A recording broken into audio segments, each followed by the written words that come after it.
Welcome! Hello, good evening, or whatever time zone it is. It's been a hot minute, hasn't it? It's been just over a week since last stream. How the F has a week flown by? I don't even know. After what feels like it's been back to back to back to back to back releases, I finally caught a break. So, yeah.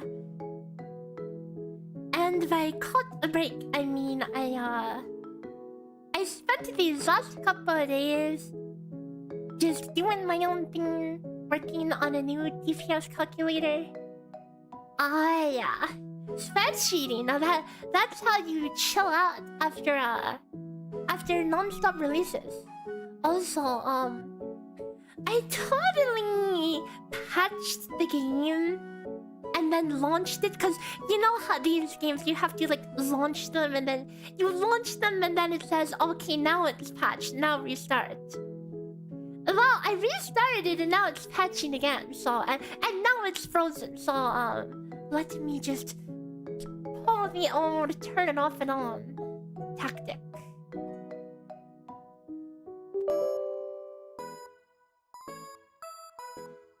So, how have you guys been? What have you guys been playing? I did put out a post yesterday that where I just gave my like TLDR on like all of these new games. Like not gonna lie, I am a little disappointed in all the releases. I was really hoping there'd be a something that had like something that really stuck, you know. I mean, Star is nice, but it is pretty low maintenance, you know. So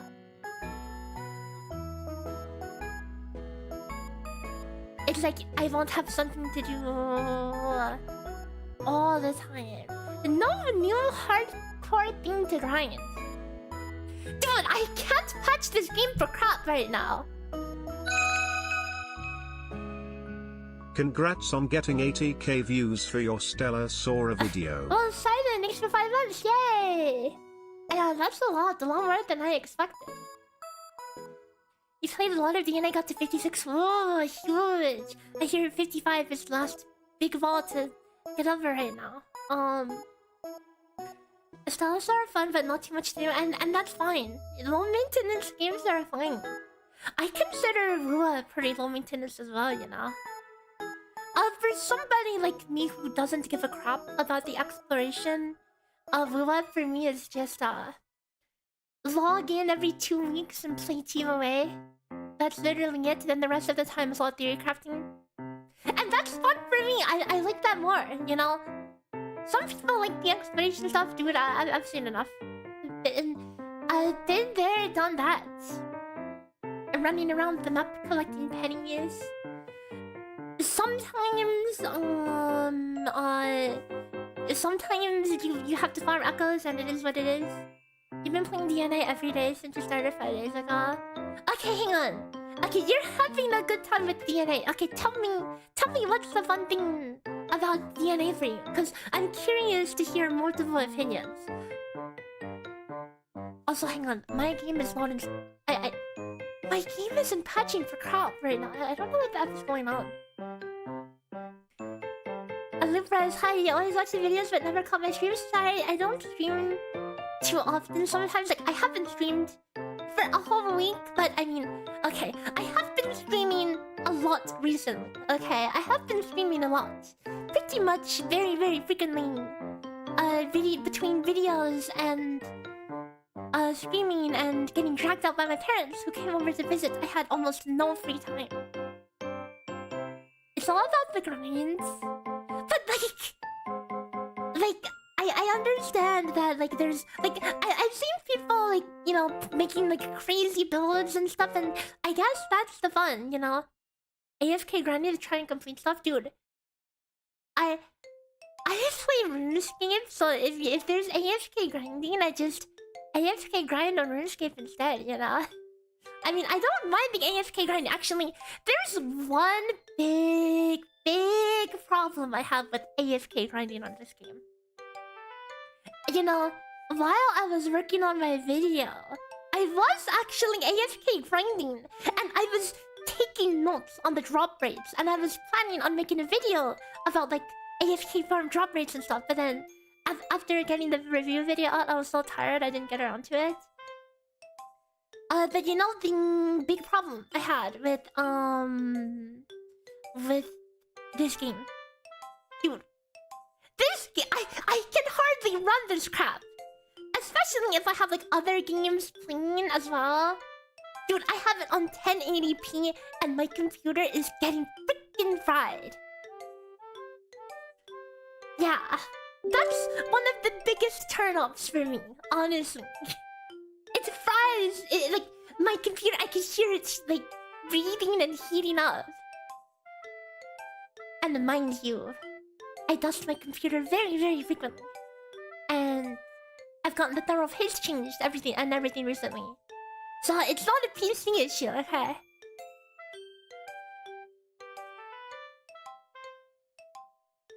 My PC is washed. It's not even that washed. Did I read the responses on my comment? I do read like a lot of YouTube stuff, but like, what are you saying? One specific comment or what?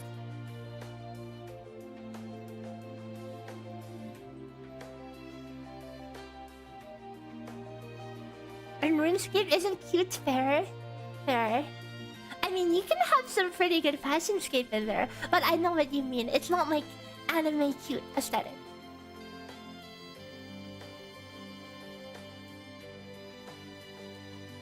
Your PC sounds like it's taking off from the internet. Oh yeah, it's not good. It's not good. The optimization is kind of suspect. I heard it's like unplayable on phone, like completely. Haven't tested that myself. I would never play a 3D, like one of these 3D or open world whatever's on my phone. I'm not about to like, you know, cook my phone, right? Dude, I can't. Hang on. What is? My installation is like actually cooked.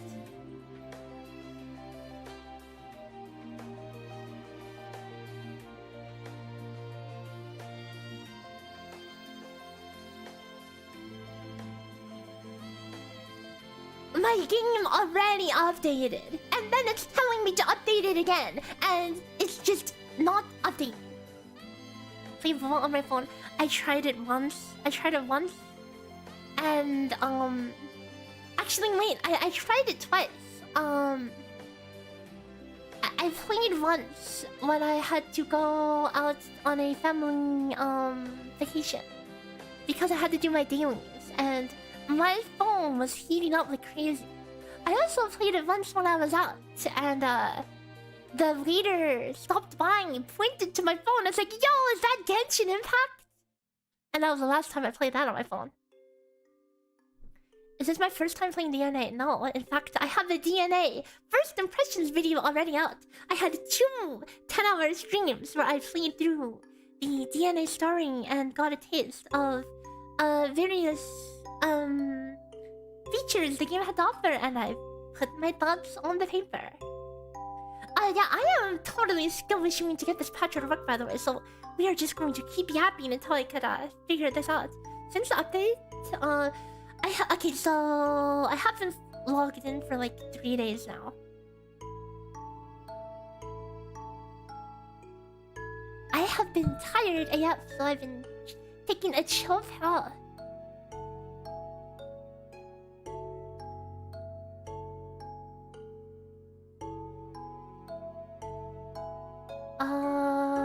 Like, why was there a double update? I'm like task managing the game. Okay, right click run as administrator, and that'll fix it. How far am I on the immortal repertoire? What the heck is that? Oh, the theater? Dude, I couldn't even sit through the low levels. It was too boring.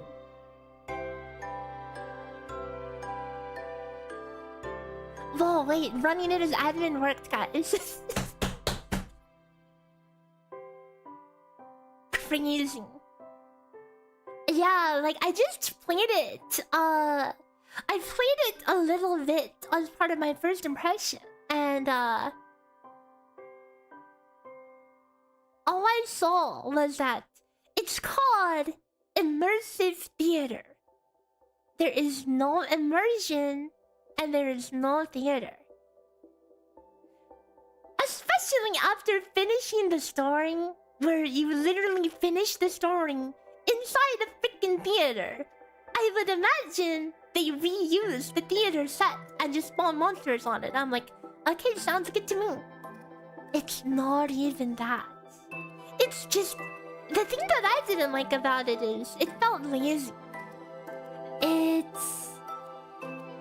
they took these same-ass generic stages that you already do in your commissions. And then they...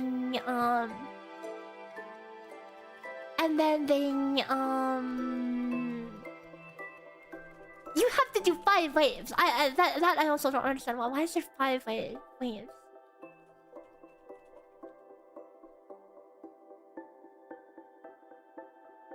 Dude, I have to freaking grab my... where was my phone? Okay, hang on. Am I doing well? I'm doing fine. I've been actually ungremlining myself recently. I've been going out for walks. I've been cooking proper food. I'm not eating no more American cheese on pieces of bread and then just eating that by itself. Okay, no more of that. I've been doing more responsible things. Okay, hang on, guys. Yeah, the game finally started working.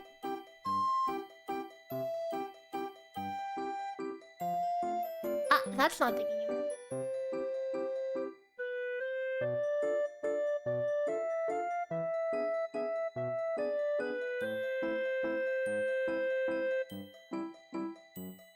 I'm working out. No, I don't know. I wouldn't call it working out. I would just call it doing... not being a gremlin. There was a point where I actually like went to the gym though. Did you know that? Can you believe that? I went to my workplace. They had like free personal training. And the gym was free to participate in. And I decided I would give it a try one time. And I asked my my trainer was like, okay, what do you want to work on? And I'm just like, I don't know, glutes. So I got the special they gave me like a special routine for what to do. What's the catch? It's just part of your part of the company benefits or whatever.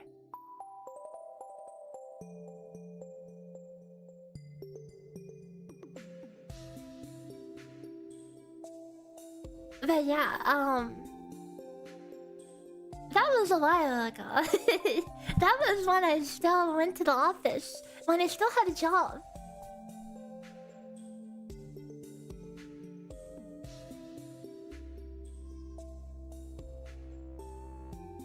No, it wasn't a Pokemon gym. I wish.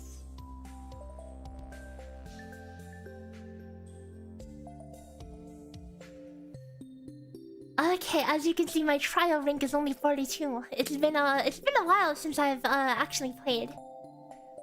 So I've pretty much only done the MSQ.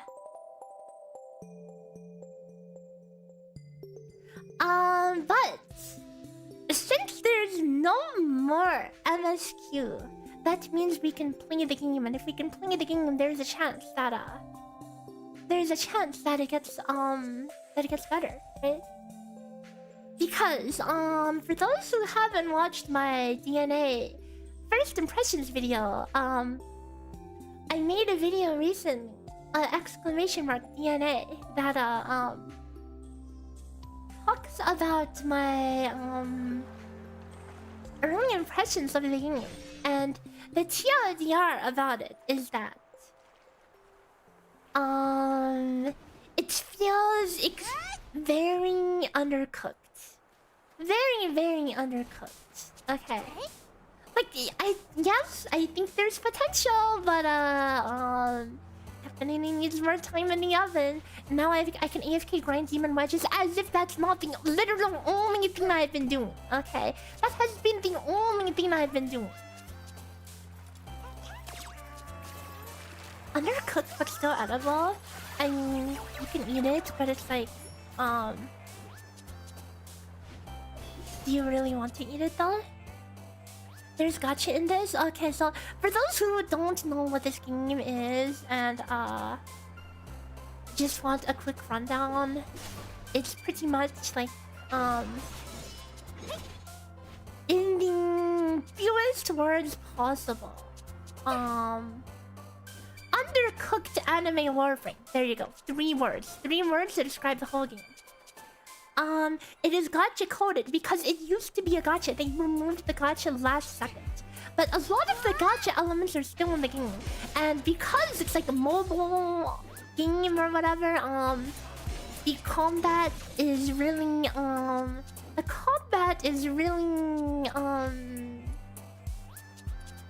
two-dimensional. Even you could even say that two-dimensional is a bit generous. Have I played Warframe? No, I actually have not. Well, I've like a friend has let me like try running around killing stuff. So yes, I have played Warframe for all of 5 minutes. But the combat is pretty much like you're just spamming left click. So this character, you pull out your big sword, then you just attack with your big sword. That's it. That's literally it. Oh, and then you have like a charlata jump that you almost never use, and then you just spam left click. Yep. Is the combat mobile friendly? It is. I mean, the combat is almost. I mean, why don't I just show you guys what the gameplay looks like? Okay. So if we were to play a commission, okay, this is one of the commissions I've been grinding. Let me show you how I grind this commission. Okay.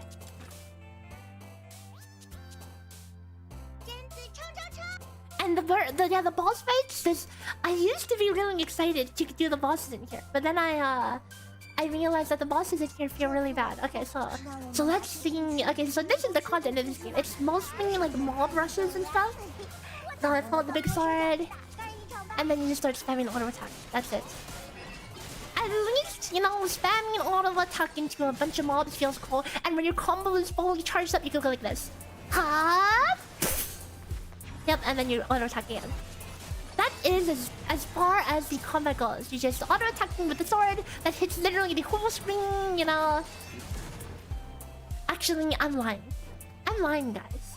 This is not how I farm this commission. You know how I farm this commission? This is how.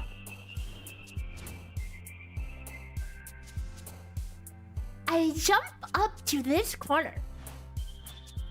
And then AFK as my NPCs kill everything.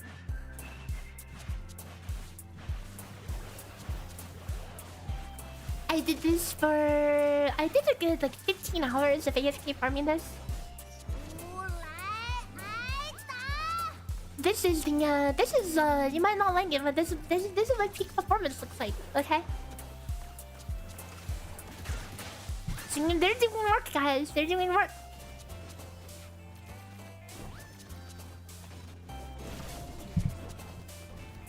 Peak game design. It's so you know what the weird thing about the combat design is for me? So like in a lot of these gacha games, for example like Genshin, WoW, all the characters have like one skill, you know? And that is remedied slightly by the fact that you have like multiple characters that you can switch between, you know? But in this game, you still only have that one skill that you don't switch characters to. You only ever swing one character. And it's not even worth me using my other characters. Like, look at this. I mean, using my ability. Like, look at this. My sword swinging is hitting like 4k damage for the first hit. 6k over there. And if I use my skill, it's a lot more narrow of a hitbox, you know, so you only use it for movement. So yeah, this is the content that you would that I've been AFKing, and yeah.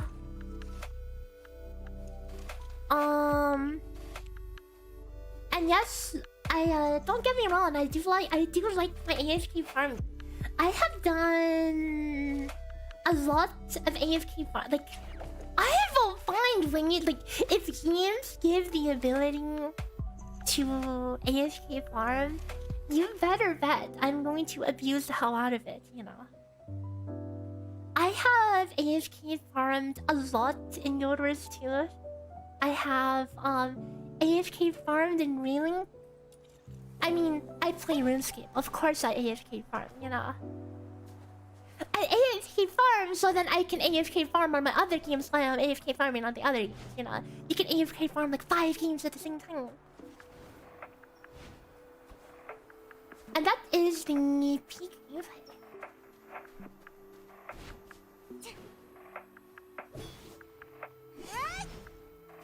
And yeah, that's the thing. Like, it doesn't feel like you are ever really incentivized to use your multiple weapon types. It's like you have a melee weapon, you have a ranged weapon.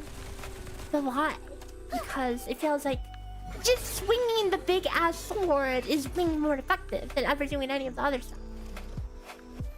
That is the early impression. Do I have any goals for DNA? Nope, I just wanted to like play the game today, and because I don't have to focus on the MSQ this time, I could just play the game. So I just feel it out for another solid stream, and we'll see, okay? Cause like I'm a little on the edge for this game, whether I want to actually invest in it or not. How about the co-op? There is co-op, but it's pretty scuffed. It's pretty buggy. I don't know if they've ironed out a lot of the bugs with it. I think co-op was added as a last second feature because obviously they want you to be able to see other people's cosmetics, you know. They have, okay, that's good.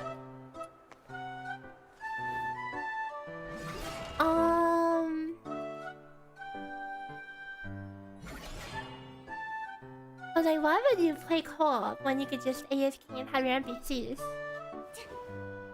Oh, there used to be memory leaks galore as well. Oh, and yep, I did hear some people get banned or something. I don't know anything about the validity of that.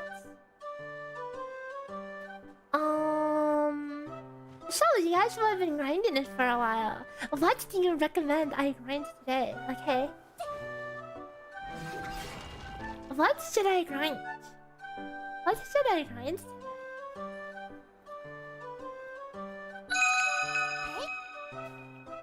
Made it in time for stream Maygi, I pray. I told you, thanks for 2 months, yay!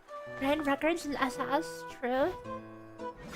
Tentacle girl, I don't like her though. Do immersive theater? I don't wanna do immersive theater. There's no immersion and there's no theater. What, you want me to just play it until I get stats checked? Because I will get stats checked pretty fast because of how I am not that leveled. I already have the 2 characters that matter. I have Lizbel and I have Peep. I don't need anyone else. Okay, I see that, but you actually do need other elements, so unlucky.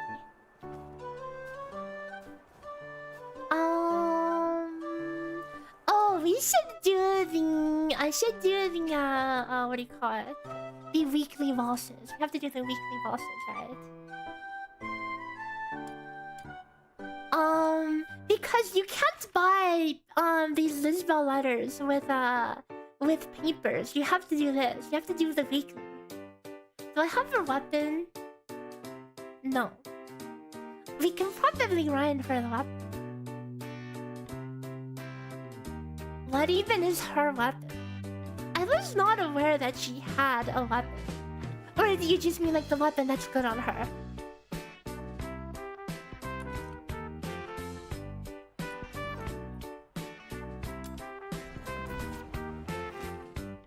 I need a tentacle to complete the trio gremlin. Meh. Yeah, Hellfire is pretty cool. Two mom vibes. The skill damage one is the best. Yeah, that's why I'm using the site. Is there a better skill damage one?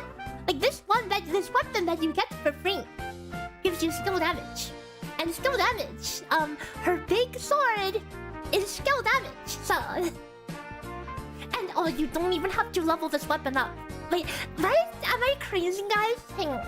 I'm not crazy, right? You don't have to level this weapon up. I'm pretty sure you do the exact same damage with the big sword. And yeah, there's a range weapon, yeah. So I should probably get the range weapon. Like, what the hell am I gonna do with skill duration? I can farm dupes. True, I can farm dupes. Guys, hold up. Look at this shot. Welcome to the theater! Why did they not use this for the immersive theater? I don't understand! It looks good! Just slap the mobs in here. Boom, instantly better. Like... seriously? I don't know, man. They could've just used this. They could've just used this. And yes, I know, like, the dupe system, you can get the passive twice as high. It's just like... it's like a gacha. Okay, it's like a gacha. It's just a gacha system in a non-gacha game.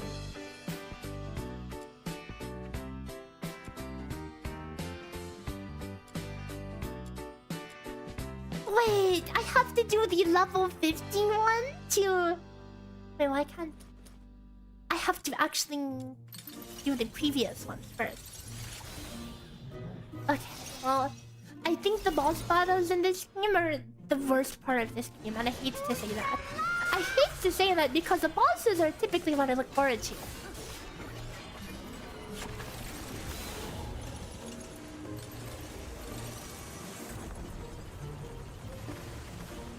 The boss fights just boil down to don't step in the bag, and also spam left click. Can I even hit the boss right now?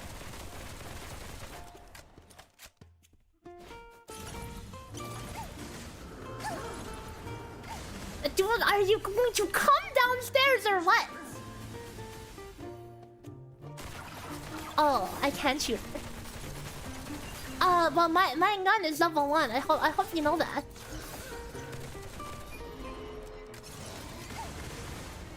Are you going to return to Earth? Oh, the first clear doesn't count. Oh, at least we have that. Oh my god, Ifrit nails. Excuse me? Excuse me? Excuse me? Huh? Eh? Am I stupid, guys?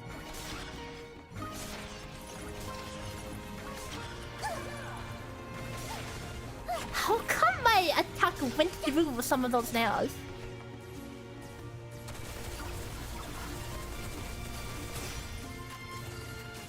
Oh my god, I can left click. I'll watch this. Press F button, press F. Oh, she's got I was looking respectfully right there. Height issue, really? Dude, you're telling me my big ass sword doesn't hit the dinky ass little nail? Oh, hang on, hold up, wait. Okay, sorry, I just had to check.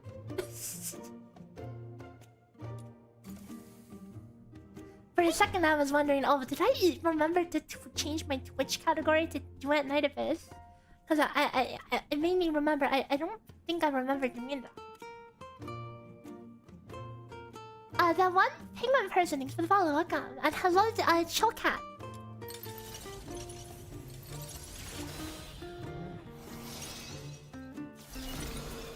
Don't you love when bosses have their RP mode, you know? Their RP, chilling mode. Oh, hope you leveled up your range weapon here. So, as you can see, this combat just boils down to spamming left click and face and everything because the dodging feels like ass. Let me explain why the dodging feels like ass after this.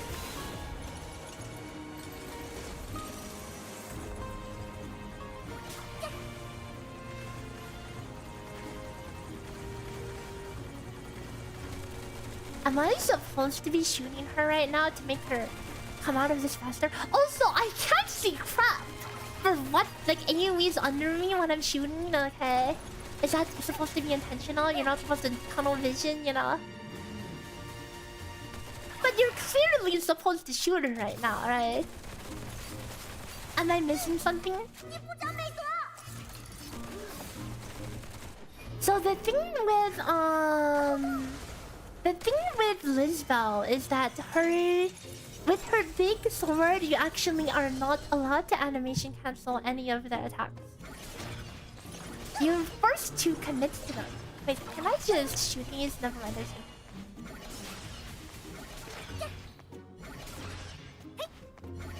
you can dodge cancel the aftercast, but can't dodge cancel the actual attack. You don't shoot her, you wing it. So you're telling me I'm just supposed to sit down here and pick my nose for 5 minutes waiting for her to return to Earth? Yeah, I'm out of ammo anyway, so...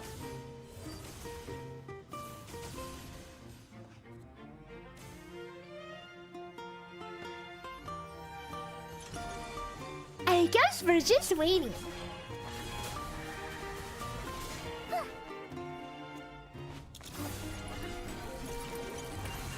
Oh wait, I can use the jump. Wait, I can use the skill.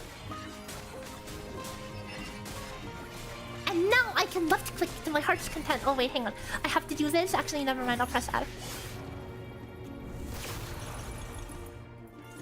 Crazy.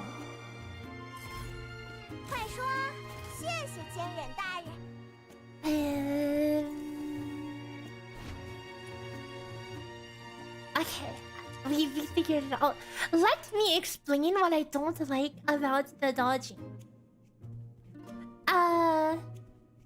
Call this a skill issue, but when you dodge, let's say you dodged and then you want to immediately go in the opposite direction. How many games, when you do that, will make you see? Since I start sprinting in that direction, it makes me like loop around. You see that? You see how it makes me turn around? And that makes it real awkward. And yes, you can go like this. You can go like... and then roll.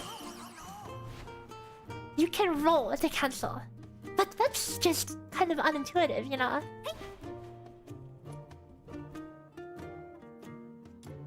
Spam the skill, yeah, I realized that just at the end. I was like, wait, I have a thing.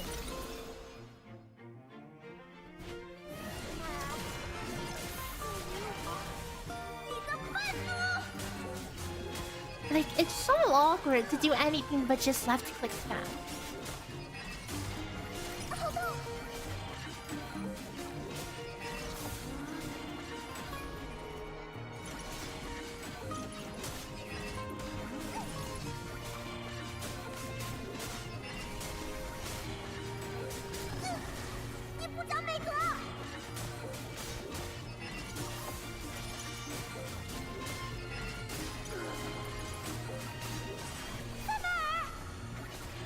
What the heck is that simmer? Is that from Rinstall or is that like snow?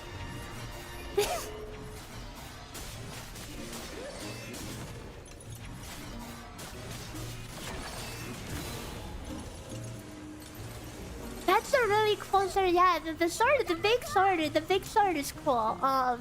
The boss fight itself is I don't know, man. I just feel like this intermission is a little longer than I would like it to be, you know?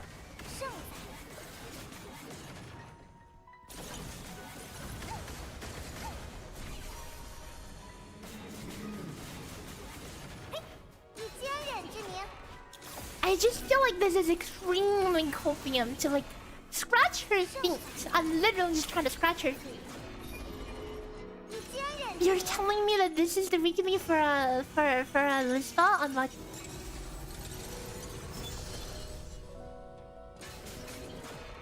Well, this BGM does make sense for what we're doing. Can I hit the nail?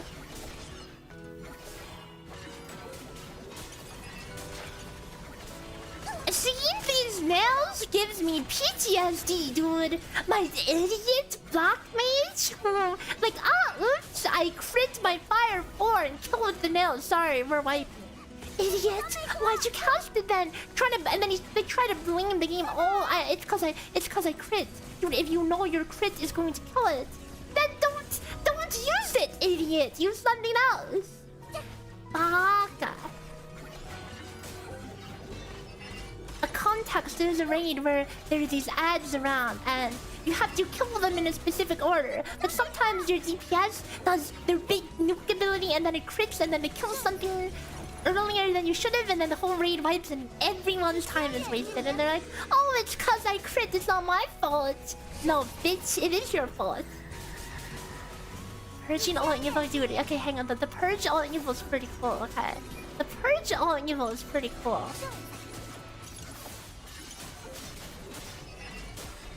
That's like the coolest part of her kit. And I saw like a cool I did see a build that actually looks pretty cool, where you used your ranged weapon and like these spinning saws to generate combo really fast, and then you spam your purge all evil.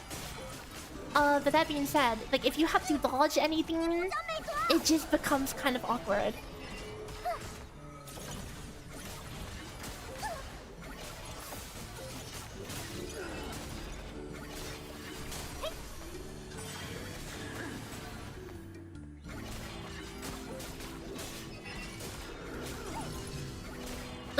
Like the auto attacks in this game, like when the enemies auto attack, most like you're just supposed to face tank. I mean, it's more like my gear or whatever. It's just I don't have I haven't grinded like much in terms of like gear stuff. So like if I just stand and face tank too much, then I probably can die, you know.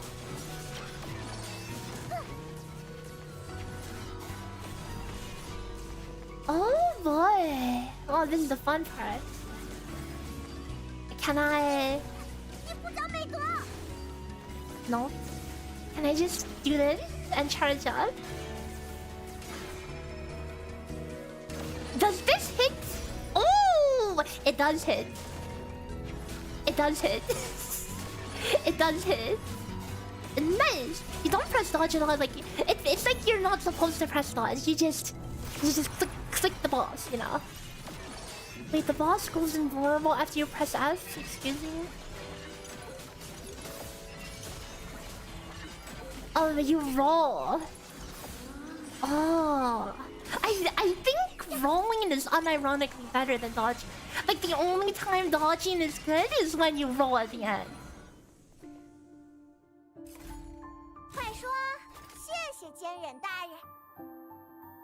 That was miserable. That was real bad. This is raw, yeah. With the bosses, you gotta lock in and avoid attacks, but it's like... So, one of my worst experiences in my first few days was... fighting a level 80 boss as a level 50. And she had an auto attack where she would just go slap slap. And it would hit me for like half of my health. And like avoiding the big red AoEs, that is all well and fair, okay? The AoEs are what you would expect for some generic boss AoEs, but when the auto attacks are slapping you for a lot, it just feels awkward. It feels like I'm going like this. It feels like I'm going like this. Auto, run away because I don't want her to slap me back. Auto, run away because I don't want her to slap me. Auto, run away, you know. So I would hit her like 2 times and then run away. I mean, option B is just do this for like 2 damage. But when my big sword is already doing 2 damage, that gun is doing like 0.2 damage. And that just did not feel good at all.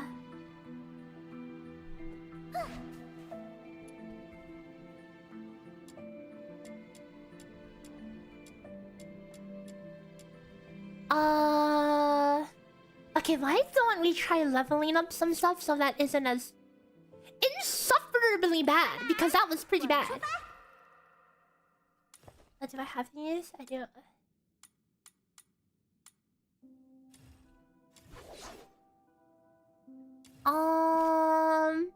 We can grind for the skill damage. Oh, there's another skill range.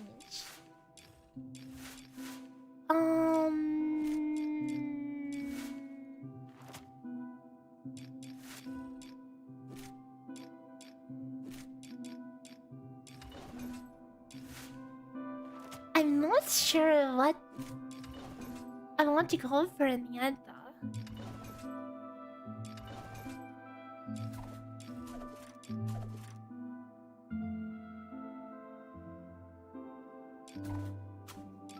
Yeah, the fast unavoidable attacks, they don't fit. They feel awkward.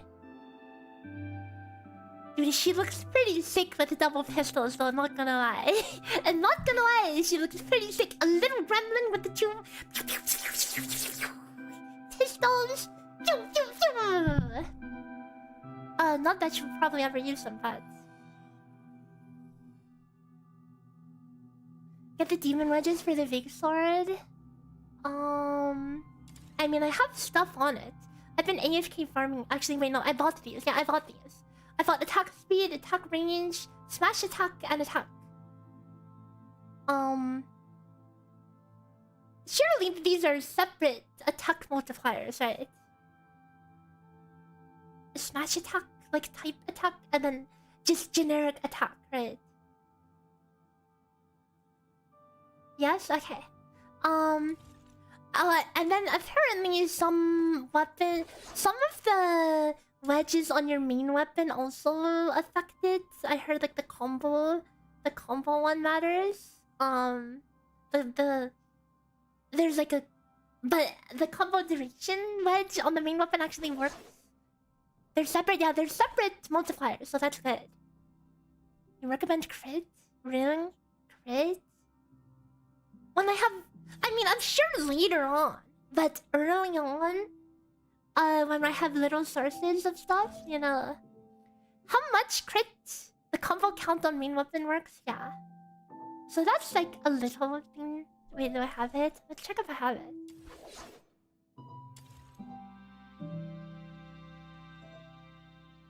How about combo level increases crit chance? Does that work?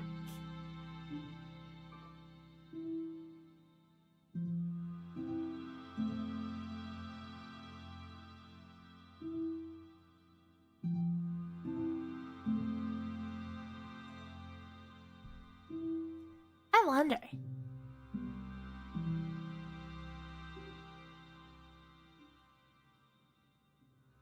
Sure. I mean, it's not like any of the rest of the stuff is working anyway, you know. I wonder if this thing works. Each combo level increases crit chance. Because, so, this character, you have like your, you have your normal weapon, which you don't actually use. And then you have your special weapon that this is where you put the things on. But some things that you can put on the main weapon still affect it. But most things do not. No, I'm talking about, like, I'm trying to sneak over stuff from the main weapon. Because this is, I imagine this is pretty mediocre otherwise.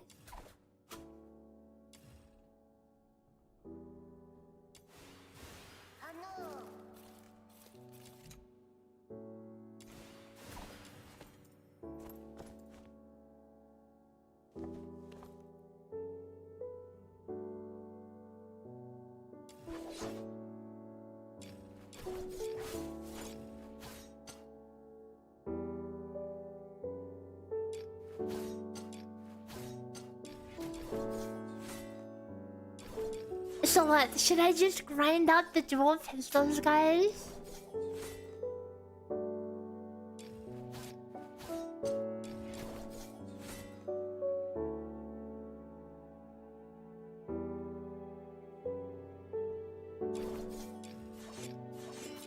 I mean, you can't say no to skill damage pistols. I imagine like probably half the characters in the game use it.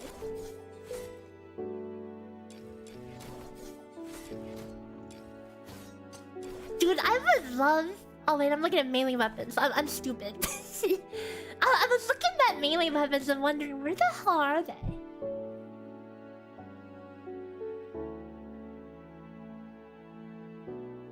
The weapon is not even... Getting this weapon isn't even for the weapon. It's getting the weapon to get the, just for the passive. Isn't it funny? You're not getting weapons for the weapon itself. You're just getting the weapons to give you, skill damage buff.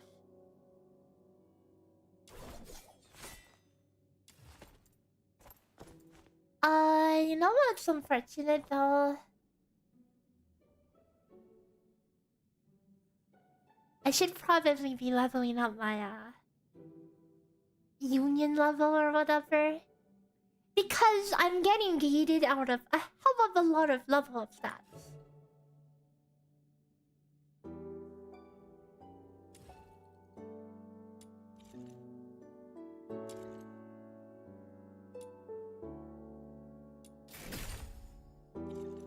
Yep, they're all just stat sticks. You don't actually use the weapons themselves.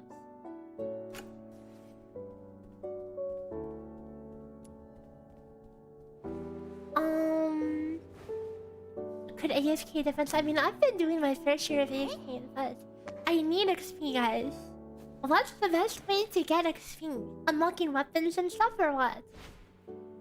Doing side quests?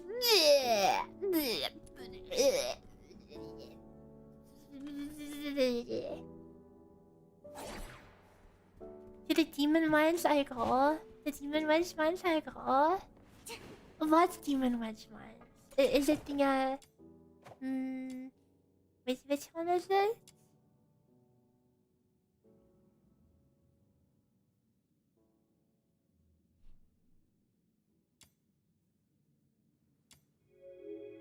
More weapons.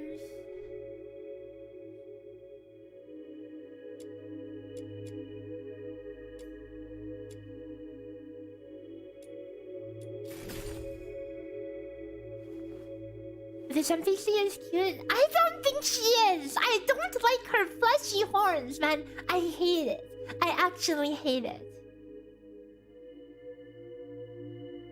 This is your Paimon as well that you're looking at. This is Paimon. Meet Paimon.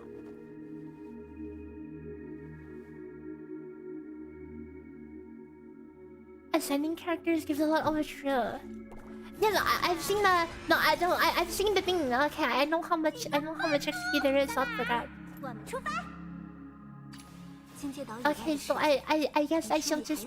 I'll just level up... Level up all my characters.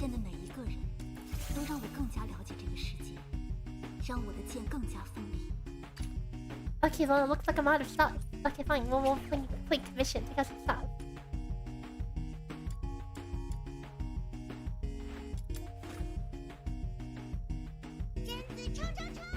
How dare I hate on the Demon King of Light?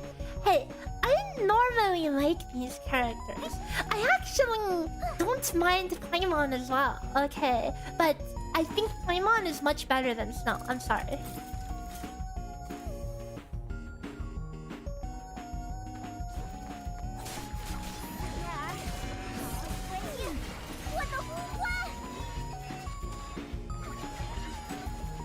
Not me trying to attack my own jellyfish.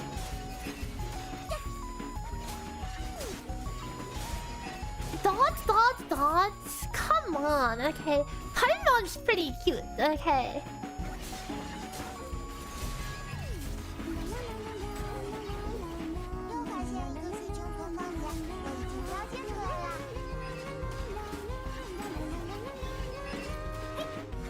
You can't tell me you like Snow, but you don't like Paimon, okay. What do I not like about Snow? I don't like her horns. That's it. Okay. Call me shallow, but I think they look silly, and I wish they changed it.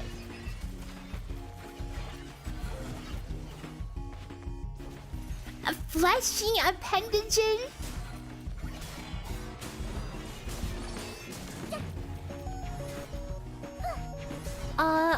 I wouldn't say I'm like crazy about any of the Lunos. I think they're like inoffensive.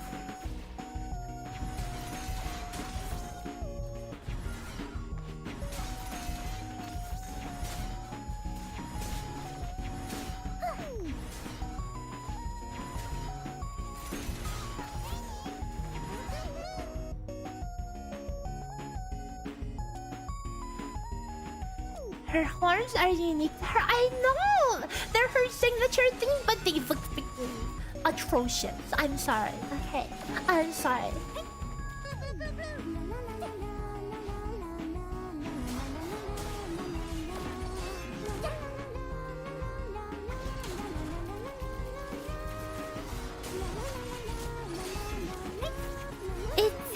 It's there's something off-putting about it. I have a star on my forehead that looks so... Okay, dude. It's not a flesh appendage, though. That's the thing that looks weird about it, too.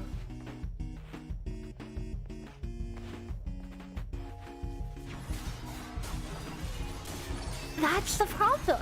They're freaking flesh-colored.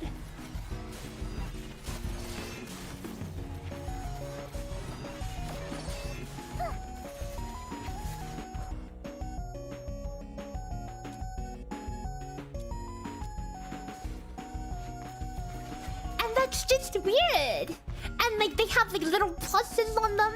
You know what I think of when I see that? You know what I think of? I think of you know,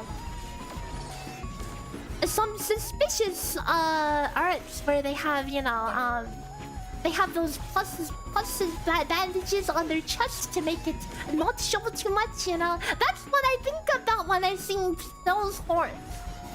Okay, so it's kind of weird. There's snail icebox? Dude, I mean...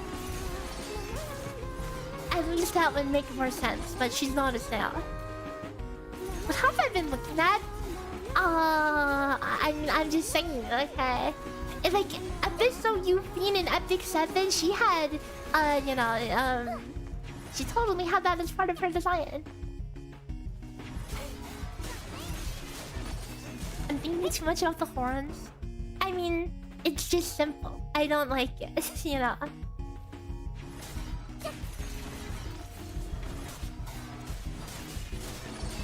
That's all. It's not 2D. They just look weird to me and I don't like it. That's all.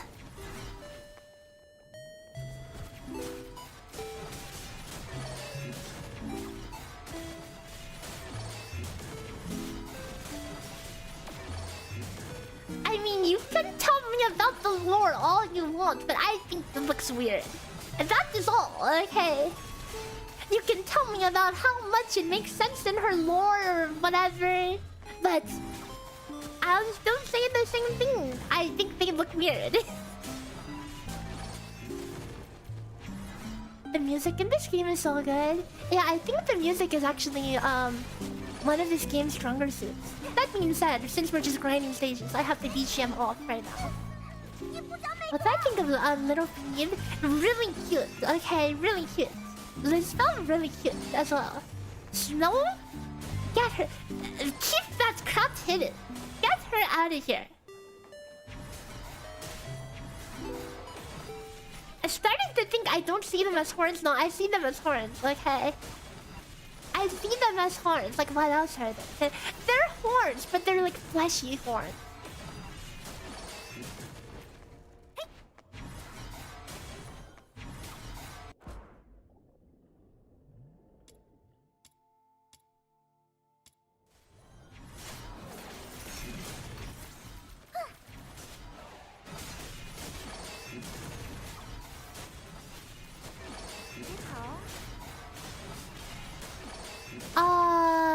Well, okay, you see, I'm like, I feel like the BGM in this game, similar to the quest quality in this game, goes between like absolute cinema to like, I don't know, just inoffensive background noise. Cause I think there's some tracks that are real good, you know, like the at the finale of the quest, the one with the what's his face? What's the dude's name? I don't even remember the dude's name. The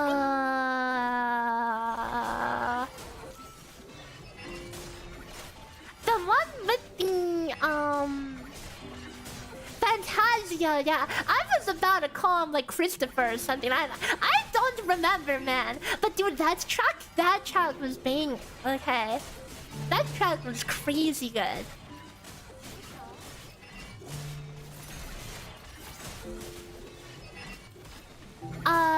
But you know, I'll be honest. I actually had a hard time finding like when I make videos. When I make videos on like games and do like game reviews or guides, I typically use the weapons have charge attack. Yes, like look at this. Oh, I just lost my combo. I use music from the games in that video. I actually had a hard time finding like good BGM to use. That's like cause I didn't want like, you know, I didn't want music that's too intense. Cause I don't want the music to overpower me, you know.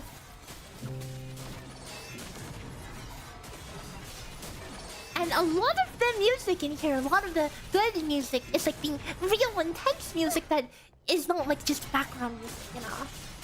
I had a hard time finding just like, I just wanted some inoffensive background music, and sometimes I couldn't even find some inoffensive background music. I found some like, I don't know.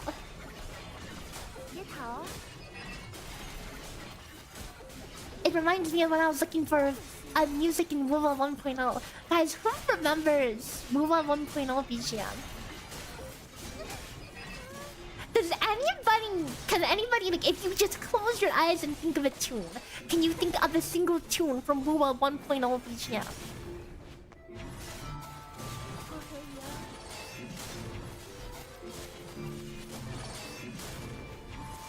The music that plays at the sanctuary is really nice. Wait, which sanctuary? Oh, you mean in DNA? There was music in WoW 1? Not that I know of. There was just freaking noise, okay? The WoW 1.0 music, there were like 1 or 2 tracks that are acceptable as like that, like to use as like a video background noise, okay? But a lot of things in a lot of WoW 1.0 BGM suck freaking ass, okay? But they really stepped up their game in 2.0 and 2.0. There's so many good tracks. In fact, in this playlist, I actually have one of the WoW tracks in this show playlist that I have. Black Short BGM is good. I mean, it was okay, okay. But I'm like talking about like on launch. But like Black Shores is like a little less mid. But it's I wouldn't say it compares to like 2.0 stuff. The 2.0 stuff is really good, I think. Oh, Sanctuary is the base. Oh yeah, I did use that in my video though. I actually did. Okay, but I mean, there was not that many options, good options I had for tracks to put in my video, and that was one of them. That track was one of the ones that you went for.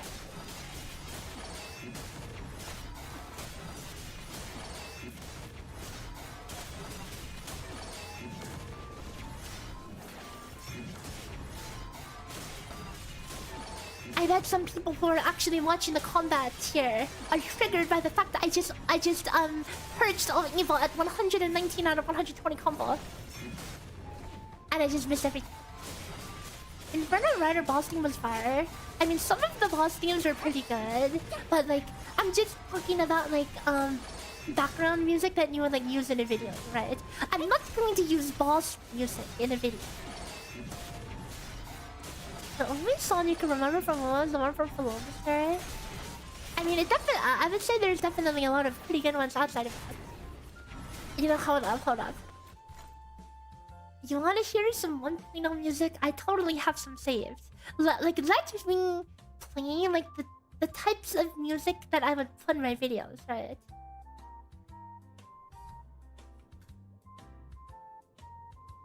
Let's see.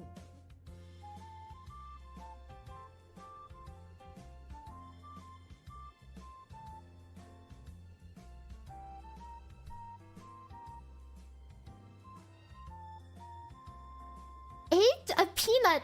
F, now my throat gone closed. But MP3. Okay, that's definitely not one of them.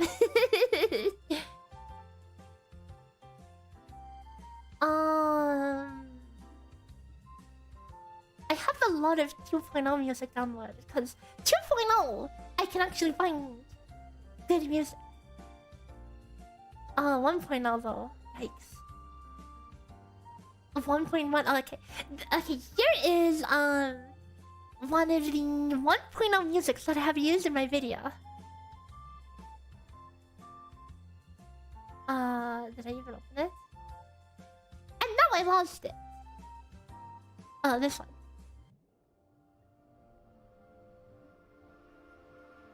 Okay. Buwa 1, you are listening to Buwa 1.0 music. Right, you guys remember this thing in 1.0?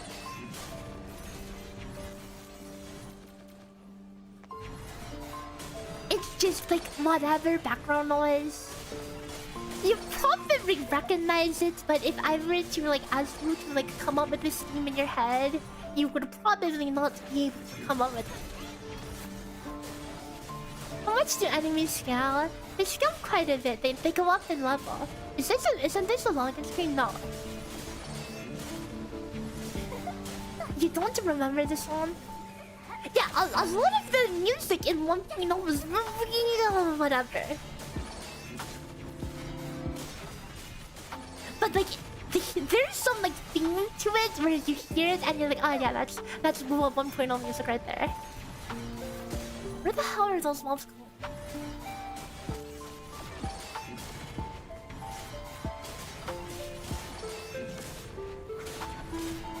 Yeah, this is like the most whatever music. Okay, and by like, yes, I struggled in 1.0 to find appropriate music to like idol chill music to play in my videos compared to later. Okay, so like this is from Lake Deer Slumber. And then here is... Okay guys, how about this BGM? You guys should probably know this one. There's another Rua one. Okay, where is this from?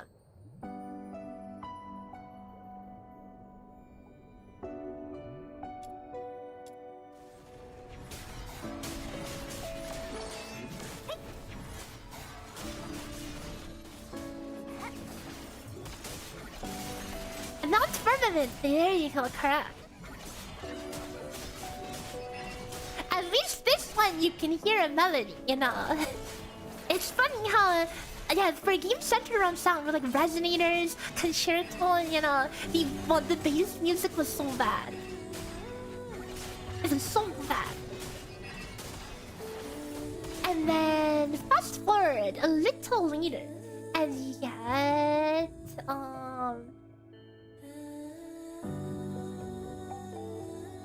where is it? This one. What had music? Not on launch it didn't. At launch it only had sound.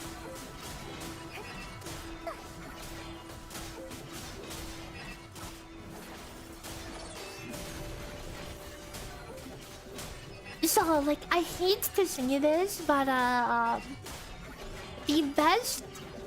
the most fun combat in this game is just mindlessly spamming left click through mobs and occasionally doing your heavy attack.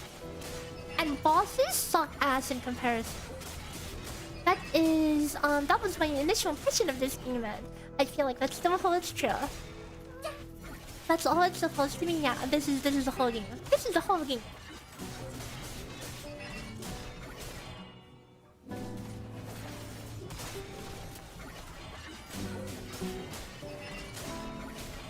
As a RuneScape player, you should be fine with basic mechanics, dude. No.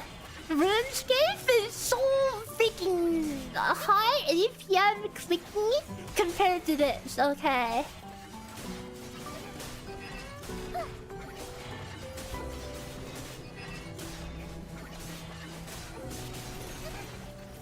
Some of it, okay. RuneScape has a lot of like you go from like literally AFK content on one side of the spectrum, and then the other side of the spectrum you have autism.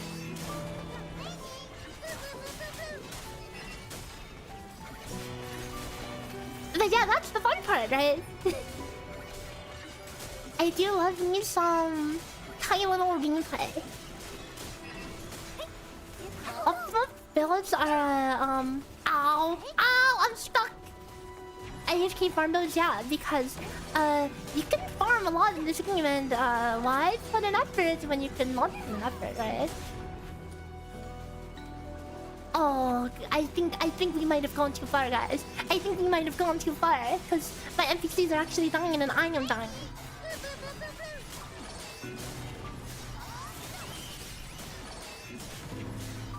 Can I res? Maybe if I can. Why can't I attack? Oh, I'm out of mana. You need mana to use the heavy attack. I'm on mana.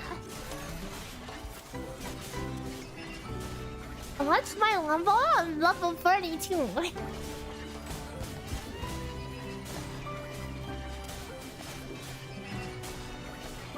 Anyways, this is Black Shore's music, and I feel like this track in particular, I don't like it that much. Okay, it sounds so whatever.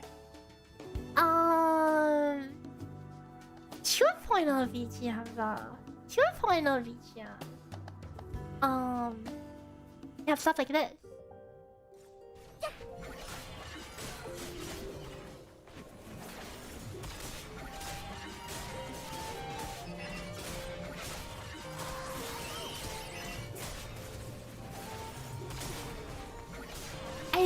I do quite like a lot of the 2.0 BGM.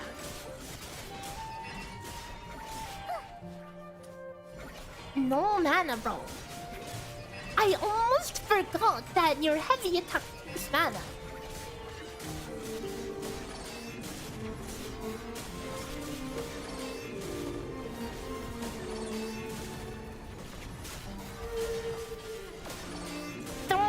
Hearing Loa music in the back throwing you off. Here, let me throw you off some more. Let's see what else.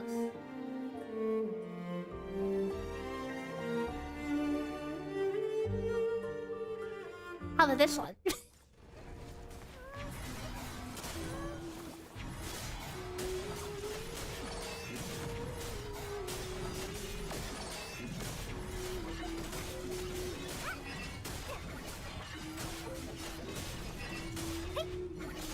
The music that started it all, guys.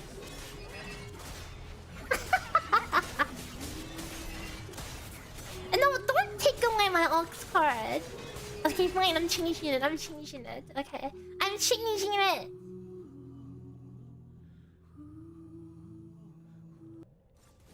Oh, here's appropriate BGM. Very appropriate BGM for the content.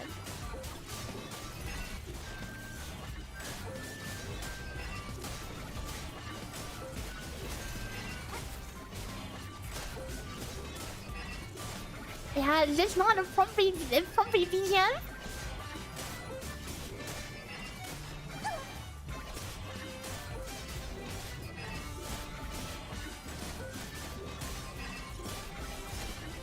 Where is this from? This is Maple Story 2.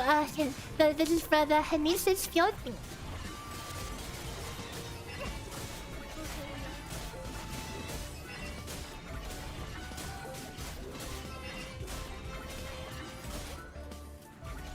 Dude, I could really use some mana right now.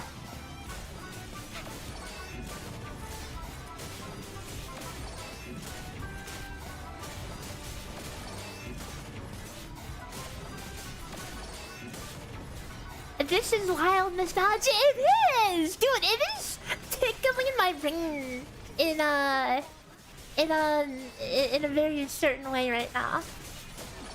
As I just mindlessly grind mobs with one ability. Because MS2 had a lot of like grinding mobs using literally one ability. I mean, not to the point that MS1 did. In fact, in MS2, you really don't farm mobs at all. It's mostly just instant dungeon spam.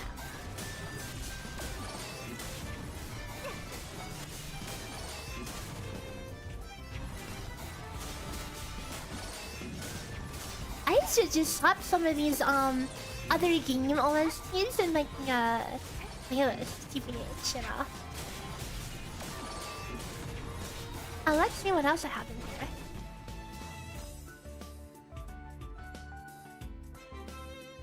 These are all music I've used somewhere in my videos.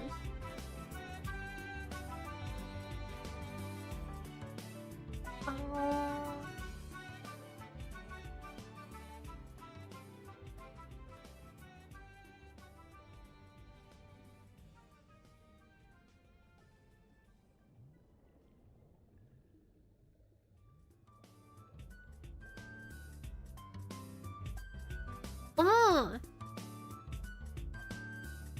this is a good one.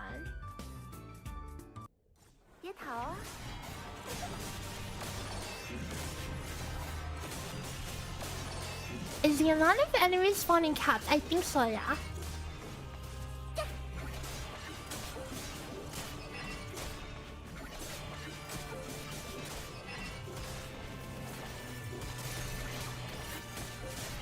It's okay, it's almost done. It's almost done.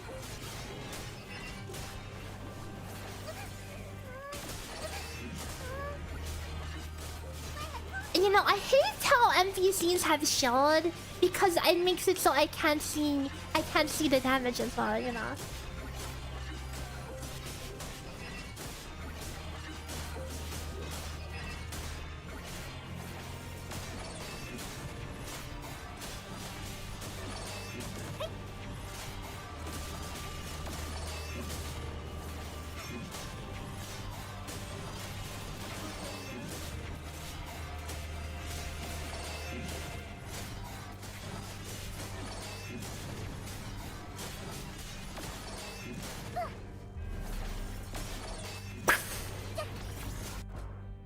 Okay, let's get the hell out of here.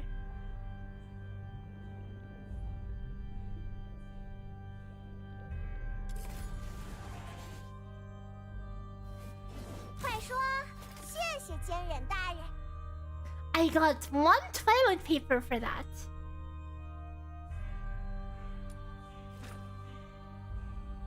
I like small characters with big swords, me too. She's got that Charlotta spin as well. And I was a Charlotta fan. Very big Charlotta fan. 我们出发。金界岛以外的世界，你是我行过的每一步路，听到的每一句话，遇见的每一个人。 Okay, well let's try to get our 让我的剑更加。we will try to get to 45 at least. 急救品整理完毕，随时可以出发。这样一来，我也能多为大家减轻。This really doesn't give us as much as I thought though. Uh oh, out of XP. No!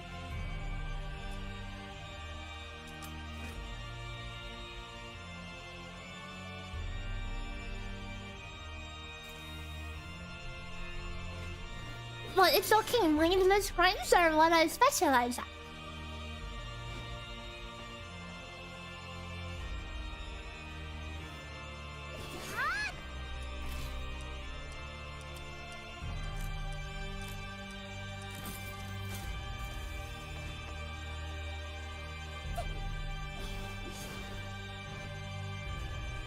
Have I done all my Demon Watch farming?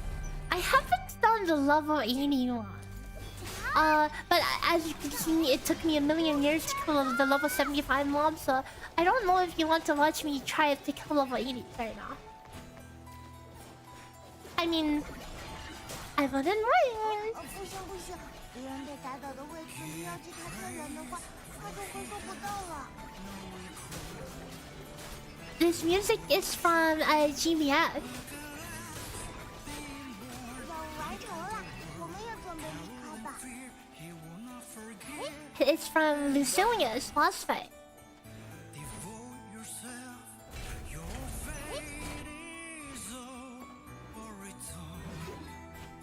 His boss fight in Remake was very cool as well. I made a guide for it too. That's why I have this music downloaded. 谢谢仙人大人。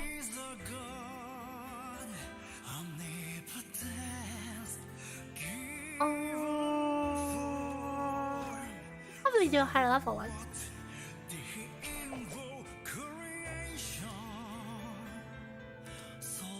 Oh wait, I can't even do a higher level one. Okay, I guess we just have to spam this crap.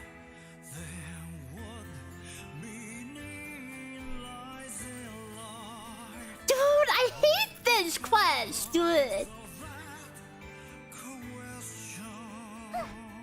There's so much money. And I have to do this every time as well.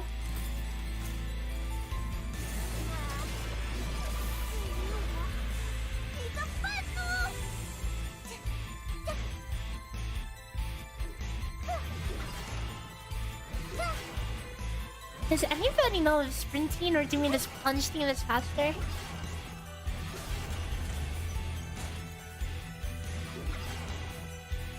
Certainly if you go like down an elevation, then it's better. Right?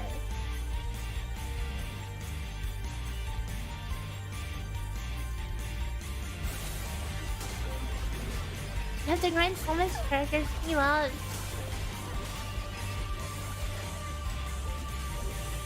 I guess I'll be here for a hot minute.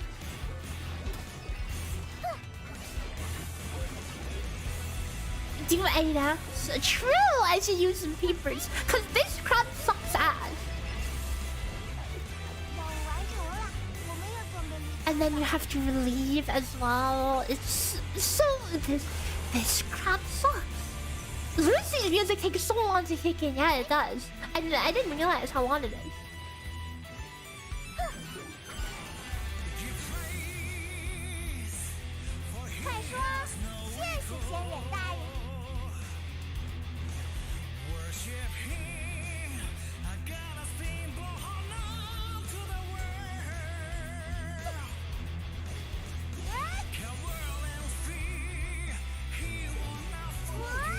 I think I actually used the fighting game version of his theme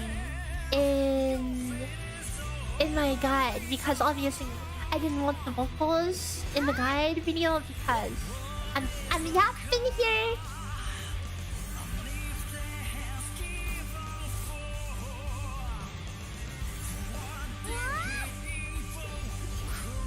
There's a demon wedge for the spear that could go really fast. Really?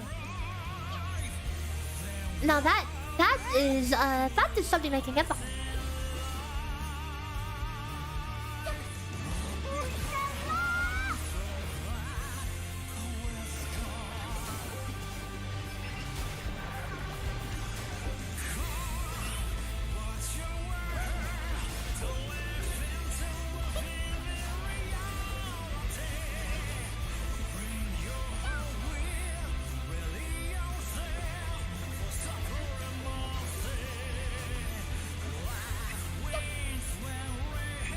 I do like GBF music. I wish they did more with Reeling. Reeling was so good.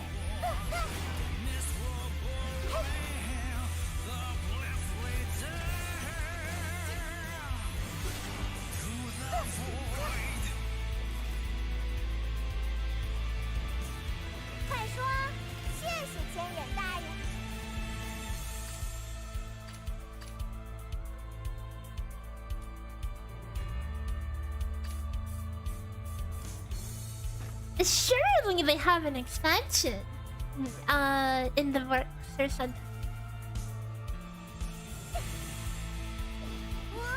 I was so ready for more Remake content. I was so ready for like a 6 Dragons boss fight.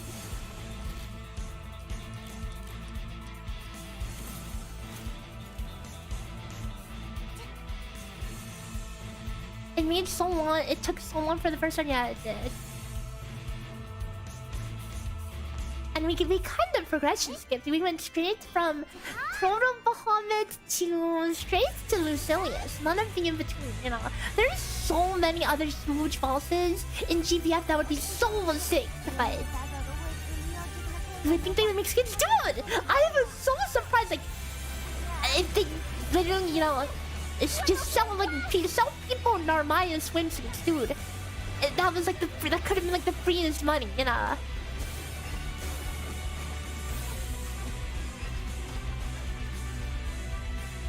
People started even modding in their own summer skin.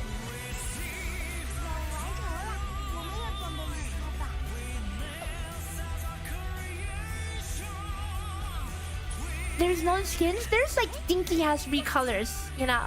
They actually did not add skins at all, which would have been like one of the easiest things to monetize. Because with how much that game popped off and like multiplayer was popping, okay. How else would you like? People love showing off cosmetics, okay.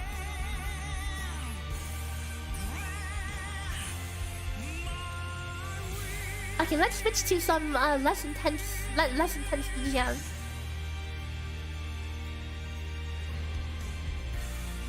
I was just digging through my folder just because I wanted to talk about how scuffed MOBA 1.0 BGM was.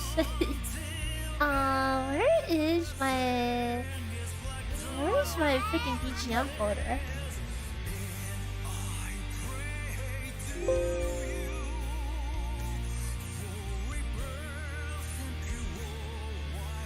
Was it Relink mad profitable? Oh yeah, Relink, it actually popped the F off, which is kind of probably unexpected because Randu has always been really niche in the West. Oh yeah, the Behemoth grind. You know, I found it really funny that they added Behemoth and made it like something that you can grind like crazy. Because it's like, you know, obviously it's a nod to Guild War and how people would just farm meat forever.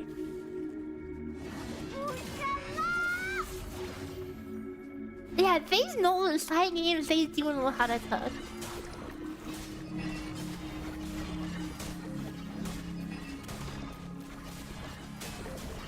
Give us like a Grand Blue Universe MMO, that would be so sick. For those who haven't played like Grand Blue Fantasy, there's so much like details in like GBF and like the classes and stuff and the characters that's like even in between games, okay? Even like between like card games like Shadowverse and action games and the turn-based game, they keep like the kits of the characters like remarkably similar, which I think is really cool. It's like because all the characters still have like that identity that you know them for. And yeah, the fighting game gets a lot of support despite how freaking niche it is.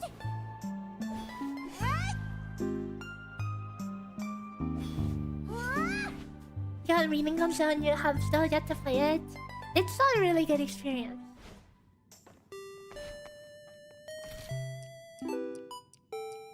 I just think like the whole universe they have going on it's so cool. It's so awesome.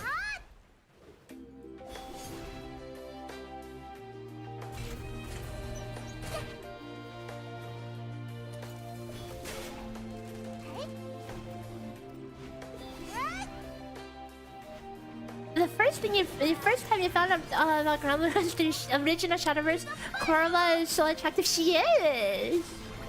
And now they added a ton of GBF characters to the new Shadowverse. You got 6 dragons in there. And animated Ramdus is so freaking cute. Yeah, I think GBVS it had a rough launch, but then it was the relaunch was a lot better, but still, it's very niche, you know.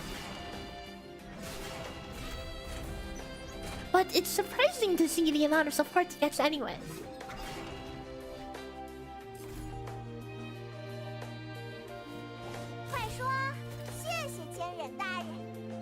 Okay, how many of these papers do I need? Is that enough?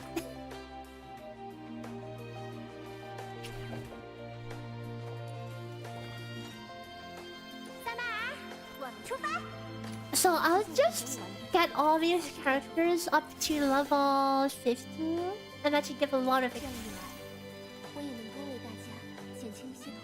Sometimes I just look at videos to see like the animations and stuff from that game. I don't actually I don't play fighting games. The fighting games, it's like it's either something you really get into or you don't touch at all, you know. There's such a huge bar to entry. It's the kind of game that can be hard to play with friends too, because you know you either play with a friend who is just as bad as you know, and then you can have some fun. But if there's any difference in your fighting game skill level, then it's going to be not fun for one person.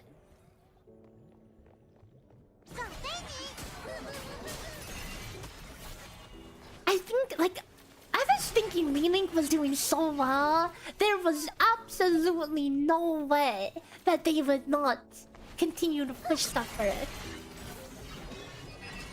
I know myself and a lot of people were just disappointed to find that it just that it did not really decide to press on. Yeah, it's hard to play with friends because some people learn faster than others. That's the thing with fighting games. Because you can't just always play against friends. Because if there's a skill differential, all of a sudden it can cause no fun, you know, for one person. And it's like playing Tetris with a friend who's not as good as you. It's completely unfun for the person who's not as good, you know.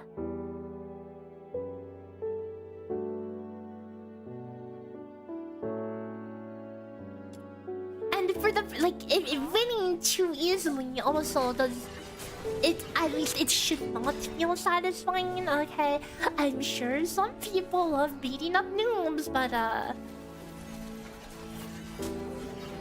while we are on low stages, I should get my grind on. Why farm once when you can farm twice? And by farm twice, I mean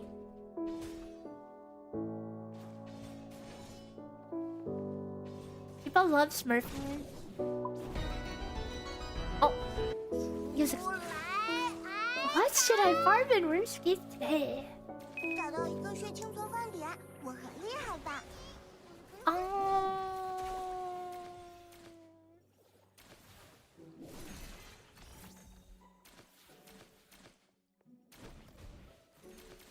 Yeah, competitive games can really become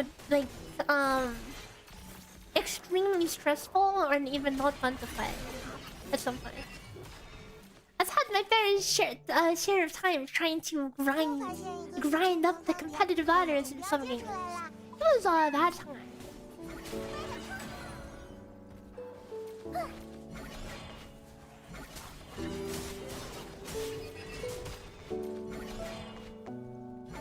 I want to.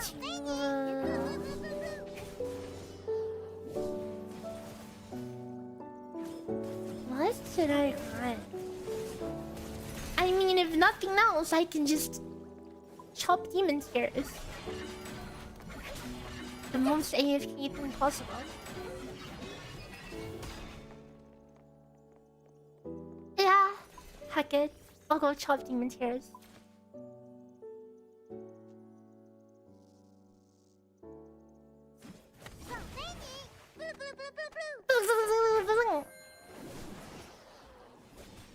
If you're fighting games as a puzzle, yeah, that is a good way to approach it, you know.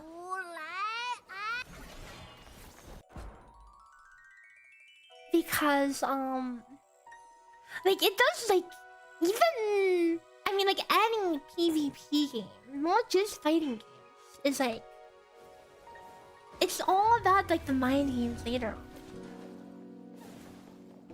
even like even in games like Tetris, you know, or Puyo. Any Puyo players in here? The music of this game is fantastic, yeah. I do like the music of some of the parts of this, you know. I think some of the music is really good. And then some of the music is just like whatever, you know. Obviously, I don't want to hear the same trial music a million times over, so we are going to just be, we are just going to be...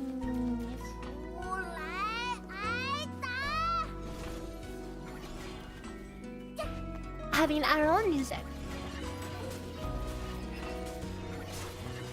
Real Puyo is insane.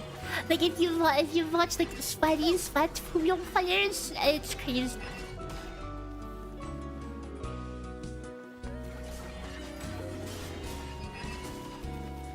They have to be able to convert their chain at any point to deal with small attacks. Because you can't just build it in a vulnerable way where if someone else sees that, you know, you cannot detonate your chain and they just hit you with theirs or hit you with something bite-sized, it can just take you out. Even like 2 or 3 rolls.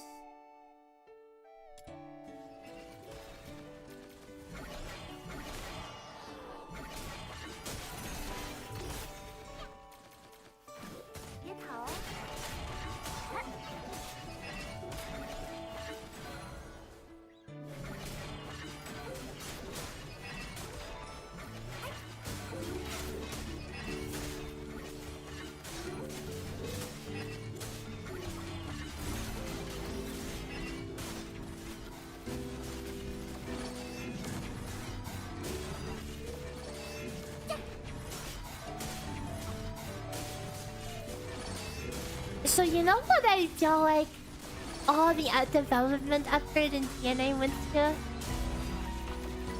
They probably spent most of their time working on like the progression systems and whatnot between like the betas and the launch, especially with the removal of gacha.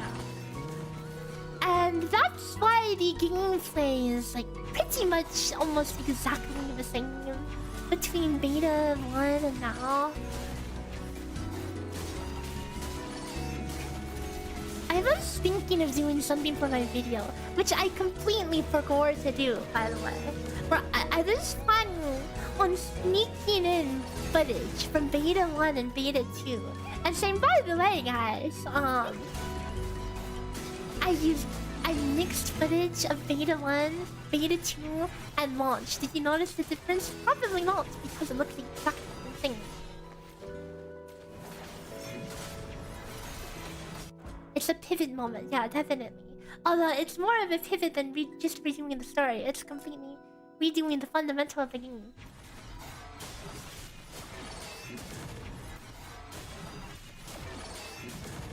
That would have been good. I mean, I don't like. It's not worth making a follow-up video on, just to reiterate the same point of saying that like the betas didn't change very much, you know. Oh, especially now. Okay, especially now. Because one thing that I've talked about a couple of times on stream was like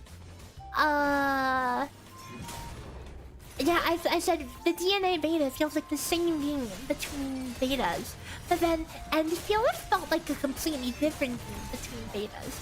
But I'm not sure if you guys have heard all the latest developments with Enfield. In fact, I haven't even watched the new live stream, but I've heard the people yet. Okay, I've heard the yet. TLDR, the general sentiment that people have about Enfield is that they are losing the identity and just making a lot of the baseline similar to like the Genshin Lua that people are expecting, you know. did you know that on launch, Enfield Beta had no dodging.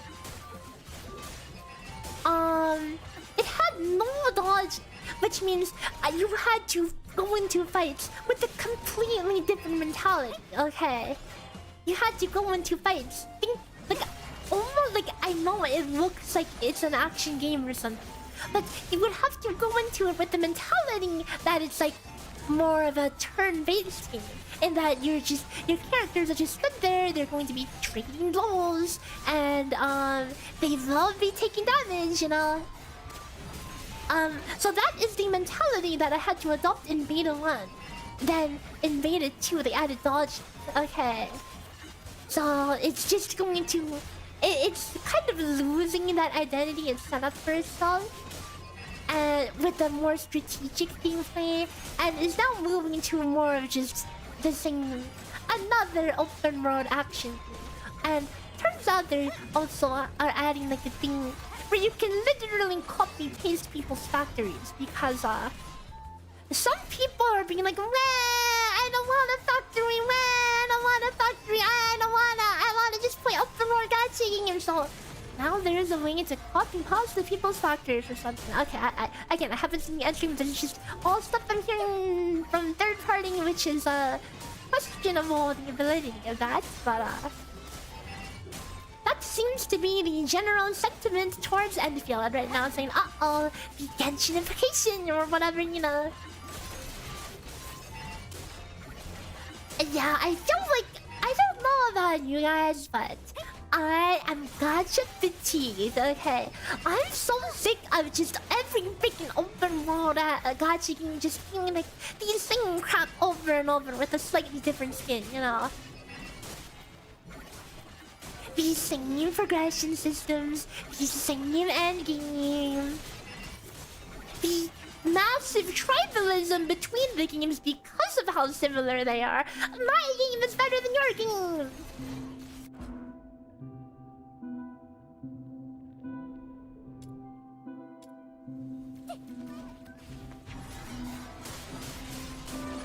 And yes, I do feel like, you know, the factory... I do, like, one of the concerns I had with Enfield and the factory is that, yes, that is definitely not all the gameplay you can do, you know? It's probably, you probably get to a point where it just,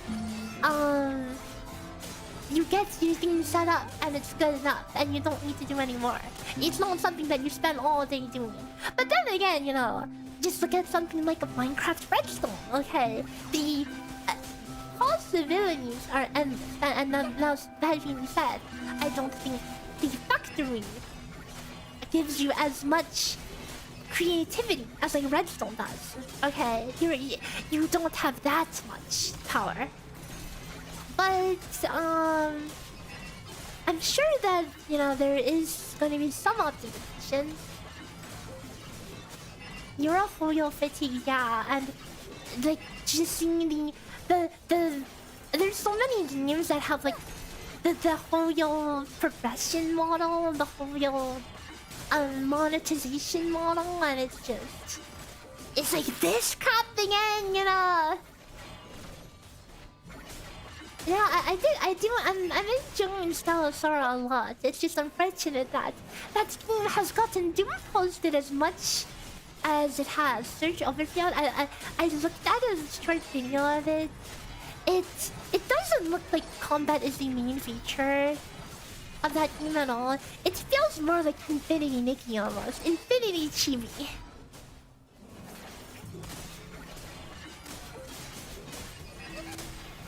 But yeah, gotcha, brain rot is real, guys. It's freaking real. And all the games are suffering because of it, okay?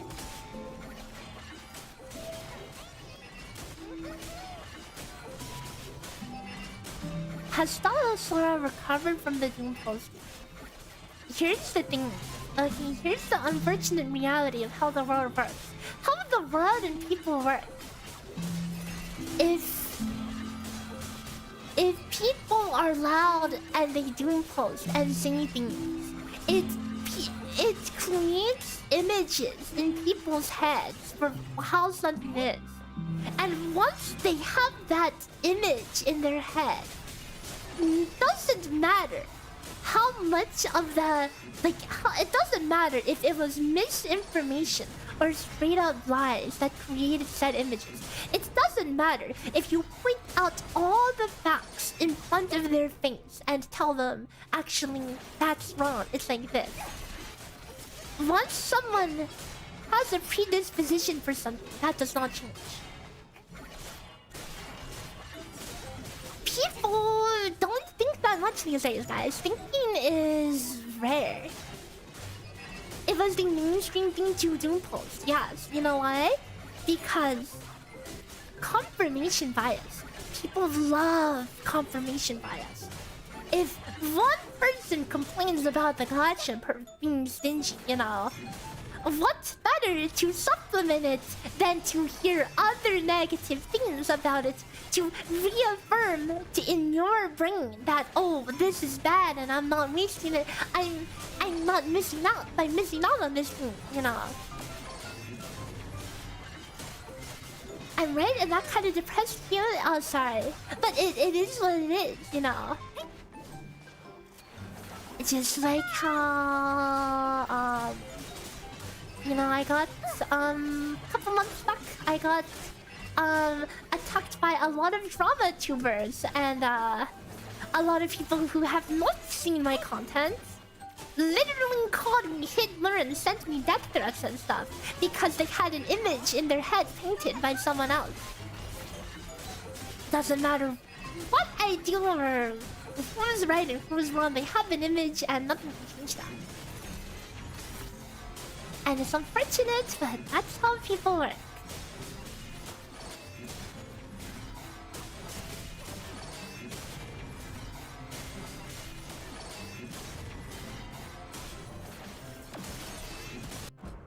You think SS will be fine in the long term? I think so too, but I think it's gonna be pretty niche in the West, you know. It already is pretty niche in the West. People don't think for themselves and will get even worse with AI. Yeah. You know, a lot. I didn't need to go forward with this level, by the way. Oops, my bad. A lot of the quote-unquote mainstream gacha creators, some of them, they straight up just use AI to do their posts. They don't even write stuff themselves. Yeah.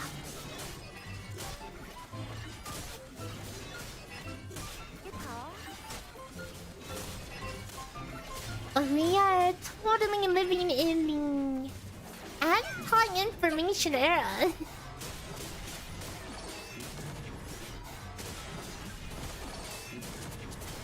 I saw a post recently where it literally looks like they just went to ChatGPT and said, hey, write me up a post that blazes this, you know? And then they just took that whole thing and copy-pasted it on Twitter.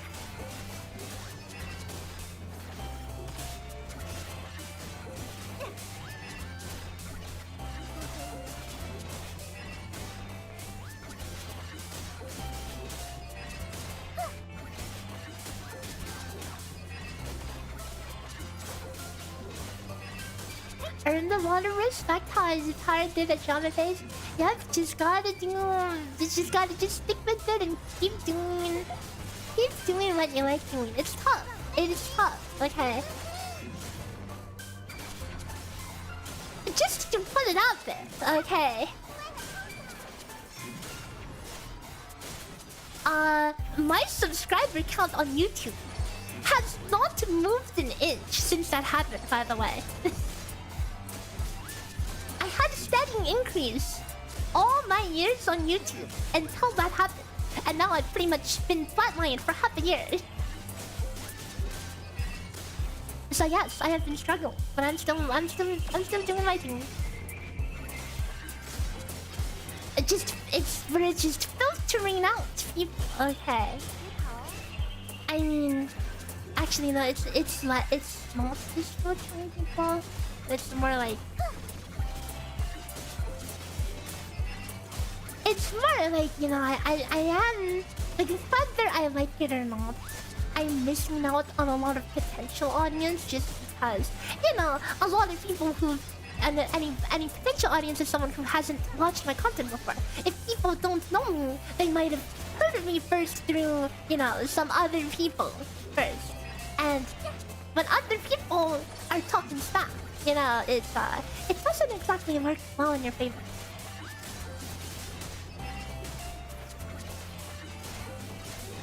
What can you do? Welcome to the internet.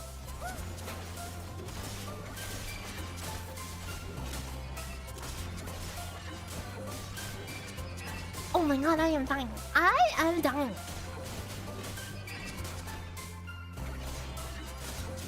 I don't even know what's hitting me. Stella Sora has been FTP friendly so far. Like, it's really not that bad, okay? Cause like, to be able to tell how FTP friendly something is or is not, you have to play it for a while and understand how much pull pressure there actually is with stuff. We appreciate the effort you put into your content. Coxie, thank you for the super, much appreciated. I'm glad. And that's why I keep doing my best for you guys.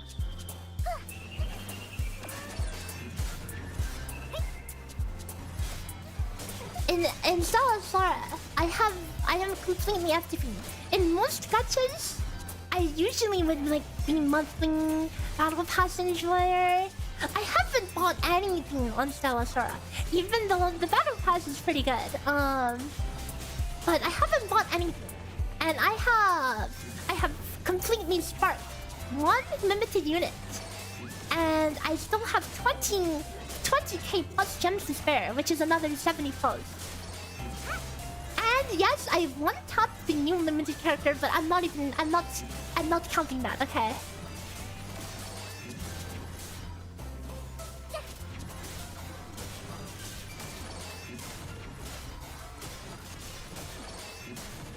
It's like I don't have pressure to pull. I haven't even finished building all my units. I don't want any new units, man. I'm busy building the units I already have. Like, hey, I only really have like 2 teams built, like 2.5 maybe. The research strat is real. Okay, I need to farm.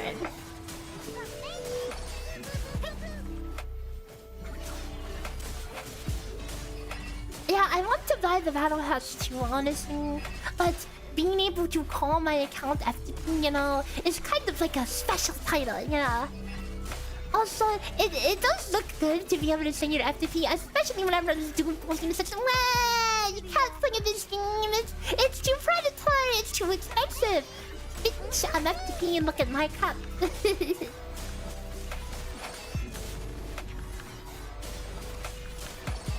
Maybe I'm just a lucky dog, but hey, you know, I'm having fun. I'm not disappointed with the amount of pulls I have. I play games like Grand Blue Fantasy, okay? You are not expected to pity every single banner. Some people don't understand that, you know?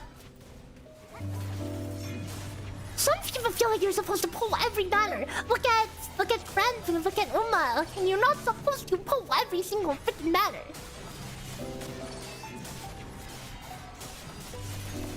You can't pity every single banner in Hoyo. Yeah, it's not. But you know what you can reasonably do?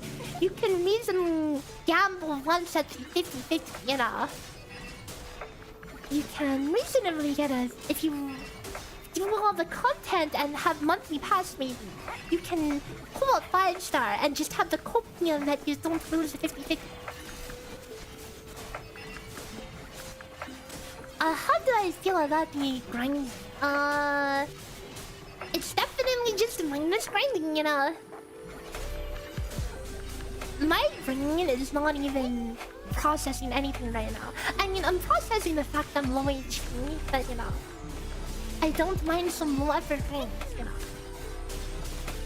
And a lot of this stuff, you know, you can do AFK.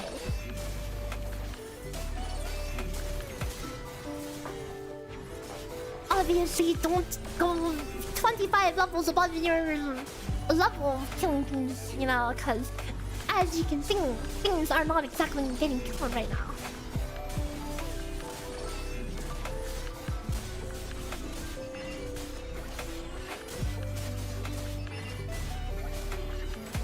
We're almost done, almost done.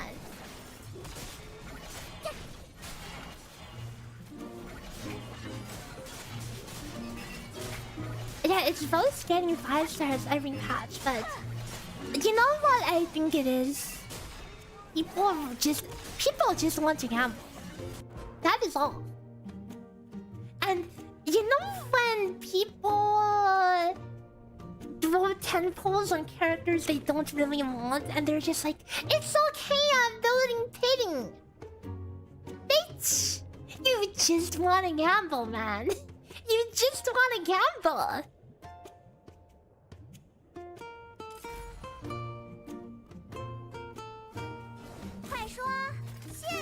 I will just keep going. I just kept going because I wasn't using my brain.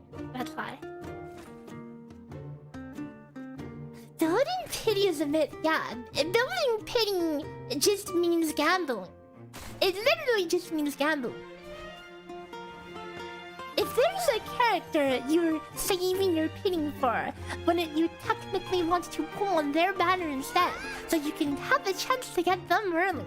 No, people just want to gamble and maybe get something else, you know? This music seems familiar. This is from Pikane, the Guild House BGM. So right now, what we are doing is we are finding XP. I'm leveling up my characters because I need to level up my characters for trial XP because I'm only level 42. So then I can get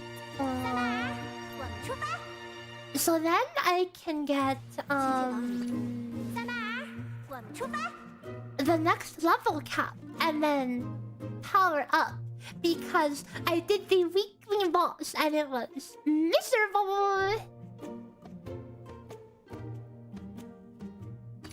急救品整理完毕，随时可以出发。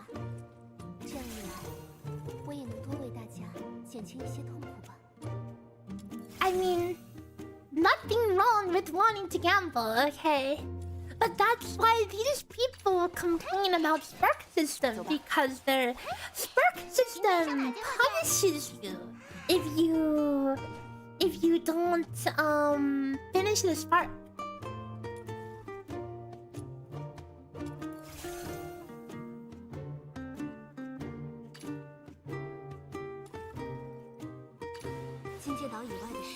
Amazingly level. Okay, maybe I just start leveling up weapons because this also gives XP. Oh, this feels so slow. People are what, 55 already. What the hell?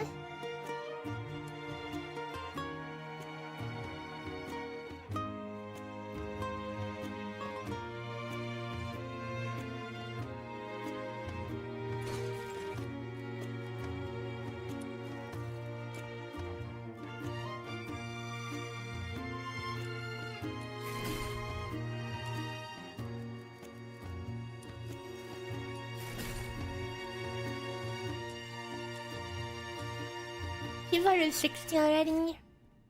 So it's just what? Just grinding, unlocking characters and stuff?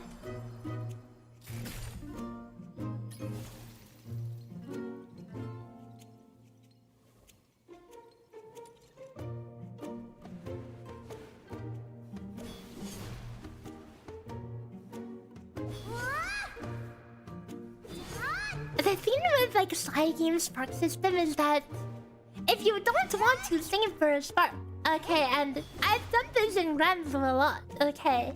Sometimes I cannot bother waiting a half a year for a spark. I literally do this on some banners, okay. Open the banner, see a cute girl. Before I even look at what she does or what element she is, I just send a 10 power to you. I'm just like, wow, she's cute. Yeah, let's go send some calls. And you know what? That's fine. That's fine. I've done that on random for years sometimes. Sometimes I do save up, okay? But a lot of the time I just YOLO, okay? But the compensation for the spark system is that the SSR rate is a lot higher. So you actually stand a decent chance to get something by random pulling like that.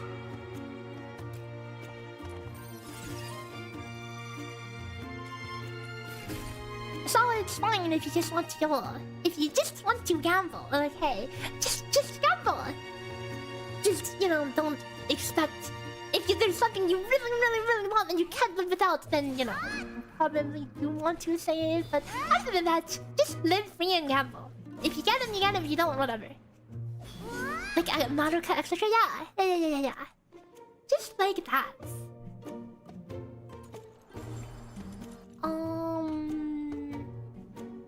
Especially during anniversary, yeah, the freaking roulette, insane.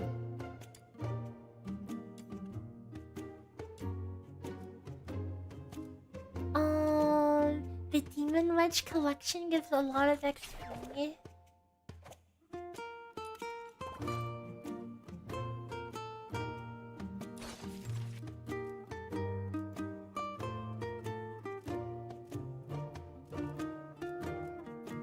I feel like I should have a lot more of... Yeah, like I have all the blue ones because I've been AFK. Okay, never mind, I'm missing this.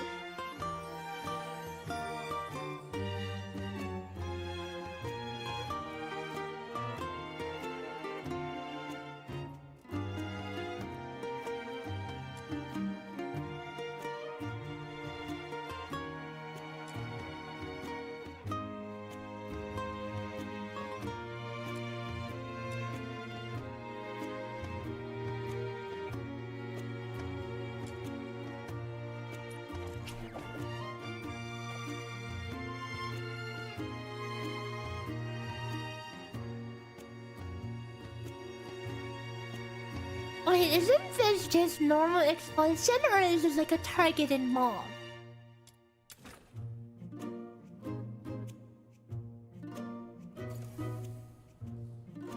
Oh, my scrolls are going to more than RuneScape. Let me juggle them real fast.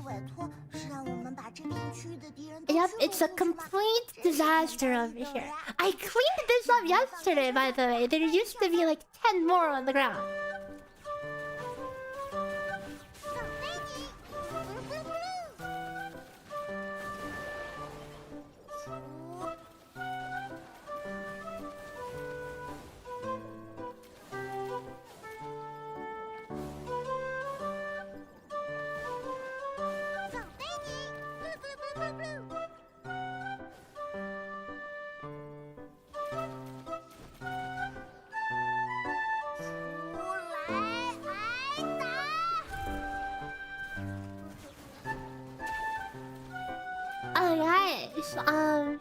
Speaking of Sara, I've been working on a calculator.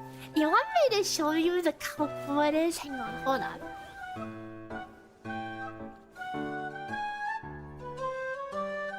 Let me finish juggling these clues.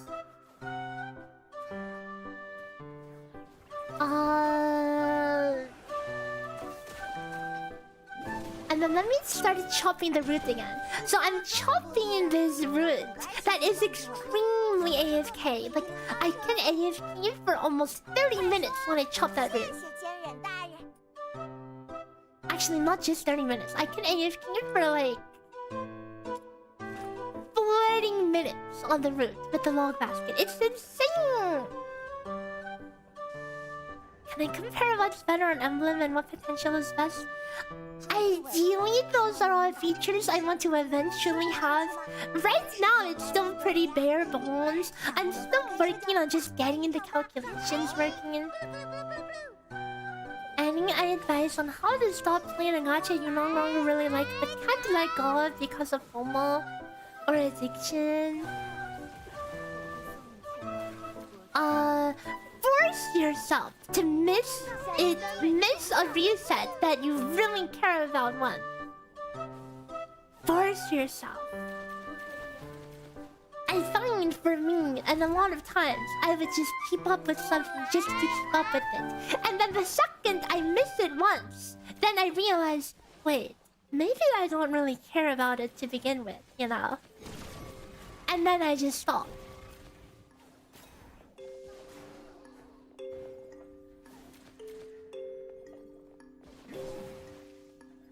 Okay, let me pull up this calculator for you guys. Okay, hang on. Is there a way to disable the character's passive voice line every 3 seconds? 中了这么多敌人，他们总该吸取教训了吧？上课上课，回去领报酬喽！快说，谢谢监忍大人。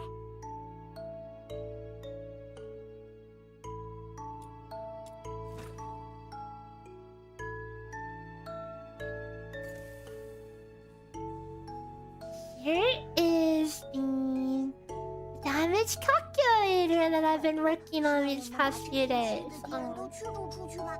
真是简单易懂呀。So, these are what the character sheets look like. Oh wait, I broke something, didn't I? Did I break something? No, that's normal. So, there's a buff table. There's a lot of hard coding. Okay, there's a lot of character-specific hard coding. It's hard to generalize how this stuff works. A lot of things, calculations here, reminds me more of like the TOF calculation method. But you know the major benefit of making things work this way. Look at this. The no script. Okay, hang on. I am turning these character voices off. I can't have them keep yapping when I am trying to yap. So as you can see, I don't have the other characters implemented yet, but no script, instant calculations. Ooh. So you can add these traits and you can see how it changes things. So you look at look at this is like the skill usage table. You see how like I turn on tremble and fall, and then we have dodges and arrow flow 6. And then you turn off tremble and fall, and now you're just doing the whole auto attack combo instead, you know? So there's a lot of like, yes, you have to have a lot of hard-coded logic for some of these characters because of how some of the things work, you know?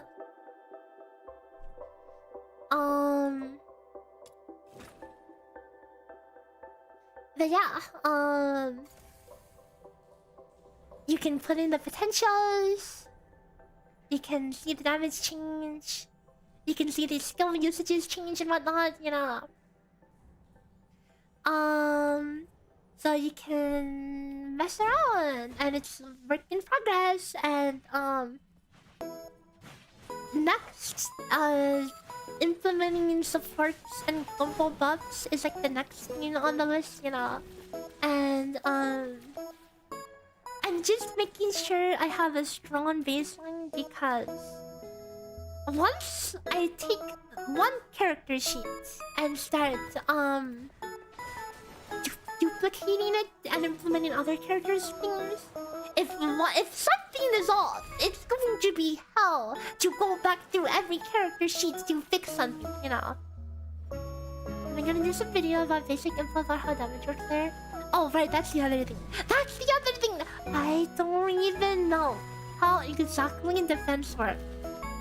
Okay, so like relatively speaking, like comparing like relative damage numbers, these numbers should all be pretty close. But I have to do more digging on myself, on my own, for like the defense formula and stuff. Even like CN, they aren't 100% sure on how it works either.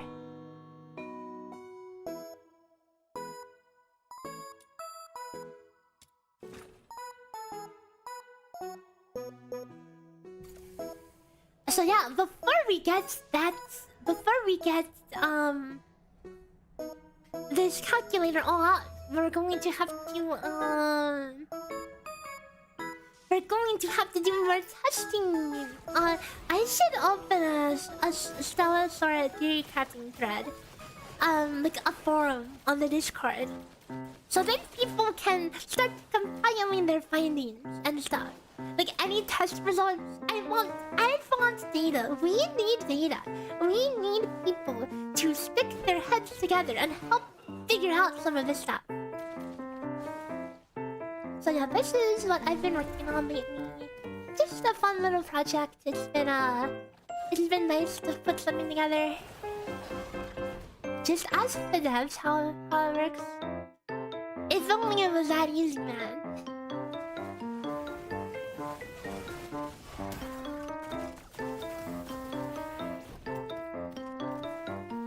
But yeah, that's been my project. Why should I even actively farm this when I can just AFK farm it?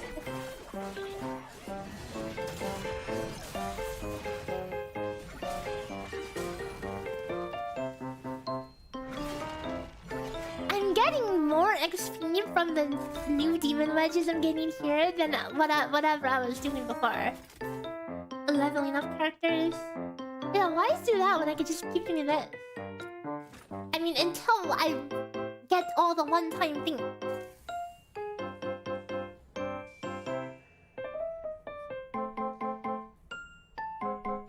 I can AFK farm while farming OSRS, true. I could farm bosses on OSRS. Yeah, you know what? Let's do some down. Let's do some down while I farm this. I'll just spam this for like an hour or two or something. Okay, we'll farm something on OSRS in the meanwhile.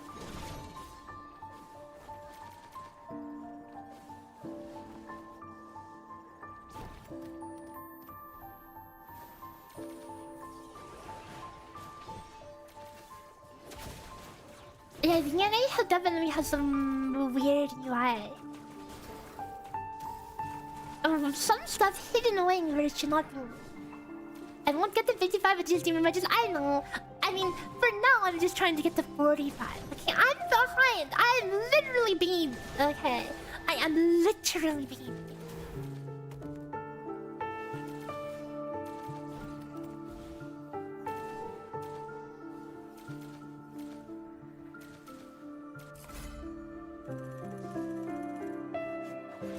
Like, I wasn't AFK farming while working on my video because my After Effects already crashes without anything open. If I have this game open, which crashes my computer with nothing else open, then you better bet if I have both of them open at the same time, they are just going to... My computer is going to melt down. Everyone is like, yeah, this is one of my favorite tracks.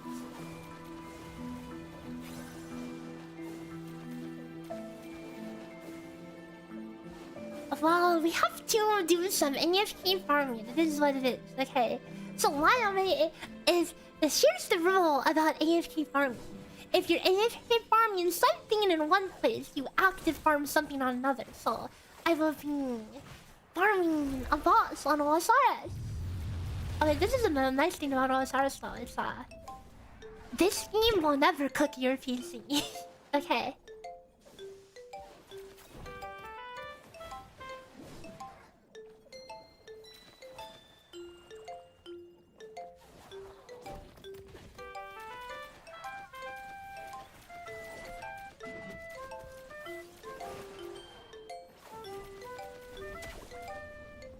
And I think that's nice. It means that I can play a game like DNA and still play this on the side.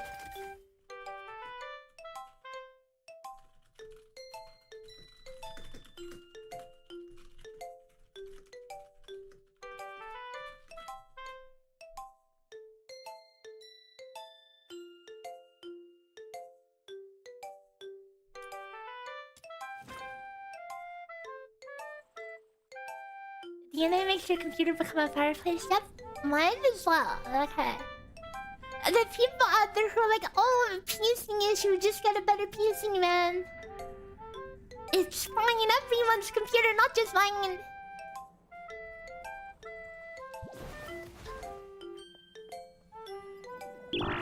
Now this is my happy place. I love grinding while grinding.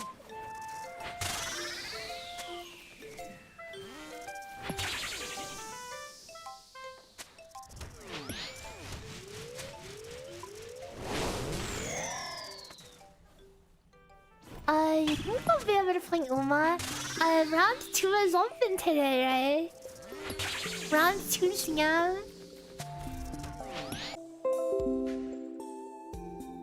Wow. Hello, I'm back. Thanks, Comcast. Thanks. I literally just died within 30 seconds of the ball starting.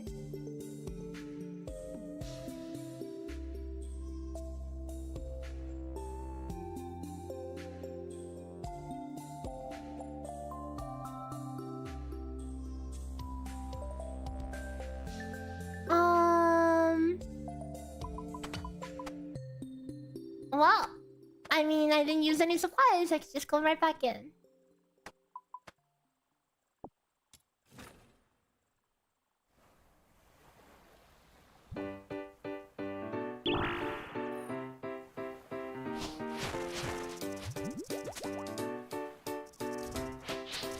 At least that was one of the more team Comcast species.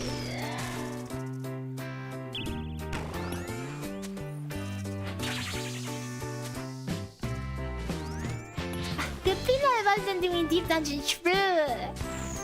We would have to take a 24-hour vacation then.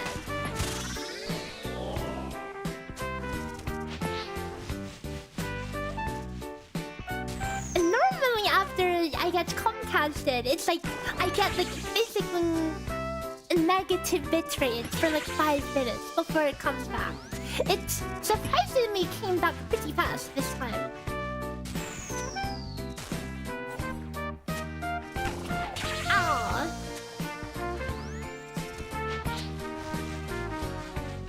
I need to set up my DNA.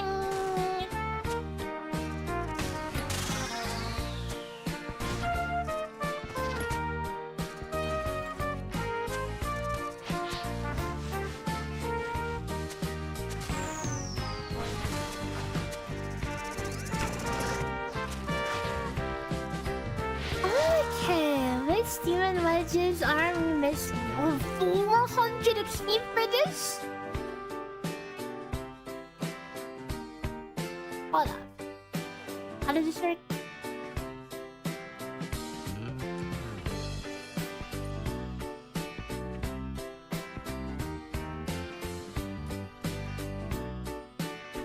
Okay, well let's collect some of the other ones first. Expulsion, my beloved!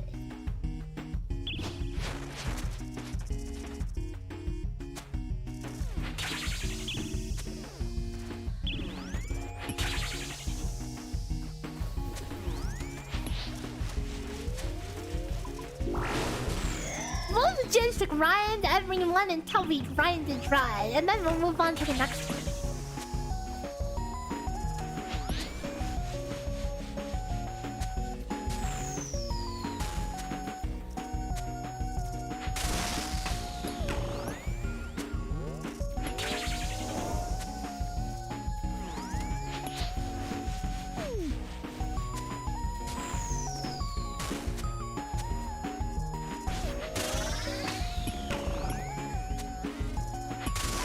You know, one thing I don't like how there even is like a trial rank 80 between character XP in the first place. Just let me grind my character's higher level or whatever. Make it an exponentially higher curve for XP if you must. But let me grind, dang it.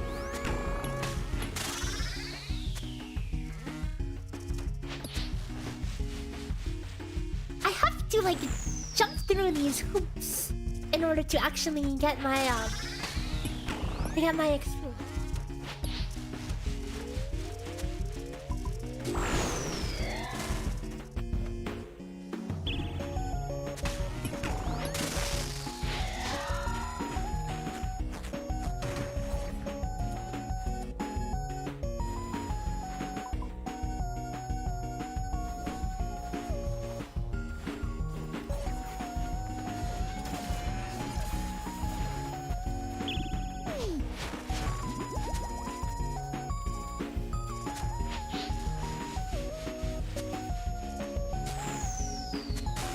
So unfortunately, I do think this is the best XP we're gonna be able to get for a while.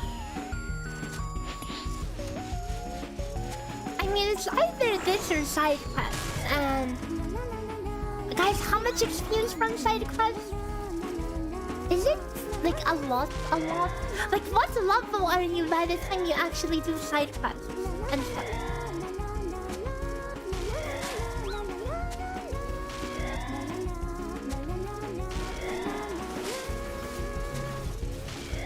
100 to 150 per, right? So how many? A lot? Oh boy.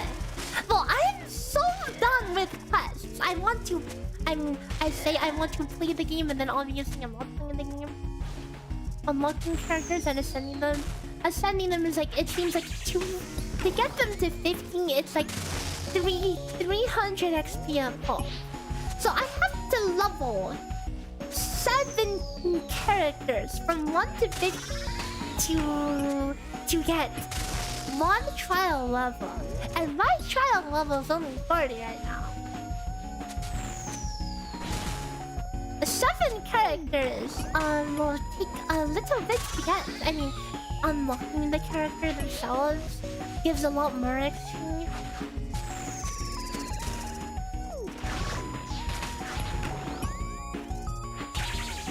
Yeah, I don't want to do the quests. I've had enough of just doing the quests. No more quests, dude. No more quests. No more. None. Zero. I would rather AFK farm than to do more quests. I'm sure they're not bad, okay? I'm sure they're not bad, but dude, I've had enough. I have had enough.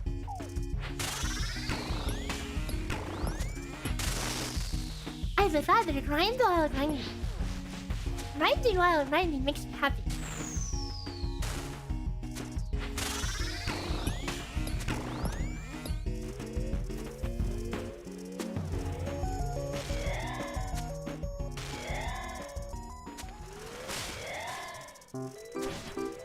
There's a rare loot I've been hunting from this boss for quite a while, and I haven't gotten it. Okay, if I can get it, that would be huge. Like, how many hours have I spent on this boss? I'm trying to calculate. I've done 1,500 down, so that is...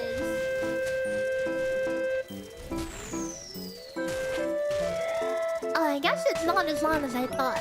Well, okay, I've been doing this boss for like 30 plus hours. That's still a long time to do one boss, okay?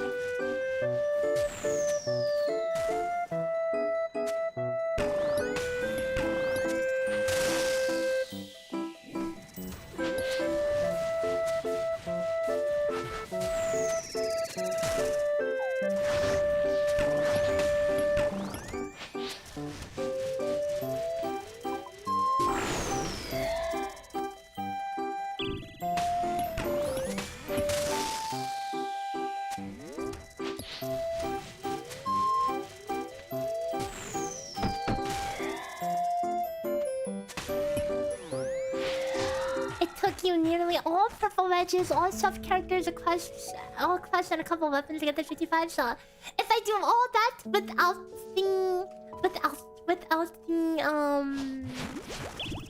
quests, I should at least be able to get like 50.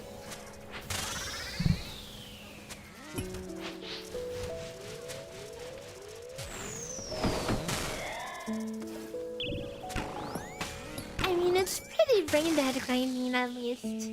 But so 55 is what? Is 55 when you're unlocking max level or something?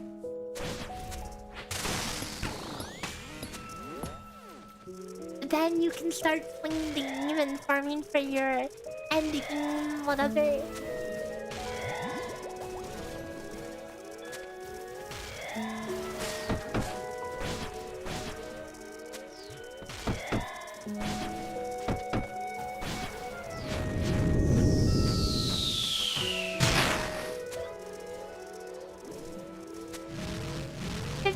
Is 70 characters. How much maps? 90 or 80? You've been in Mystic Means for 4 days, dude. I hate Mystic Means. I hate it!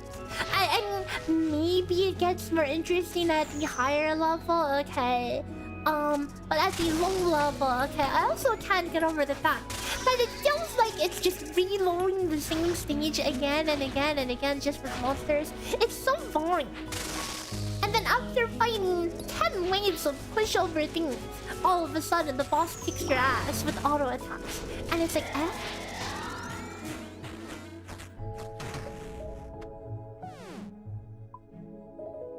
$60 is 80? Oh, I mean, daily XP is the thing, so yeah. We'll slowly get there. I just don't like how trial level gate is a thing in the first place, you know? It just feels so extra.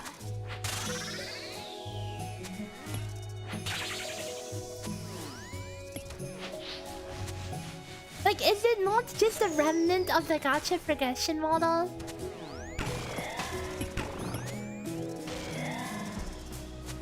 You can't level your character anymore. First, you must do this thing instead.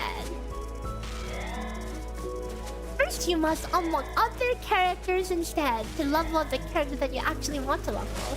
First, you must do the side quest before you can level. That's just like, imagine in FF14, it's like, oh, you can't level up this class until you level up every other class and do the side quest first. It's like, what? Insane gameplay? Yeah, I know.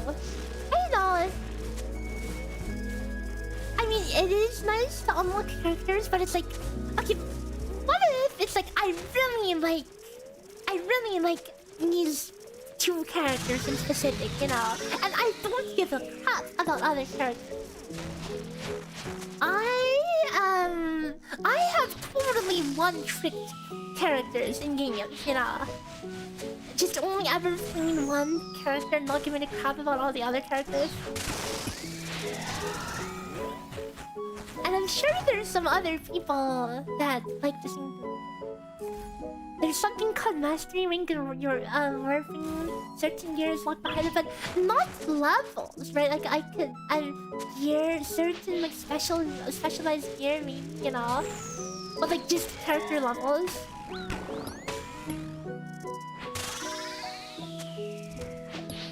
But the thing is, like, I tried to see it under a different light, but you know, the thing with the DNA is that you get it from the aliens as well, okay? It's not just a blanket progression system. It's you can get an unlimited amount of XP from dailies. It just takes time. So it's not like you are forced to unlock X amount of things. Like in Warframe, you have to have that many things unlocked. Technically, you can have nothing. Technically, you can just do dailies for a very long time. Just, you know.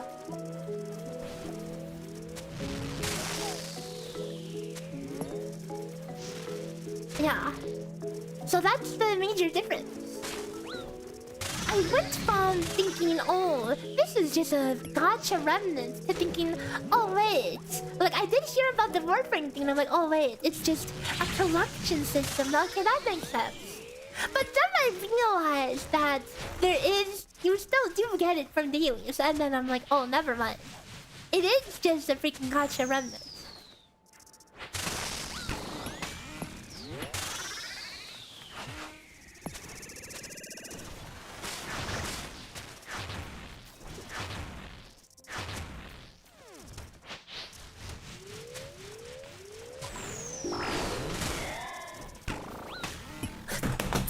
Seriously? I wasn't paying attention.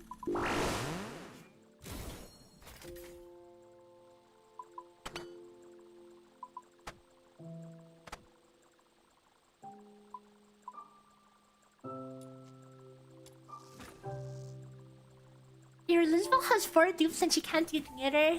I imagine it just gets super stats checking, huh? Is that because that's what it really just boils down to.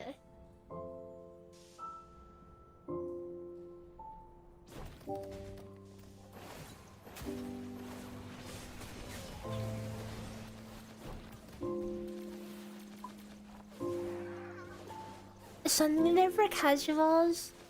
I don't know. I just feel like it's an arbitrary gate, which really does not belong, you know.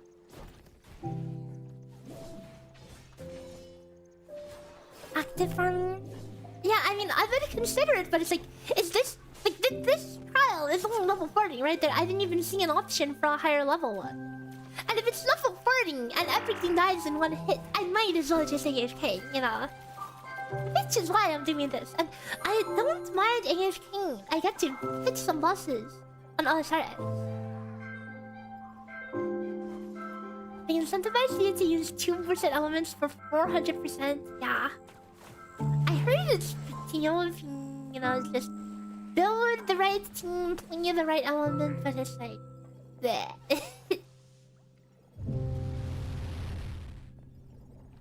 So guys, what's the most difficult thing that you've encountered in DNA so far? And what was the difficulty? Was it damage check difficulty? Surviving attacks from something difficulty?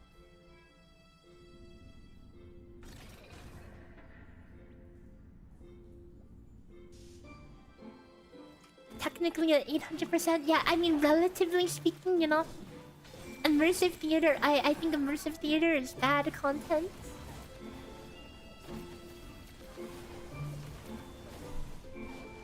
I think it's low quality content. Grinding is a difficulty. True! Just sticking out the grind.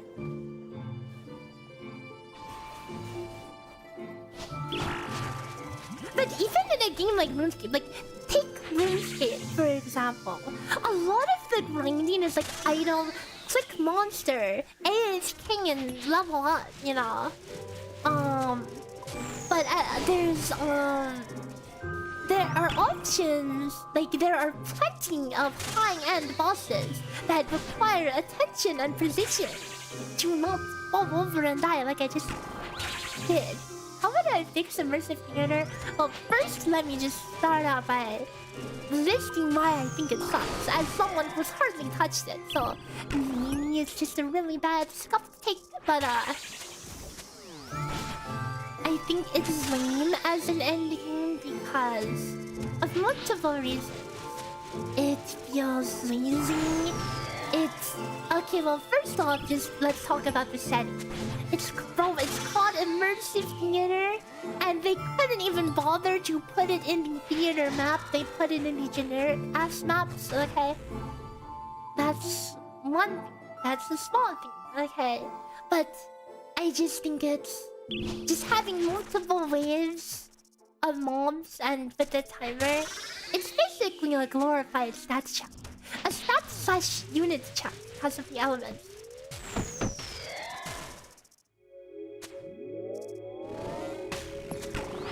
I don't know. It's hard. Like when the content is just mobbing, it's hard to actually have like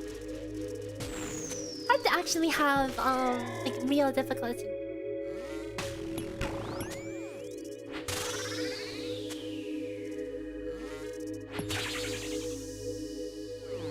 Although at its core, a lot of DNA is at the core, DNA and warfare very similar to games like Path of Exile, right? You just run around and kill mobs. So you know what You know what could probably feel a lot more cool as an endgame mod? Okay.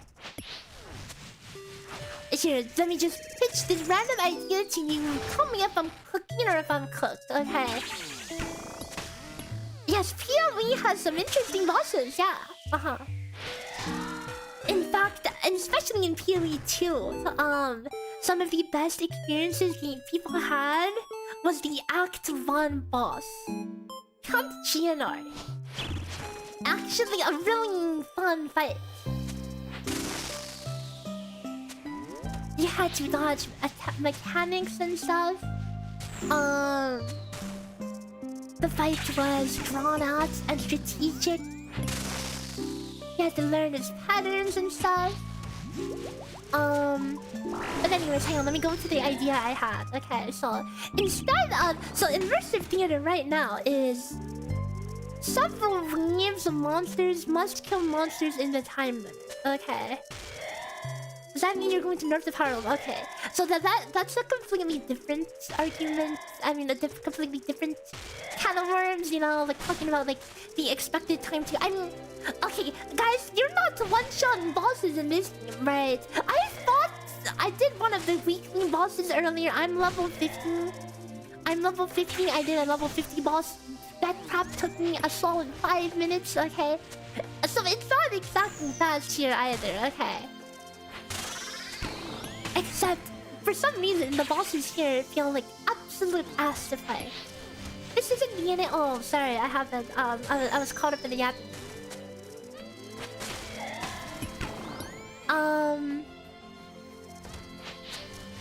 So my idea with an alternative to immersive theater, but instead of making it a timer of instead of making a timer where you have to clear X in the timer, something that's incredibly similar but not similar is that something like a breach, you know, like the breach in PoE where it's like it's more based on killing mobs as fast as possible, which boils down to the same thing, you know. It boils down to the same thing of like just killing mobs as fast as possible, but I think that something like that would be it'd feel a lot more satisfying than just going stage to stage trying to clear the timer, you know. It's the same concept. It's the same. It promotes the same thing in what you want to have strong characters who clear the mobs as fast as possible, you know. I mean, like I get timed content. Okay. It's just at its core, timed content enforces performance. Although in games like this, it's like, you know, something a progression check, you know, slash in other games a gacha check, gacha slash meta character check. Like, it makes sense though. Like, I quite like TOA and like Wua, for example, because I mean, obviously, if you just play the meta team or whatever, it's going to be piss easy, typically, okay? If you know proper rotations and your characters are built, it is piss easy if you play the actual meta team, but if you play the non-meta teams and have to do good rotations in order to clear in time, you know?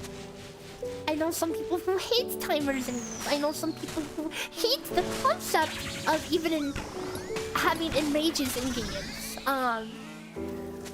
But, you know, I think those are all important things for a game to have. Like, raid bosses with enrage timers where if you don't do X amount of damage the next time, the boss just one-shots you or whatever.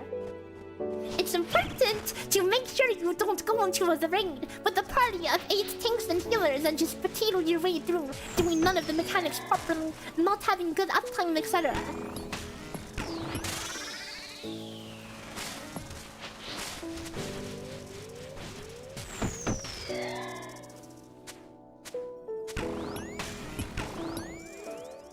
The vibe feels different, so since there's not a gacha, yeah. The thing is, like, all of this content was like made around it being a gacha. This whole you need 2 teams and you need these certain elements, you know. This is all stuff that has been core to gacha design just to get you to pull more characters, you know. Which is why I feel like it's a little out of place.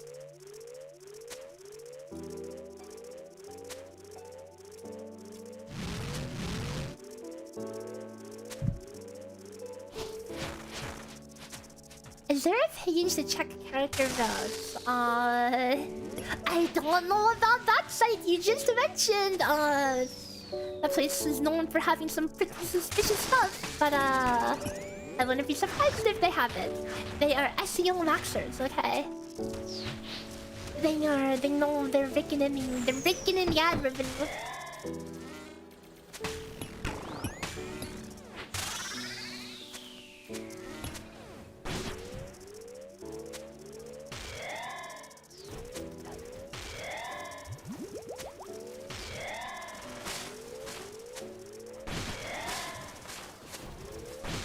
Like, the things I enjoy from, like, PoE is that even when you're really strong, survivability is always an issue, and you have to make sure you have a build that has a good balance, you know?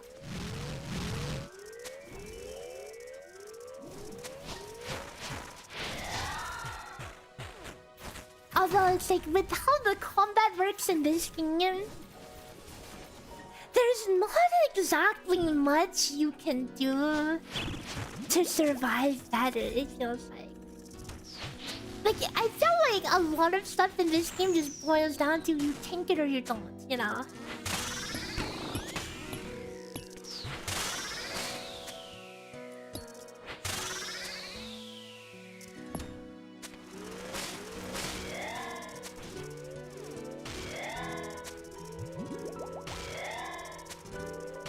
I was hoping you could rune first with a high dupe character, but the 400% damage was too much. Yeah. Pretty much not allowed to use the wrong character at all. And it's like, it's not like restrictive content doesn't exist in other games, right? For example, this boss I'm fighting in RuneSpeed. You can technically melee it, but it's so freaking bad. It was not made to be melee. If you melee it, you have a really bad thing. So, like, yes, in other games, the precedent for forcing you to grind different weapons for different content. In fact, this bow I'm using is specifically a bow that's only good against demons. This is like one of the 2 demon bosses in the game where you would use that bow.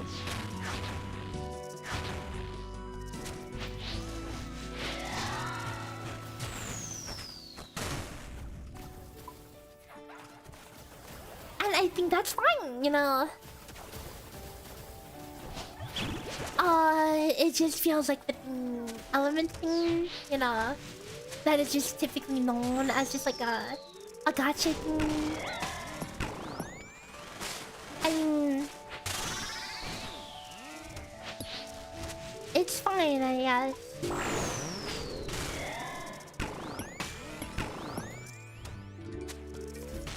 It just means you can't have one character that you just lean on forever, you know? It's not that type of game.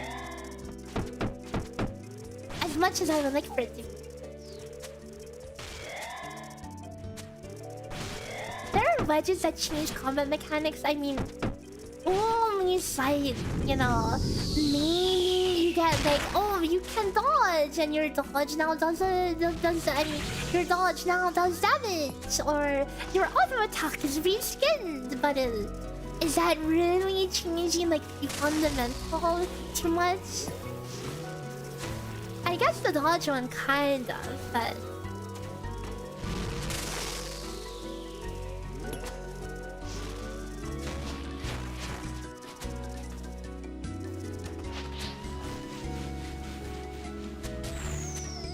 It is extremely restrictive. 4 times is kind of crazy. They might as well just make it say it's just immune to all other types of damage at that point. Cause ain't no way you're brute forcing it through, but basically 8 times less damage. Yeah, it would be interesting if there are like specifics and weapon types. Like this RuneScape example I used, it's like you have to use a demon weapon for the demon. Oh wait. Oh! I forgot. I didn't realize I'm already. How did I misclick? How did I misclick? How did I misclick that? How did I misclick that? Seriously? I didn't realize we were on floor 8 already. Oops.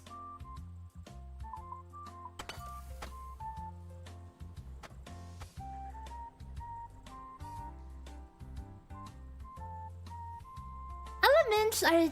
I mean, in what game have they not been restrictive? Elements are always so restrictive.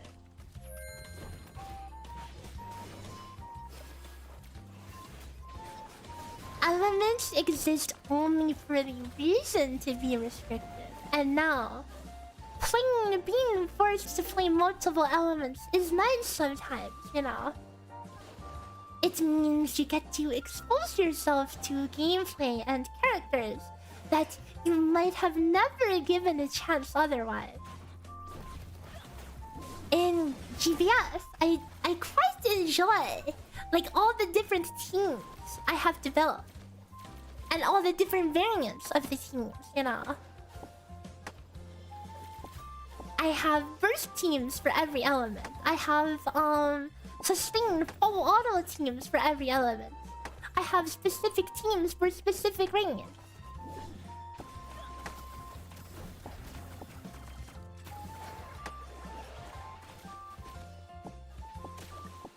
Or 100% increase is the same as saying 5 times. Yeah, but then it's also 400% increase versus doing half. So it's really 10 times then, huh?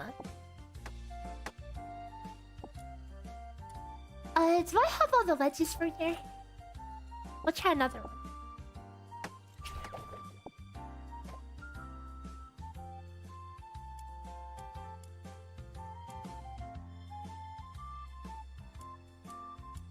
If it's grayed out, that means I can't get it because I'm too low level.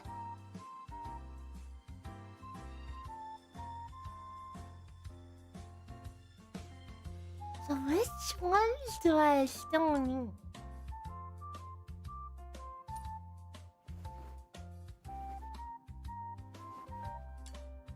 Cerberus's range.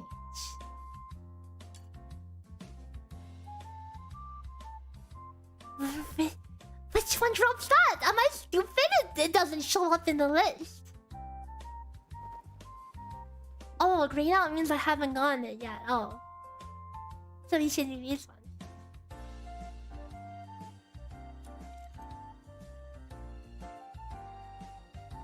Oh, wait. It's this one's defense. Defense. Uh-oh. You're telling me I can't AFK this? Can you AFK defense?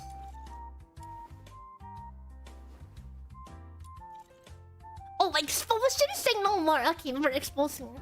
We're exposing today. We're expulsion. Okay. Oh, you can AFK defense? Oh, I see. Oh, I was confusing it with defense with escorts. Ah, the peak gameplay we all sign up for.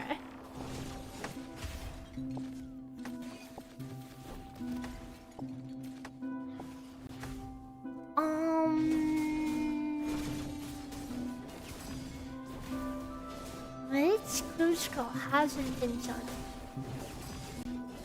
Oh.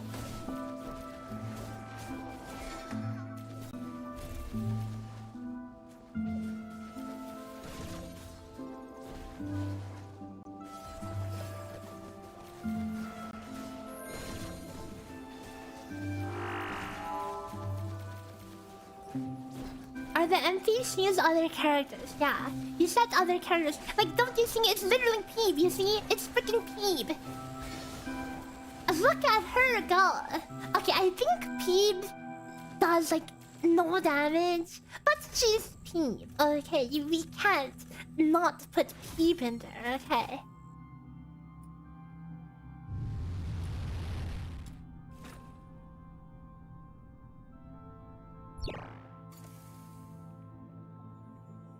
Oh, the fact you have to run to the thing every start.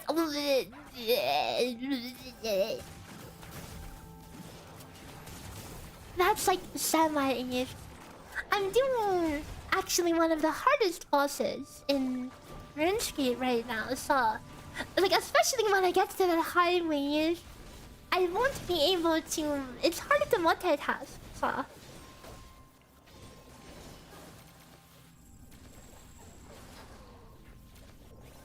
Imagine they just let you stay in. Like, isn't there a mission that you can just stay and keep farming? Right?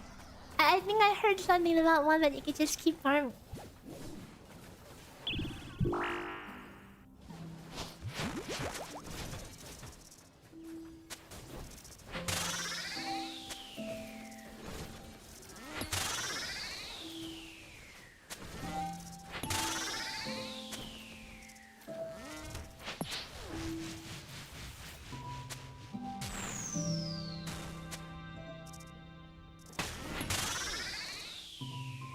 You can stay as long as you want on some mission types. Wait, that's crazy.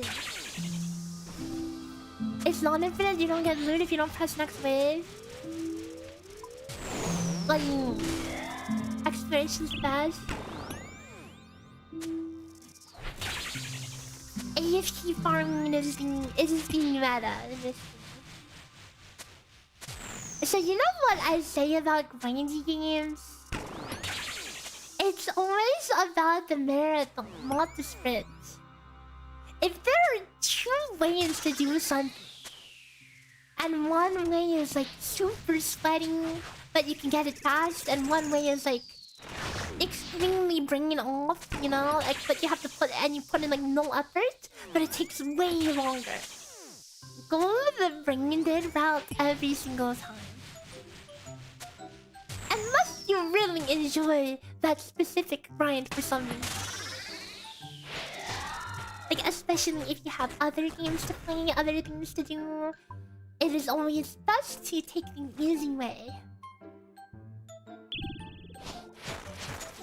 Like in RuneScape, I wanted to level up my smithing level at some point, and I had two options.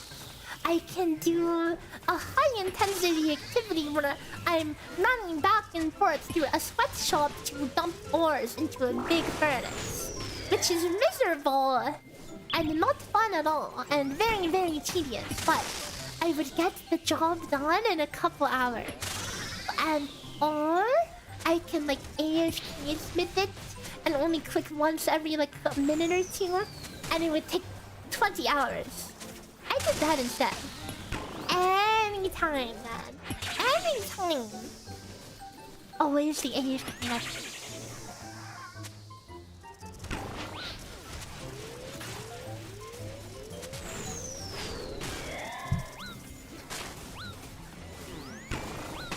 I almost died on wave 2. You're still getting 2 clues per minute full AFK. That's pretty good, honestly. Like full AFK, like you don't have to load into stages or what?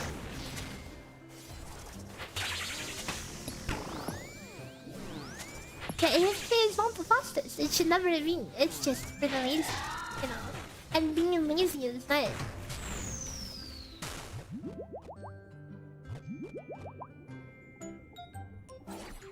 The heck? What the heck? What the heck? What the heck here?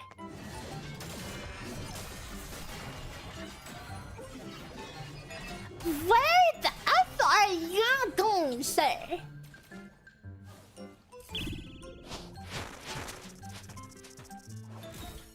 Yeah, if you unlock a new level bracket for Lista, you know, that's when it's time to get all hands on deck with the farming. But when I'm doing this tedious stuff, you know, it's like, I rather AFK. You know, I don't find AFK farm. You know, there's the reason why I play RuneScape. RuneScape has so many things that you can just AFK to play. AFK grinds. But then you might think, oh, but why not play Blue Protocol if you like AFKing so much?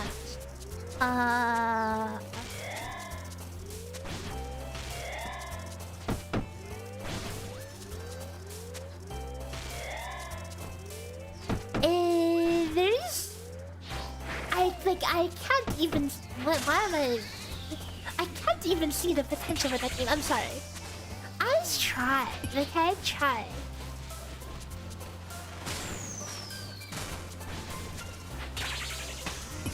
DNA, like, I could kinda see it.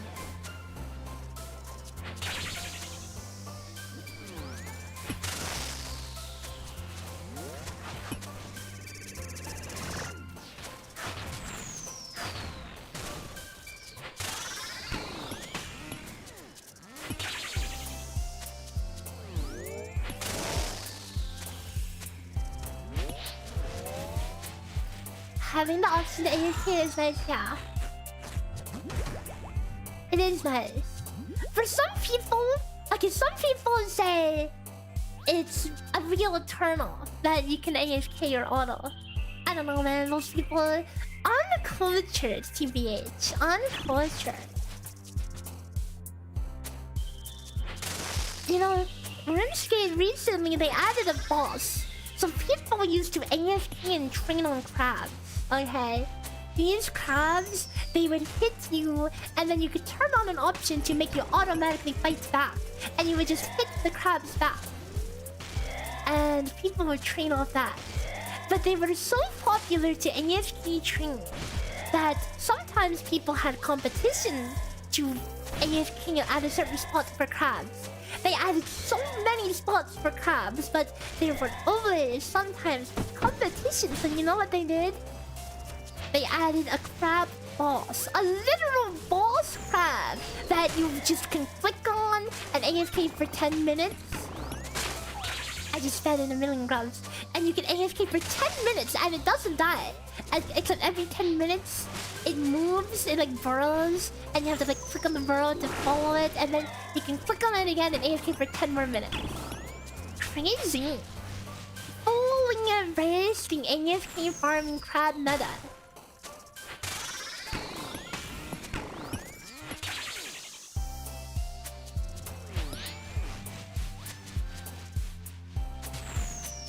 Of course, I don't do Nightmare Zone or Gem Crab. I just do Slayer. And most of my combat XP has come from bosses, actually. Bosses in this game give reductive... Dude, wait. I feel like I'm lagging. Bosses in this game give us so much XP. Some of them anyway.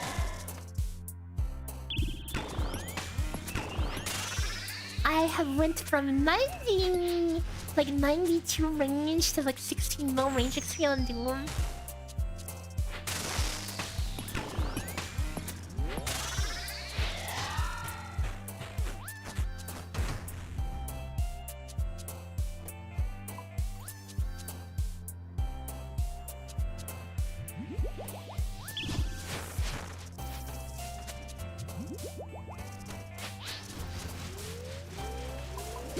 And the thing about any grindy game is it's a long ride.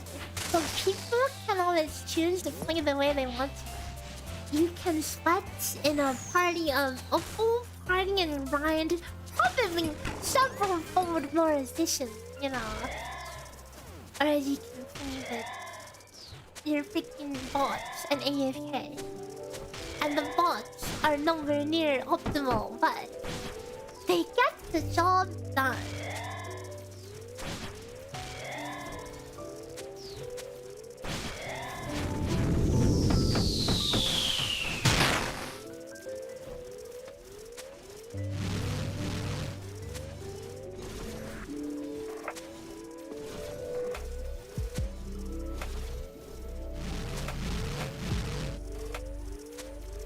DNA is good for people who want to grind 24/7.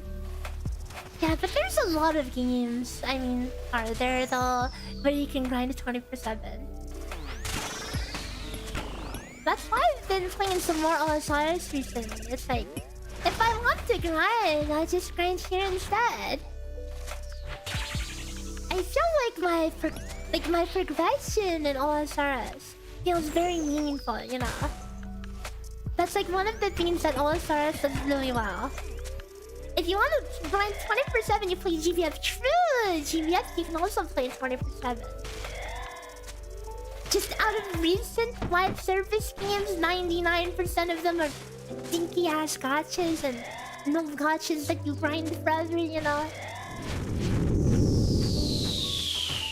Anyone who enjoys big long grinds, it puts you in the minority, you know?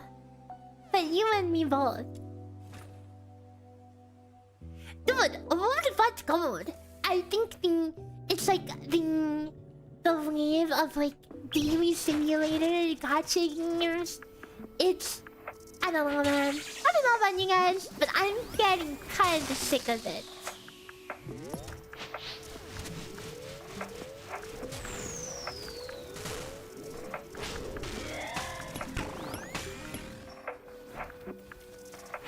We've seen it again and again. It used to be the MMO meta. I've played so many garbage ass king MMOs, okay? But hell, I've had a good time doing it. And now it's all gacha slop. Gacha slop and people being tribalistic over the gacha. When were the times where we would shake hands and say, yep, I played this game. I think it sucks, but I still play it, you know? But now everyone feels the need to, like, have this toxic positivity. Yeah. I've never heard people more crazy about the revenue of the Chinese gacha companies than now, okay?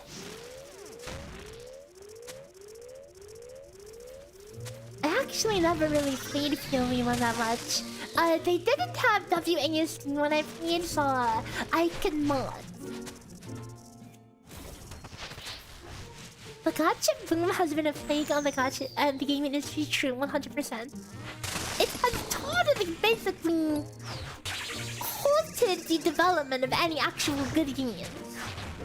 And now we're just getting all of the slop that's been produced over the years. Genshin happened, every company was like, guys, we gotta get in on this. And now we're just getting gacha after gacha. Gachas with, as I should say, memes of the road.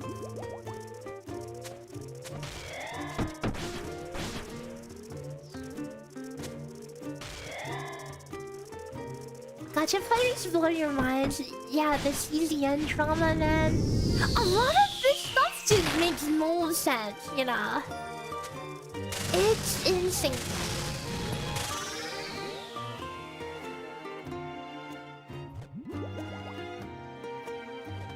What the hell is this loot and why is it so bad?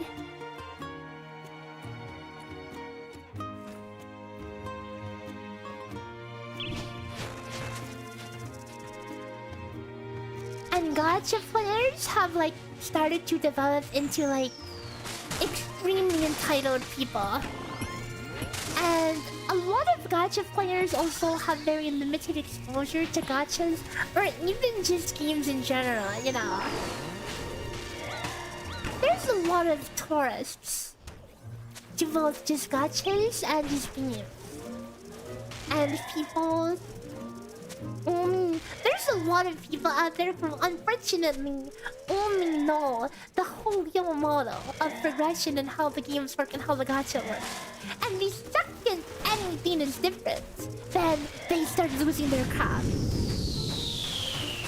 That's why NTPL is feeling the pressure to make their game more relatable, you know. That's why people lost their marbles over Salasora. That's why CZN, with Smilegate, instead of sticking with their roots and their Epic 7 formula, they changed to a full-on whole model because that is the kind that people are just unfortunately used to. Am I winning? I'm trying. I have died every single run on this RuneScape boss that I'm trying to farm while I farm in DNA. You love E7? E7 has a lot of really great things. But I think I would say they SG, I would say they dropped the ball on E7. For me at least. I think they fixed the game for me. It has slowly deteriorated. It went from something that I wholeheartedly recommended to a game that I just stopped playing because I just could not. Uh-oh. Oh, we're fine. Okay, you know what? I actually have to leave after this boss because I'm out of food. I've been trolling that much. Uh-oh. Uh-oh. Uh-oh. Okay.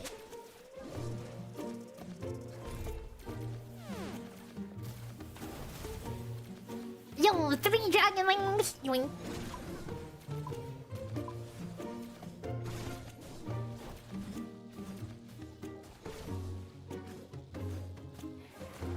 He likes using it for what it is. Like the system, like the game, I don't think the game is bad. But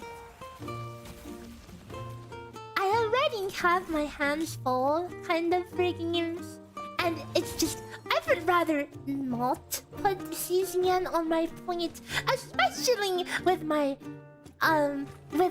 previous experiences with Smilegate.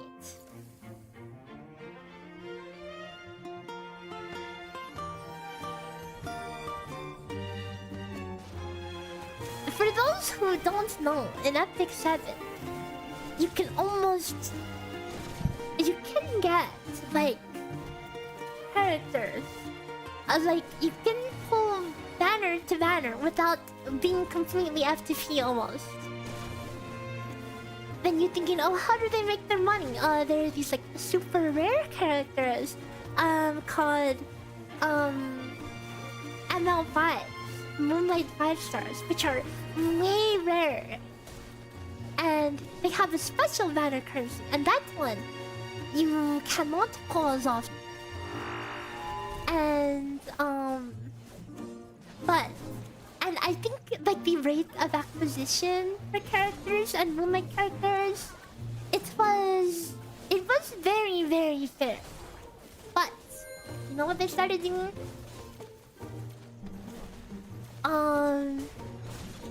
They started aggressively pushing their monetization in very unhealthy ways.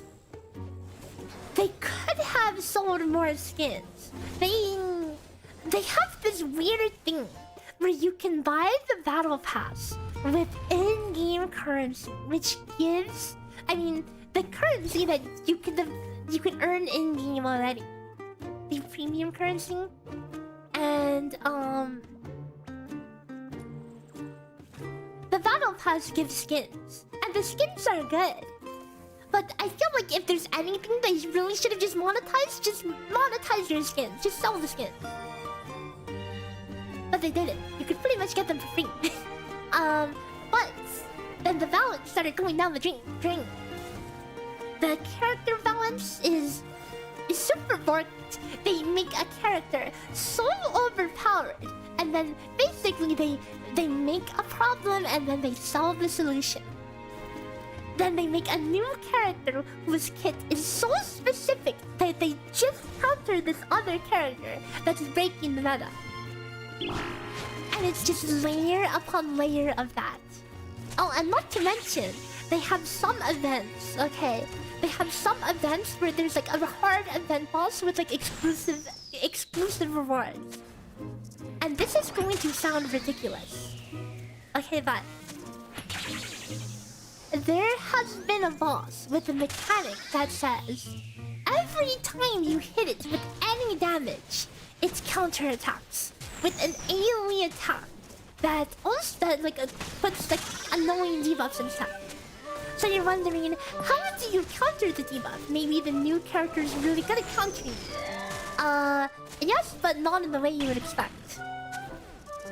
You know what the mechanic is? For every dupe you have of the new limited character, it reduces the counter chance. That is the passive of the boss. Yeah. Yeah. That sounds stupid, but that's actually a thing. And mind you, I had a team that I had to build. It's a super tanky team to tank the constant AoE counter spam. And in that team, I had the limited character. I had one dupe as well, so I pulled her twice. And my team would still die. My tanky team that would take like 20 minutes to kill the boss because you have to run a super tanky team. And I had the limited unit and I still struggled. Yeah, and they kept doing crap like that.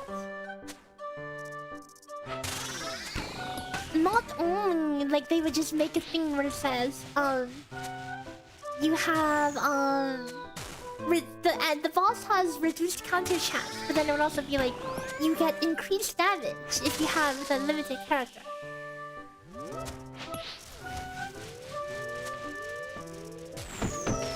And not a well. Again, I didn't even buy monthly pass in that. I mean, I've had times in the first couple of years I played where I swiped, but in like the last 2 years I played, I didn't drop a dime. Cause you don't need to when you get to like the maintenance mode point in the game. You don't need to swipe at all, and you can get pretty much all the characters you want.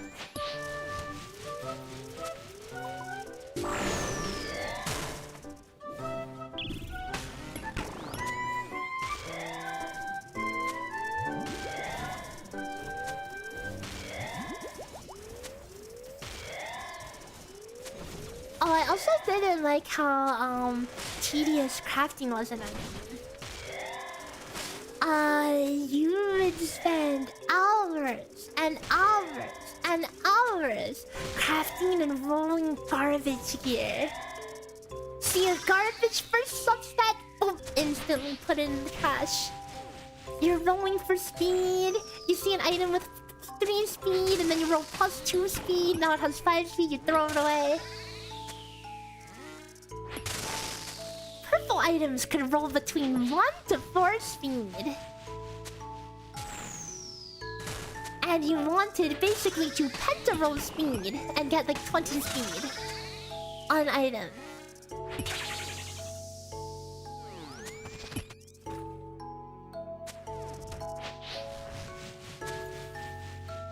But that's just the gacha gaming grind in the modern games, right? Just the RNG artifact grind or whatever. RNG stats grind. Peak gameplay. Echo farming in Rua. Artifact farming in Genshin.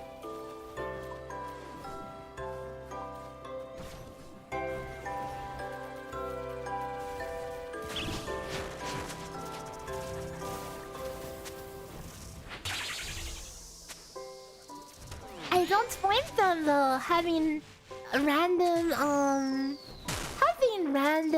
stats is really, it's basically is infinite grind glitch, you know.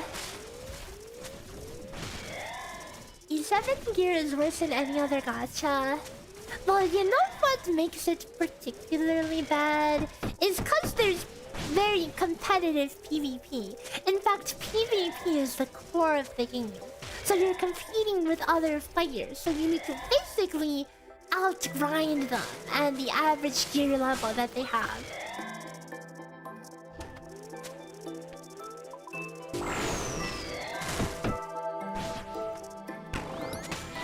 The higher you got in the PvP ladder, the faster your units had to be.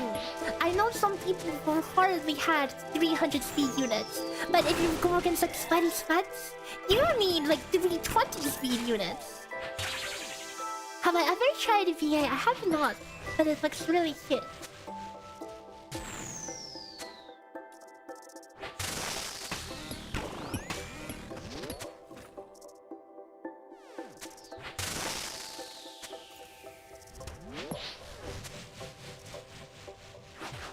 You know, I've played exclusively turn 2 with my I played exclusively turn 2 with my maid Chloe as the centerpiece of my team for like every first pick maid Chloe every single game. And I got Emperor for like 3 seasons at that time. There was a time where you can fling off meta and be fairly competitive. Emperor being top 1000. But not anymore. Can you play off meta? The maid Chloe RTA skin? Yeah! No, I have that one! Of course I have that one! I quit after what's the name of that bitch? The bitch who always goes first and messes up the team order of everything, her setting or whatever. Bride Senya, screw that crowd.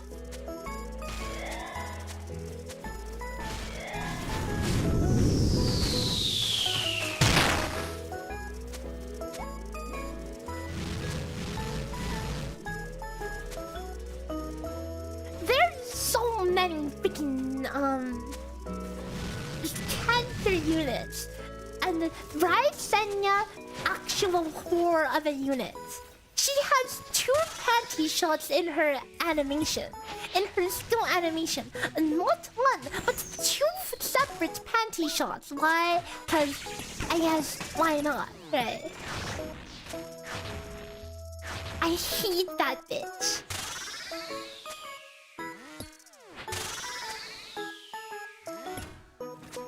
Overpowered AF.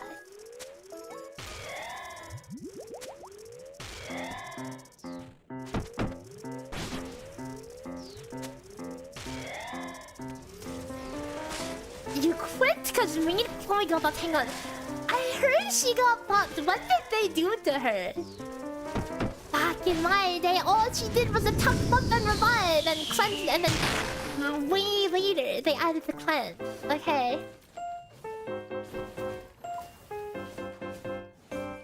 What happened to my poor maid Chloe? Has she become a catcher as well?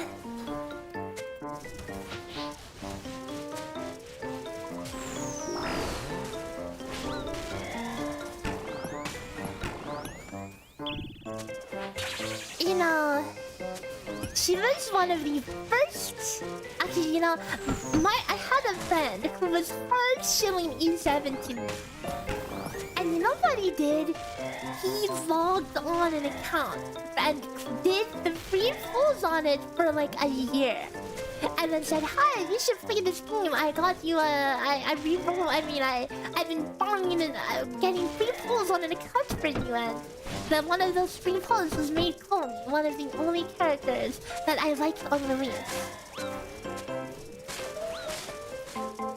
And I was like, is she any good? Because I really love her and I want to build her and make her really awesome. And they're like, no, she sucks.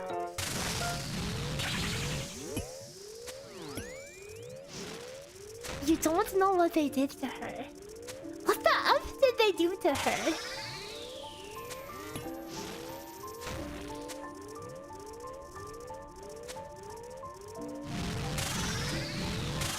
Run!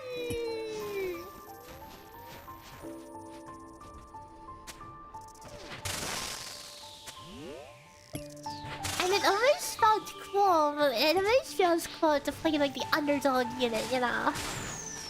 When you're playing like the meta hugging unit. Oh, I almost died. Then it's handling, you know?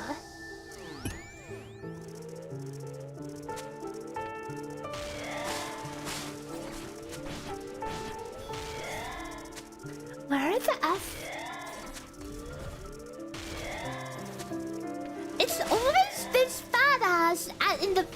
library.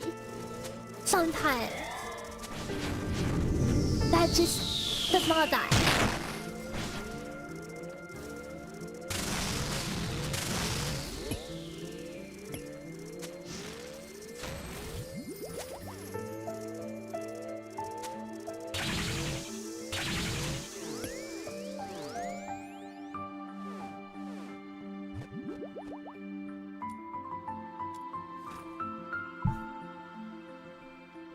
It's always that dude. I've had like 3 separate occasions where that dude is just stuck.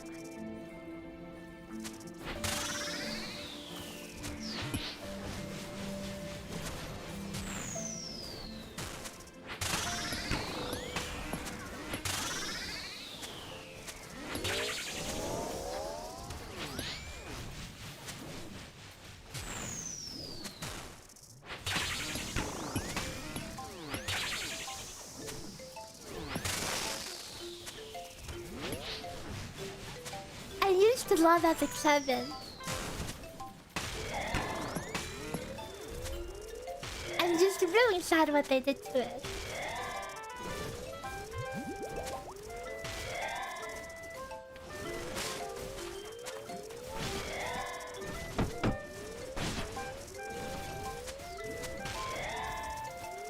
I guess like when did E7 come out?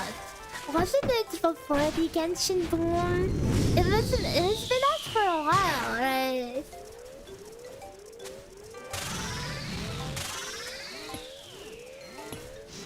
For one of the best PvE units is like an NPC looking ass knight, the Terraner God.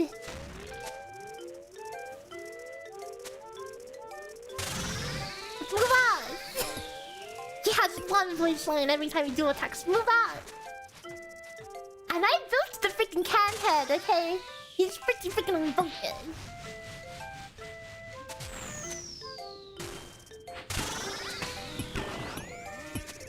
I am taking a lot of unnecessary hits.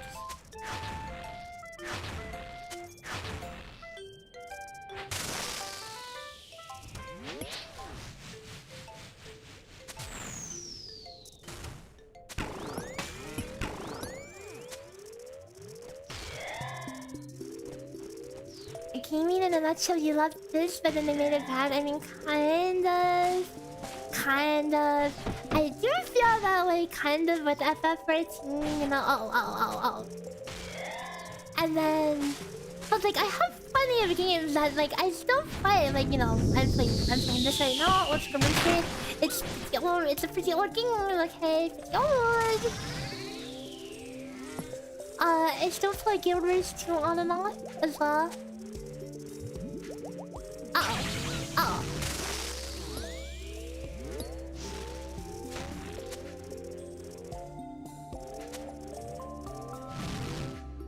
Holy, I'm trolling. Okay, with it without food, surely. Also, I think the dumbass is in the library again. Yup! This freaking idiot, man!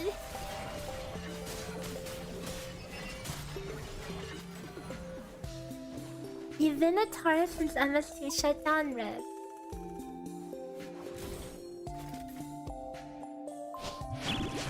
I mean, we have busy lives, right? It's okay to be casual.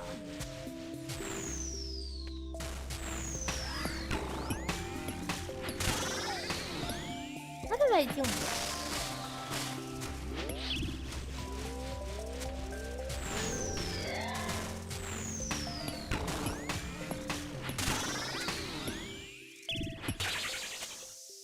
Oh, I am trolling so hard. I'm gonna die and lose everything.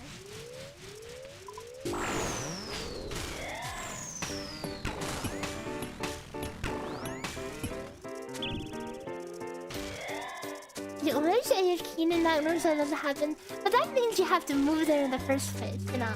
So you're already putting in the effort.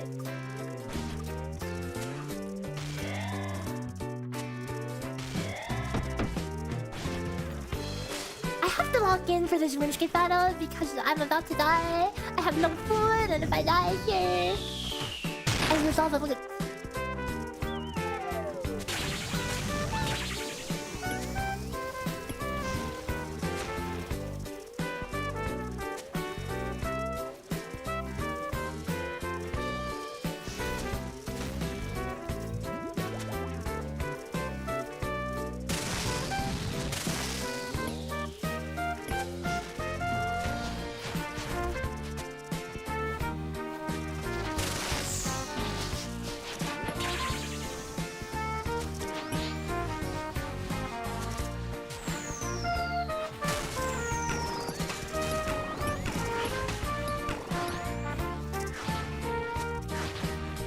Okay.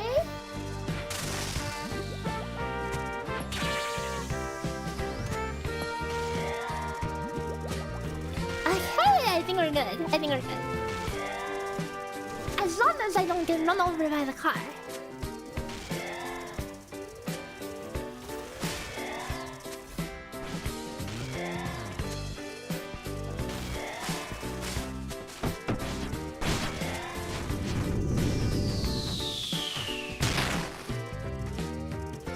Okay. No, it's never lucky.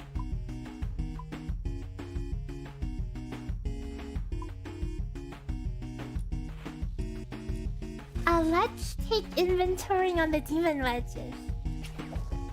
Good morning, Albatrossa. We're doing some item grinding while farming bosses in RuneScape at the same time. Oh, we've gotten like absolutely nothing. I mean, we got something.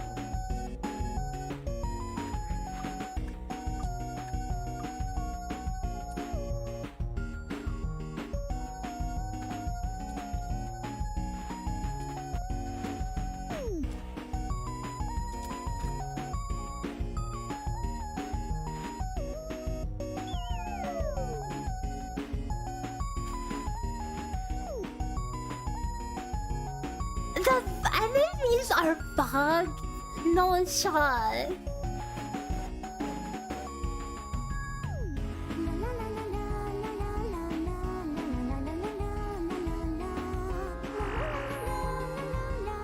Put Subway Surfers in the corner, true. Wait, the fans! Wait! This is so stupid.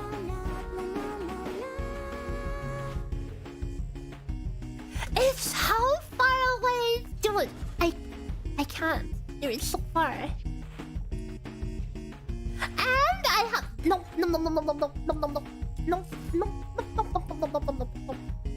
Absolutely not. I need expulsion. I need freaking expulsion.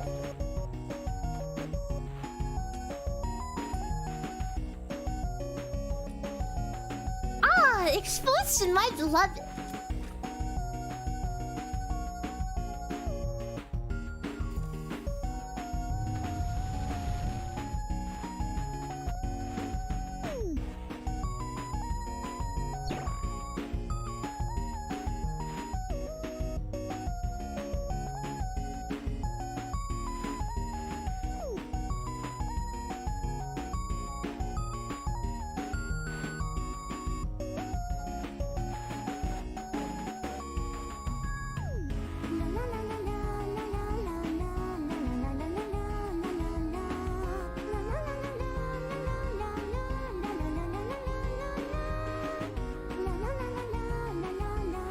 Does the immersive theater ever change the anything it has as a baseline? Or is it just the same thing? I mean, enemies have like these cringe buffs, right?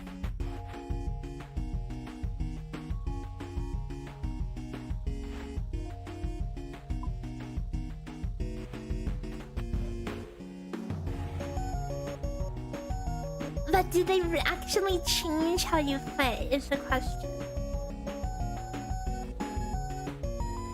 You know what I don't get?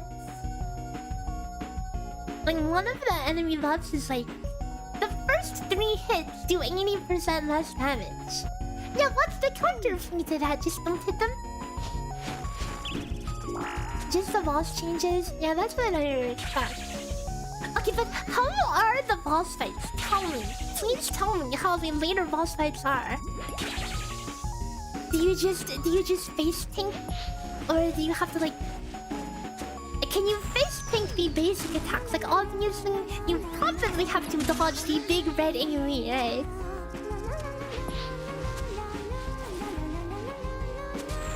Wait, why are they not killing it?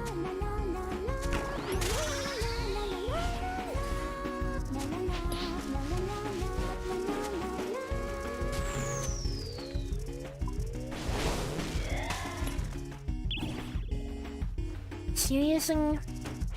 Seriously?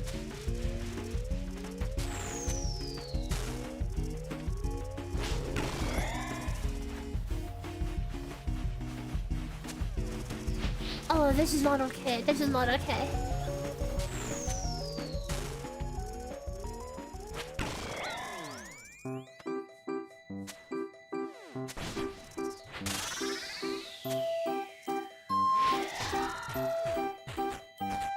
Yeah, Saichi is kind of freaking broken.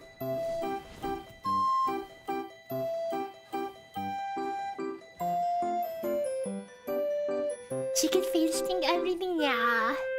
It's either you face tank everything or you don't, and you just die. I really wish the boss scene was better. Like in action games, don't you expect the boss scene to be the most fun part?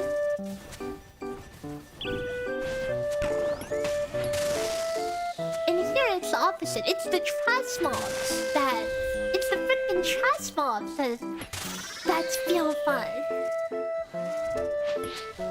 Is Outsider good? I don't know, man.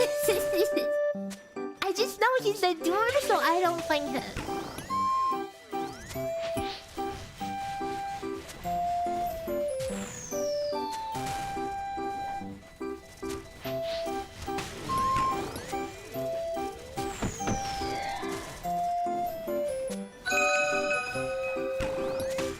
Insane DNA gameplay. Oh, thanks, Hollow.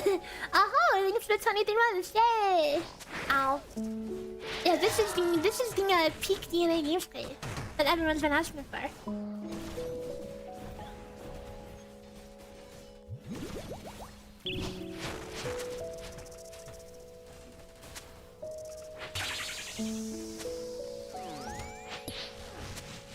I'm getting some crazy delving in it. Okay, watch. I'll get my Ayak today, maybe.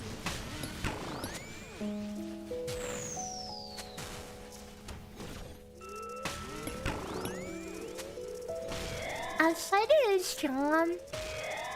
Like surely the balance between characters, as like if it's not, you know, gacha power theme, surely there's some level of balance between characters, right? I will get pets before I... Dude, I already got the pet! The stupid ass pet that I don't want.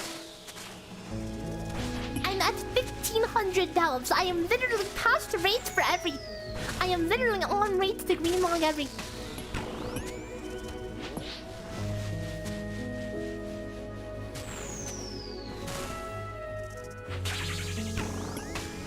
I have 2 clocks, dude.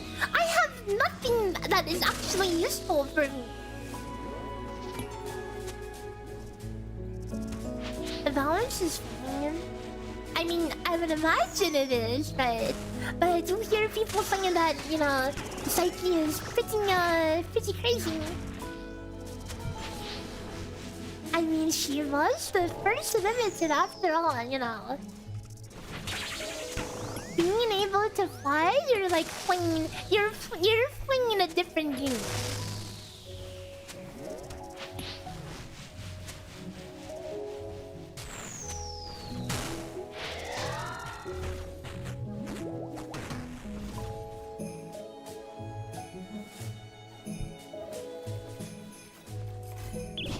Yeah, you are forced to play a different element.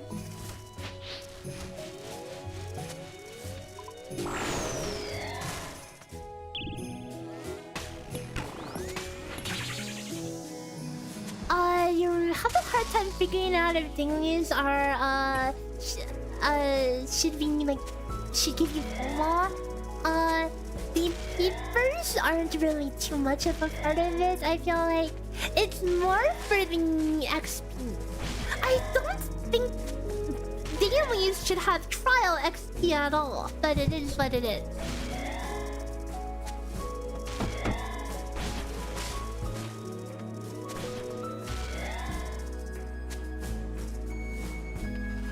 Oh right, I almost forgot. The gameplay in this game is more mobbing than boss.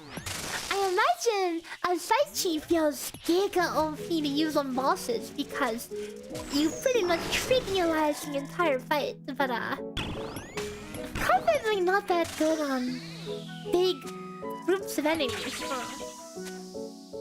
Yeah, there's trial XP. I mean, I think they're worried about like having to feel the FOMO of like if you don't log in, you're going to be missing something big. Yes, you do miss something big the trial XP.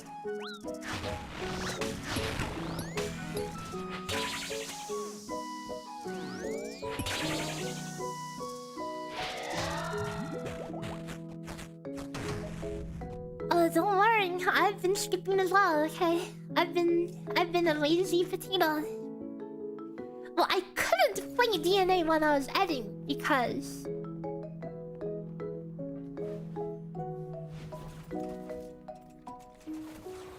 DNA, my computer is already dying without with just After Effects. So imagine After Effects and DNA.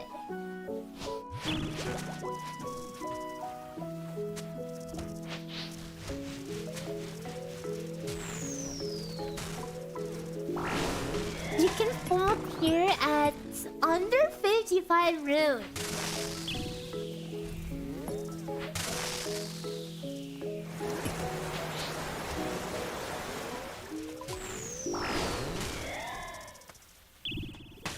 I saw that they're saying it's a pushover. I heard one of Warframe's biggest downfalls is that there's no meaningful end. I hope we don't fall into that trap over here as well.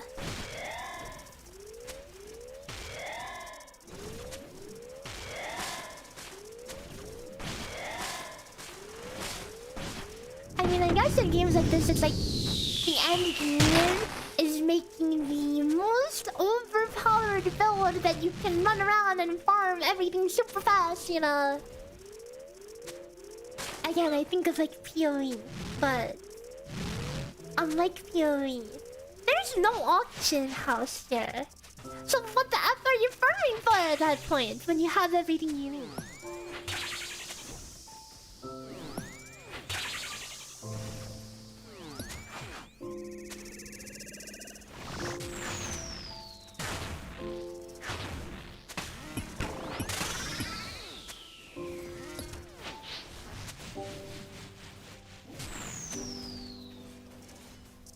I wonder what the content direction of this game will be.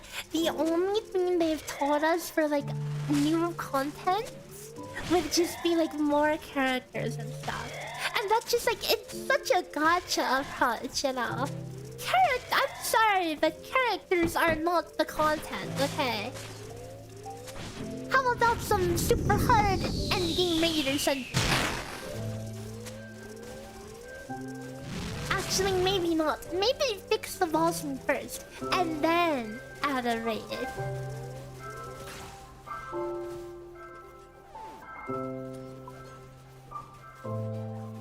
You can stay in endless missions for a long time to fight level cap enemies. I mean, I guess, right?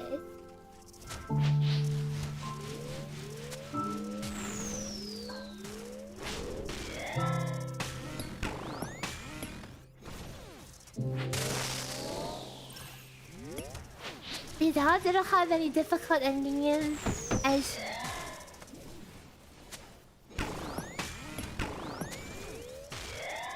Games these days, they don't as difficult endgame because it doesn't appeal to that many players.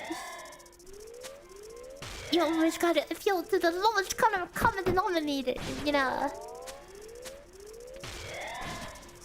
Although I might be biased because I'm a slut, but I like aspirational content in like when I'm a noob, I like having something to look up to and thinking, oh, one day I want to be that strong to be able to beat this thing.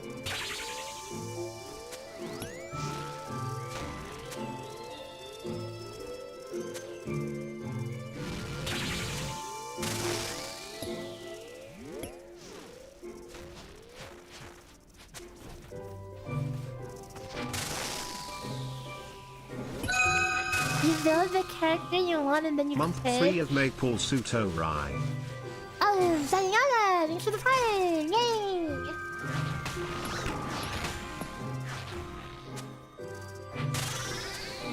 Like, when I play PoE 2, I literally grind hard, and then until I do the biggest thing I want to do, which is one-shotting the tentacle boss at a max party scale. And the second I do that, my interest in the game falls off a freaking cliff because I one-shot the strongest boss in the game. What else is there left, you know? But I mean, PoE is seasonal. You know, you can always play again next season and try some other crazy build. And by that I mean try to make my thing don't work out. Fighting. I mean, after they nerf it a million times, I'm still making it work out. You know, that is where the fun is.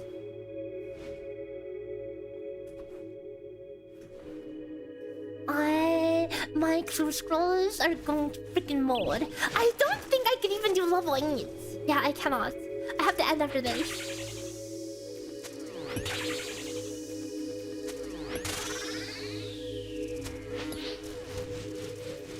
Which is really unfortunate, dude. What do you mean I just have to leave after next one because my freaking crew scrolls are molded? I've never played TFT. What's that? Ever tried playing hardcore? No. Okay. The way I play, I don't like hardcore. I love being made out of freaking toilet paper and just dying in the mid-testing, okay?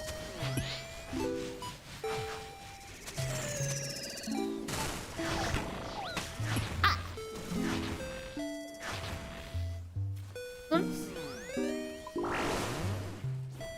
Playing hardcore is the opposite of living on the edge. Playing hardcore is basically playing like the biggest freaking weenie to ever grace the earth. And not touching anything until you're super over-leveled, over-geared for it. Which is the opposite of what I do. I like to jump into the hard-ass boss while I am totally not ready for it in terms of gear. I see the health bar move and I'm like, and the boss one-shots me, I'm like, yep, looks good to me. It can bleed, it can die.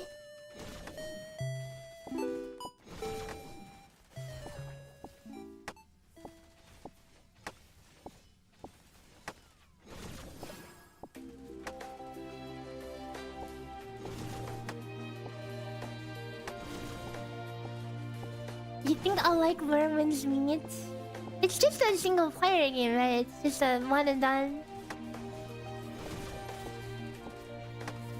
I mean, like, you can co-op it, but it's like... It's not like a long-term game, right? It's just a something... It's just a one and done. It has MMO elements, really. Is it live service? I was under the impression it wasn't. I was under the impression that you just... It's an RPG, you play through it and you're done.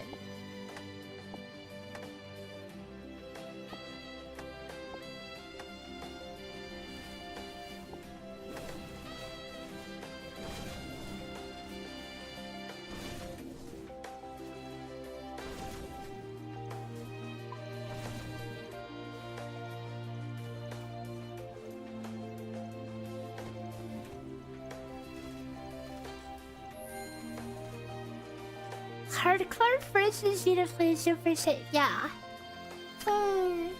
Like, you know, there's a hardcore mode in RuneScape as well. And in RuneScape, which has thousands of hours of grinding in it, hardcore, you know, there's a lot of hardcore people who play hardcore in RuneScape, and then they never touch a single boss.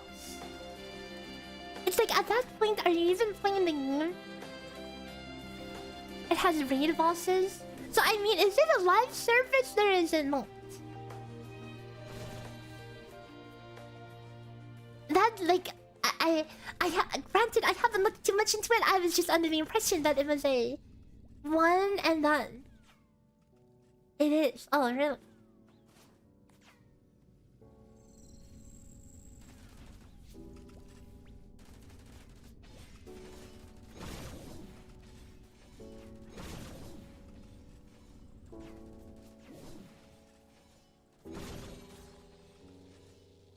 Do you feel like they overlooked a lot of the gacha elements in this game? Yeah, no, 100%.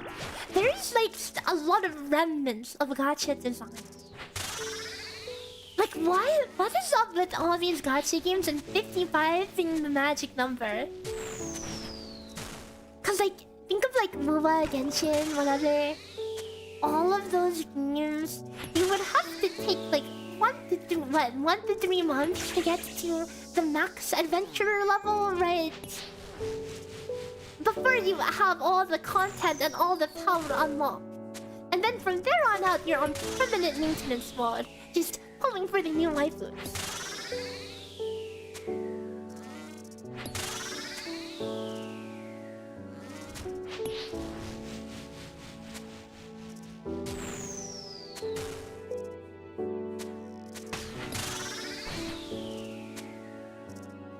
Yeah, it is kind of just funny how they all turn up to that, right?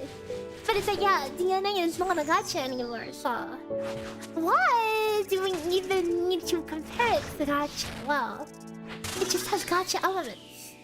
And you know, I've gotten a lot of interesting comments on my video.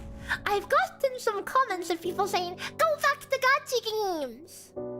Like, there's probably, I mean, there's like a lot of people, I imagine. Cause, okay, whether you like it or not, DNA marketed itself as a gacha game for its entire lifespan until it became not a gacha game. But its entire selling point is the gacha that is no longer a gacha, you know. So it is still appealing to gacha players. And because it's still appealing to gacha players, you have like super gacha normies who are getting hard filtered by the grind. And then you have people who are like, oh yeah, those are just the gacha normies getting filtered. But then there's people who assume anybody who has anything complaining to say about the game is a gacha normie. And some people are showing up in my comment section being like, oh, you know, that's just because you're a gacha player, not everything needs to be like your stupid gacha sloth or whatever. It's like, bitch. I have played my fair share of live service long gacha. In fact, I've probably played more than most of them.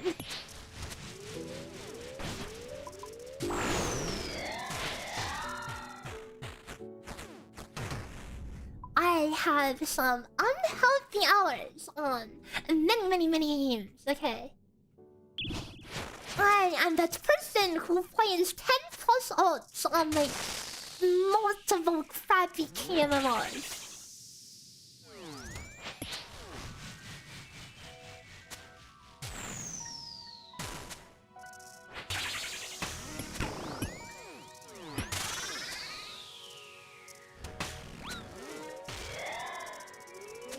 And no, okay, and it's like the game does have issues, but some people think the only people complaining are people who... Some people think the only people complaining are just, you know, gacha brain-rotted people. And there are some gacha players, okay, don't get me wrong, there are some gacha players who are enjoying the game, okay? Because there's a lot of gacha players who, you know, haven't really played any real games at all, okay? Let's face it, there are a lot of like normies who played Genshin as their first gacha, as their first game. They've never played a real game in their life.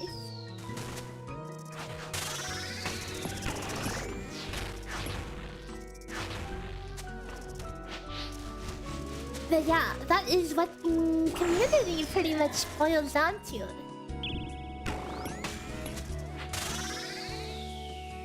But it's not so black and white, you know.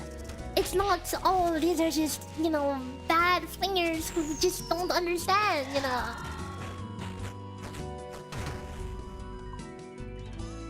You think When's Me will be my main game? Really?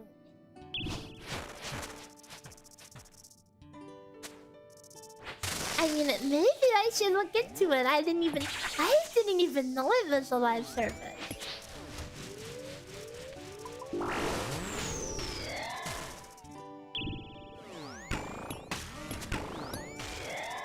Yeah, people attach their personality to games and they feel attacked when you say something about the game. Tribalism. And it is a tribalism, unfortunately, is at an all-time high right now.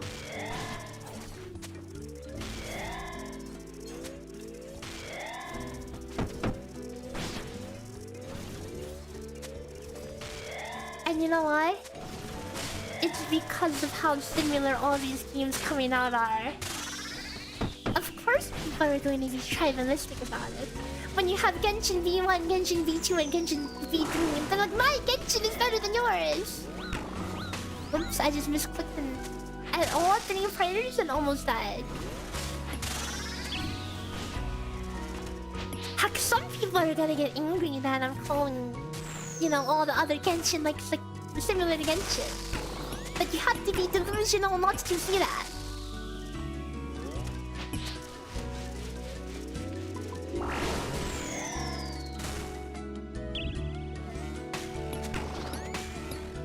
Just play the faking game. Take your cake and enjoy it. Nobody cares which game is your favorite. You like the game you play it. That's simple. Ah!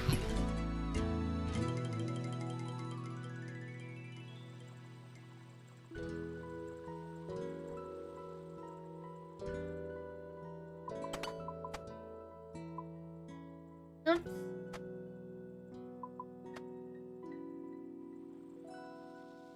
Breath of the Wild, it's true.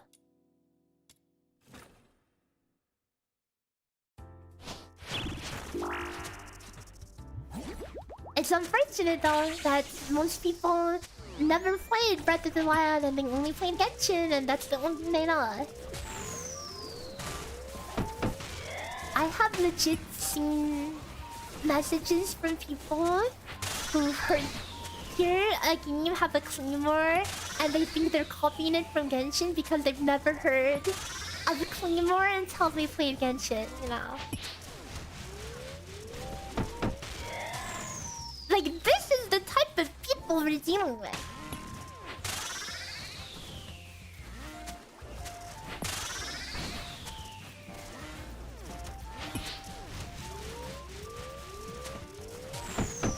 Oh, I'm dying, I'm dying. I am dead. You know what? Being dead is fine. I'll just be dead. Sure.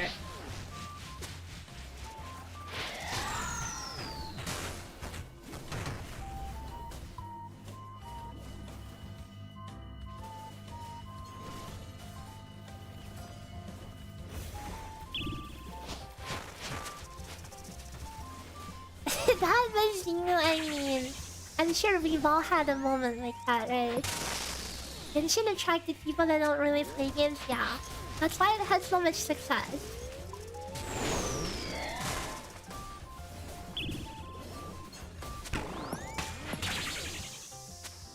The the norming feel is strong. All the games are just going for norming feel these days. Even like the FF14 Deep Dungeon I was so excited about, you know. The Deep Dungeons have just been getting more and more normy. This is just the trend of all gaming, unfortunately. You know what made Deep Dungeon really fun for me? Why I sunk thousands of hours into it? Because it was an impossible challenge, never meant to be soloed. But that prospect of some impossible challenge is what made me want to do it. And now that the solo has been done on the first two dungeons, they pretty much have made all the future ones with solo in mind. And like some classes had a way harder time soloing than others. And that's fine. People figured out the tech to win on every single class. It just took time. But because of that, like the inaccessibility, you know, they decided to just physically remove, you know, almost adding real form of danger. No, I started streaming because of the dungeons, okay? I have like 3,000 hours in Palace or some crap.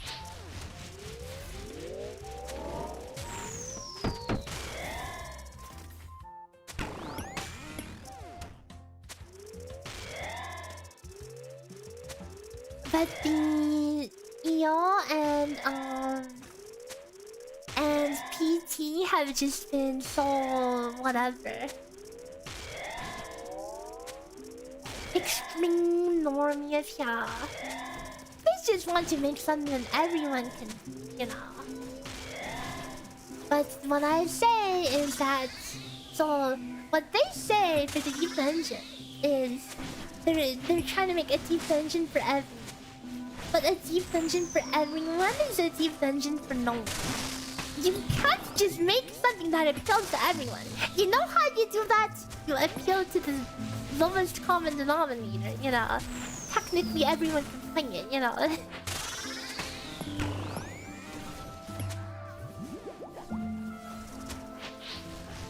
It's like you're making a sandwich but you have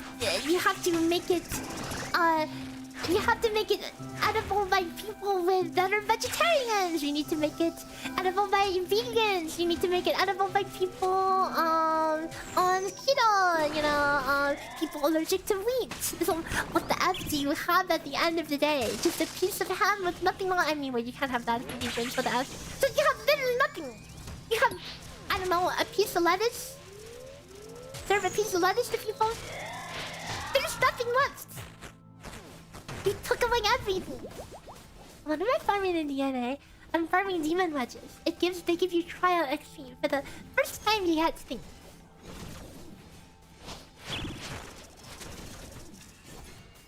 And there are people who only eat meat. Okay, so I guess you can't. I guess you just simply cannot serve anything, you know.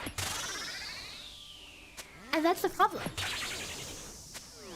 These games will appeal to the most people and end up making something so bland that it has no flavor to begin with. And I think that's unfortunate. I think games can have content that appeals to both being casual and hardcore at the same time.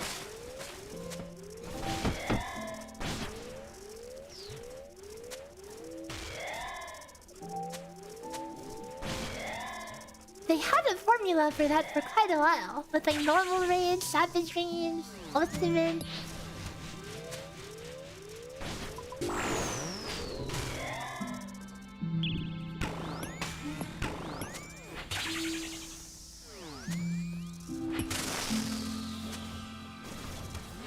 But I feel like FF has just kind of deteriorated in general. Not just with Deep Dungeon, but mostly Deep Dungeon, because that is my favorite content. It is the only content I play FF for.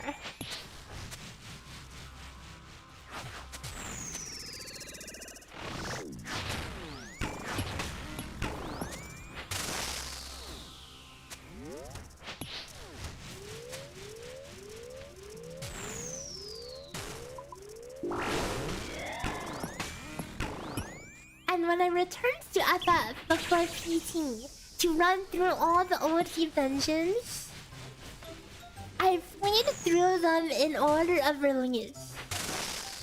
I remembered the challenges of the old Heap dungeons, which had been slightly power crept by class balance, but still have a lot of that essence of what made them difficult, which is nowhere to be found in the new one.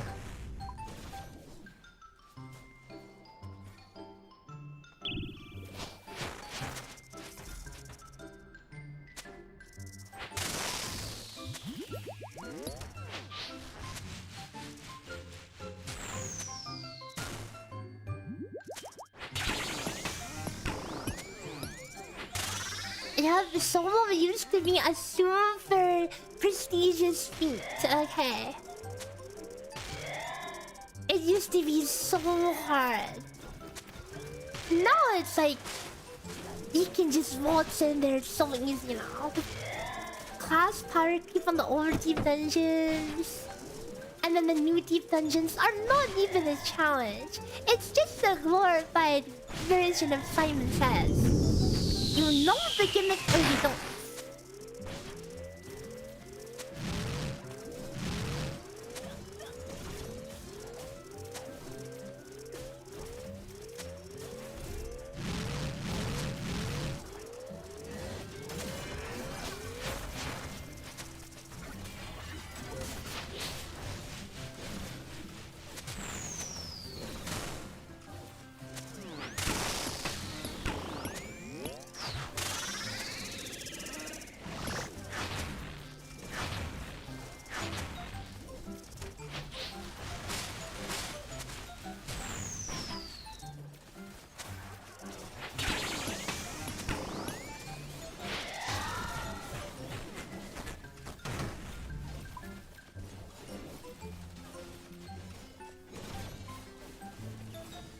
And you know what?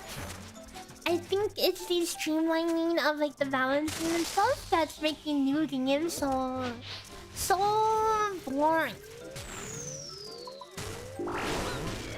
That is why old is good.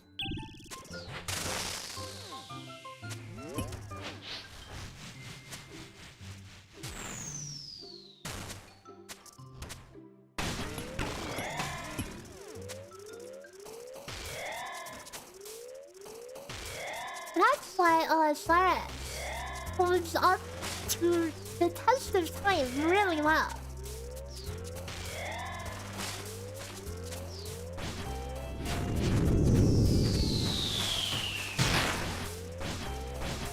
What the F? I got stalled so hard there.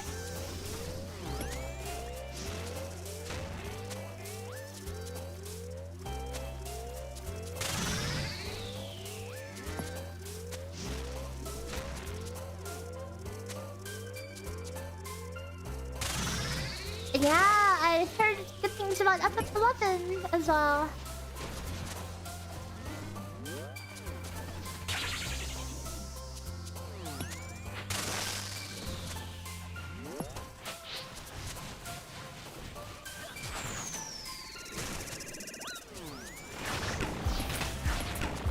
Ow, ow, ow.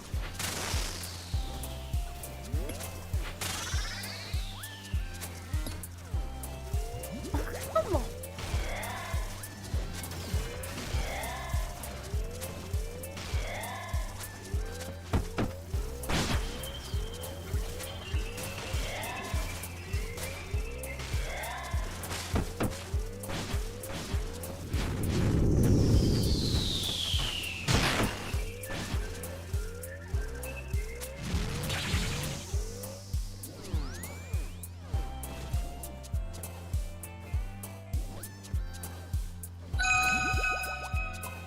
X-Mythic, thanks for 7 months! Yay! Thank you, thank you!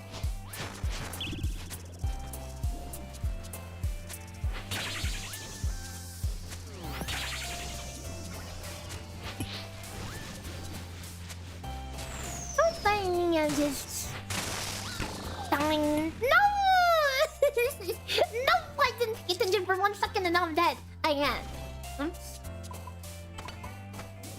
Well, I mean, we were trying to kill the boss, but then the boss killed us. Why are we grinding on DNA?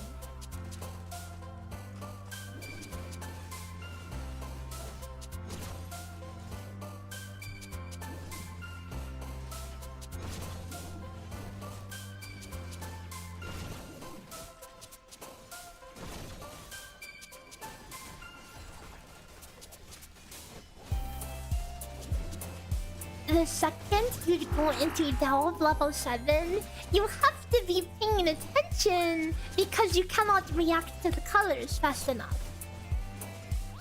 But I guess I forgot to turn my ring on.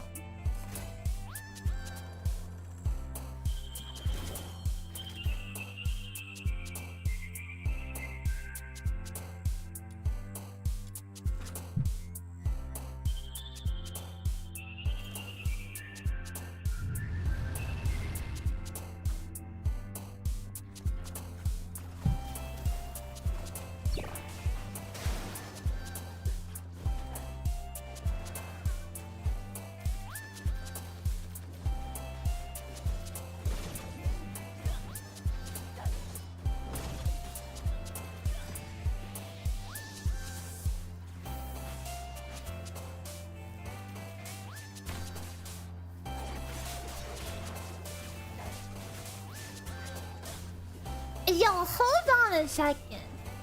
This new HSR character, Cyrene, she looks like Model Kami. Hang on. I don't really look at HSR stuff, but hang on.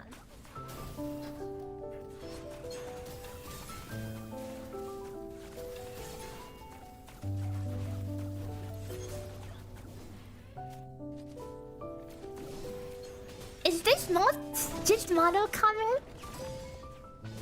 Extremely similar vibes. The skirt angle, the galaxy in the background, pink hair, white dress. Here, let me put the Model Kami for comparison.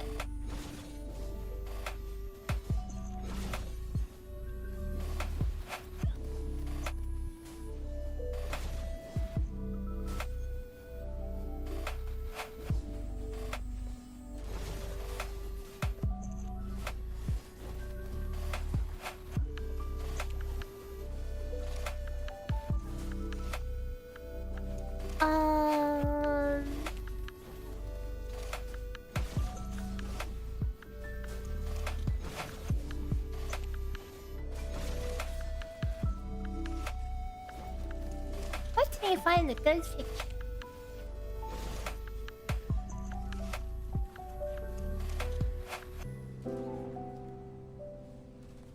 Singing vibes? No? Kind of. Kind of. Very similar vibes.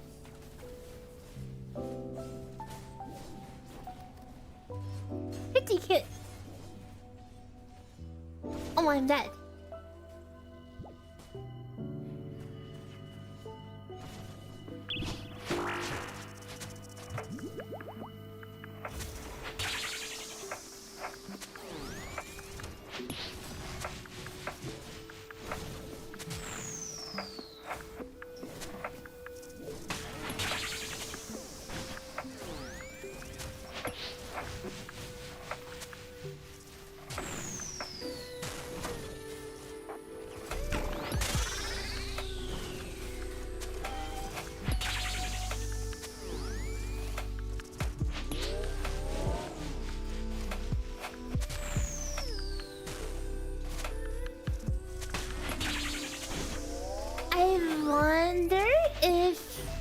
Would clear faster if I put this spell on the support instead of Bing, because she's kind of just AFK here.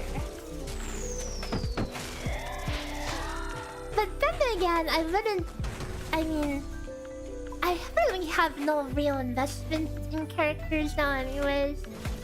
Rebecca, her skills are leveled up, so that's as good as it gets right now anyway.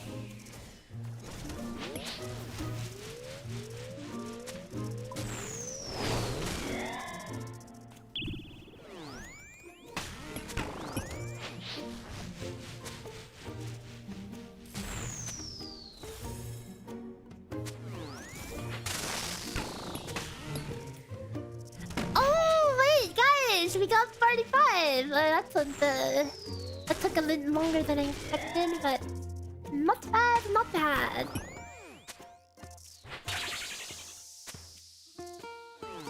Easy. Let me finish up this job, and then we'll start leveling up our characters.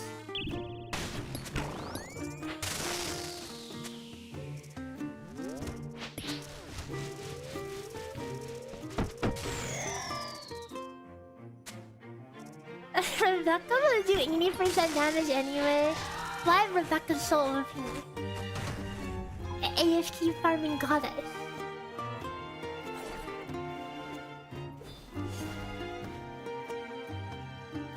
Enough to go to lunch for 55. There's going to be a lot of active farming involved in that.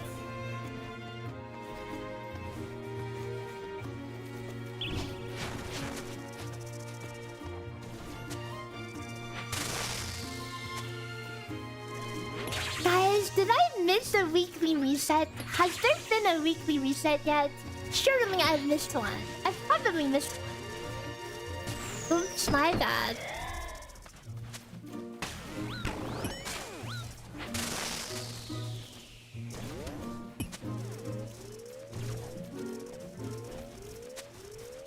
Duet Night Abyss for not a gacha game, don't worry, it still has weekly boss crowd. I guess that isn't a gacha specific thing, but still feels bad, you know.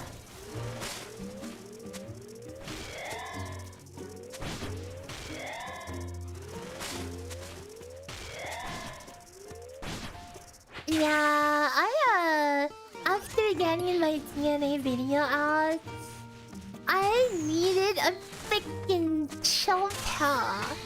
I have been like non-stop busy for the past like 2 months.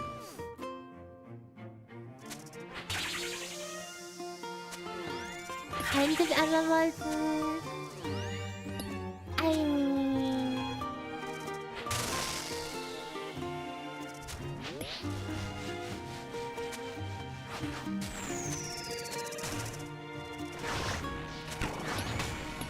it depends on what MMOs you're talking about.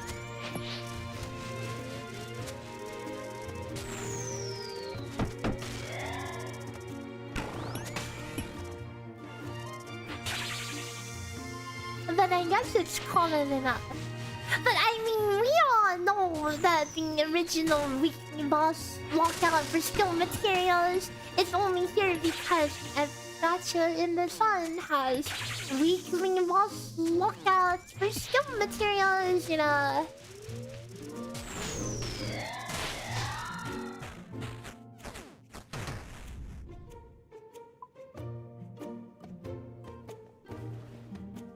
Can I have any loot, please?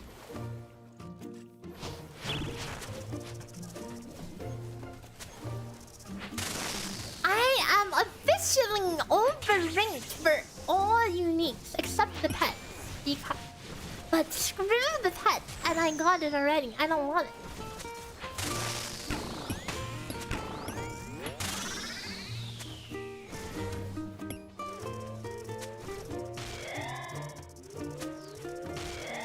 I don't know, guys. I like the MMO slop era of gaming so much better than the gacha slop era.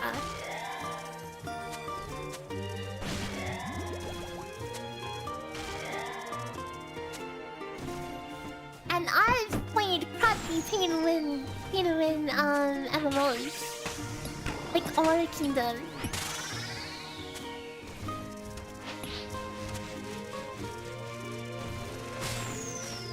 Yeah, it still has the backbone of a gacha. And me saying that, it triggered some people. Some people are like, it's not a gacha! Go away, you stinky gacha gamer! How dare you critique our game! It wasn't made for you stupid gacha fingers! Actually, it totally was made for gacha players. Their entire freaking marketing thing is all about appealing to gacha players.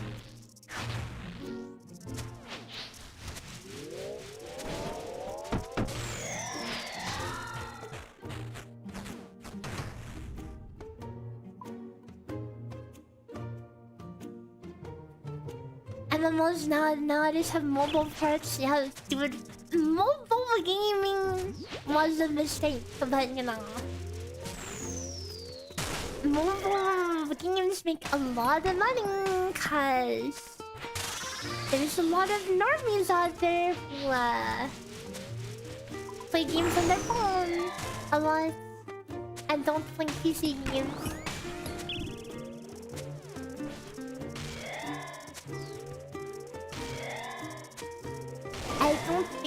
I think these games having to optimize themselves for mobile is at a loss to the game. There's a reason why all these games only have one skill. But one button per skill. They want to make it easy to play on mobile. You know, technically you can play OSRs on mobile, but good freaking luck with that. If you're doing like some high intensity boss or something, playing OSRs on mobile is a freaking nightmare. You need to be extreme. You have to be really, really high on high level to be good at that.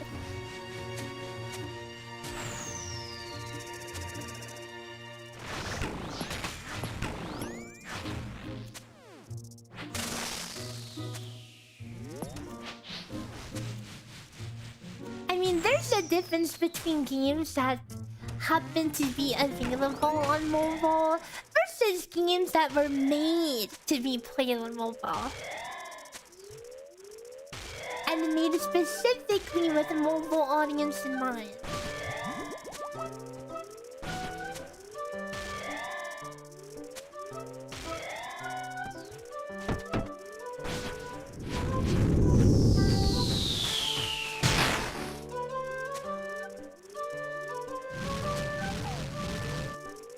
People playing Fortnite and stuff on mobile. How the F do you play some of those games? I mean, I'm sure like Fortnite, big as it is, has like mobile parts.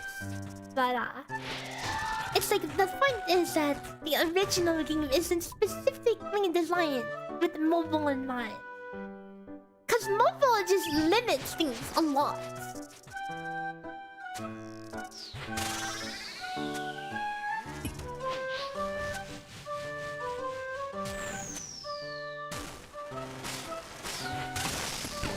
And yes, phones are getting that much more powerful these days. But it's not about the phones, you know. Like obviously games meant to be played on mobile usually have much simpler inputs, much less depth.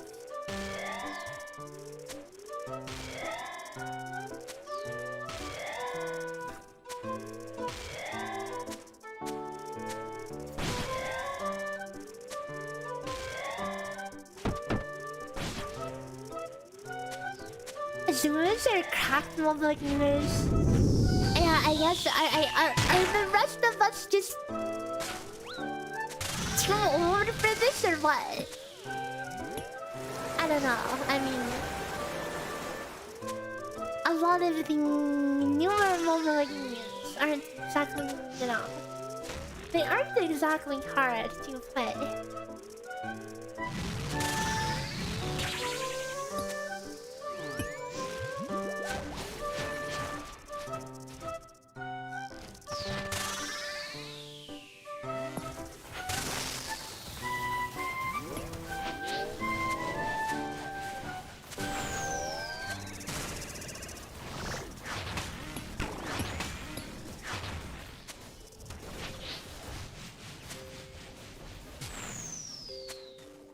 Like, yeah, computers, I mean, phones get better.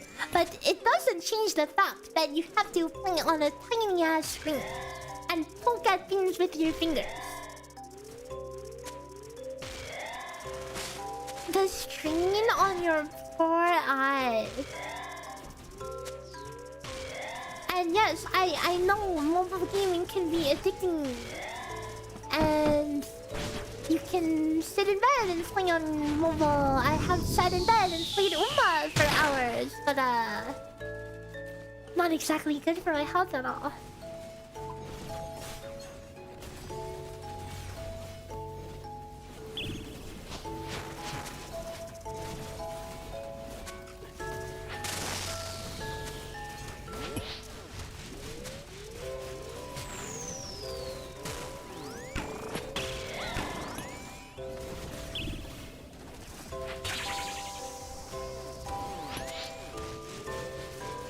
Could emulate on PC.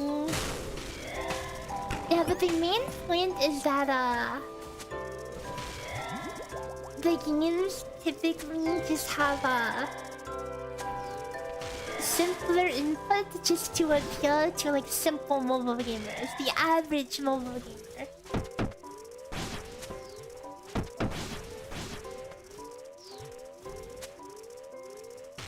Games back then, you have hotbars full of skills.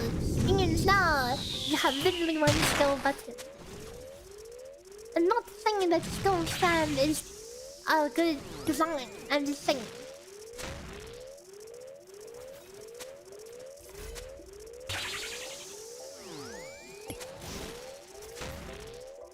Different design philosophies.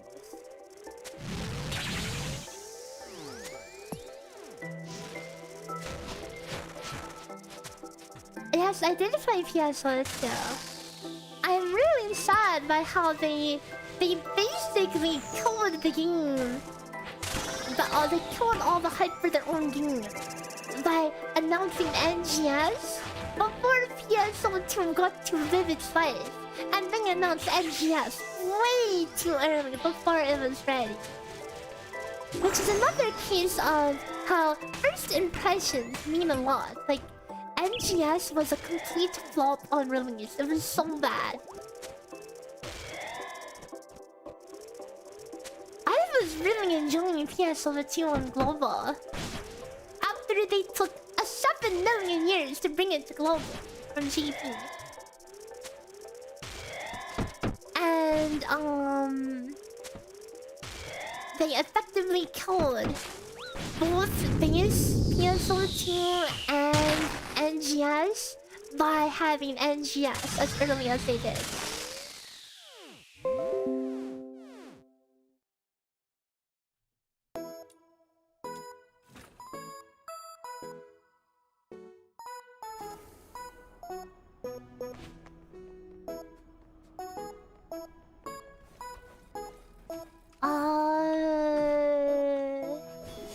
Oh, here's a safe place. Okay, we'll finish off this Dova on leveling it now. This is where stuff gets really hard.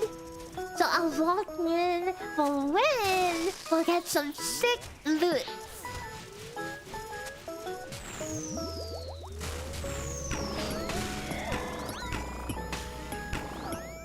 And then we'll level up our characters, and then we can do our weaklings.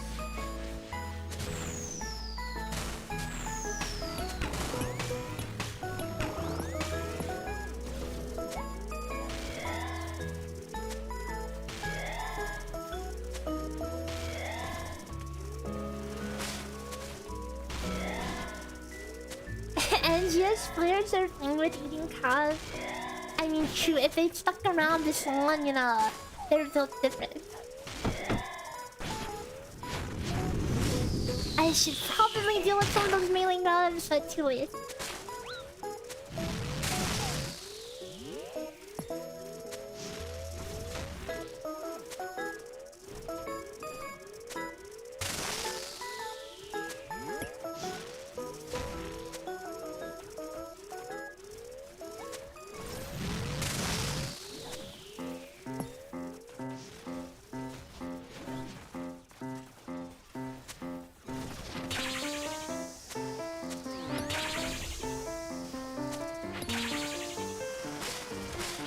Oh my god, I have to do the rock and this at the same time.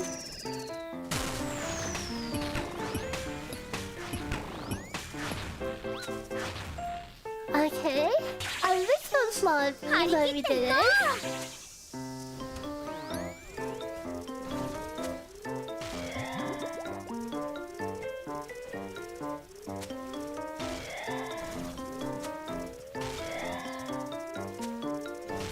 Too much streamlining is not good, I think.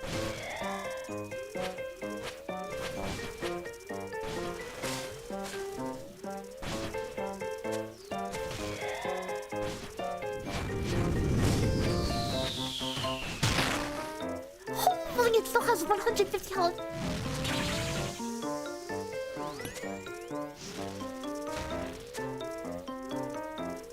Okay, level 8 completed. Oh! Wait! Wait! Guys! Guys!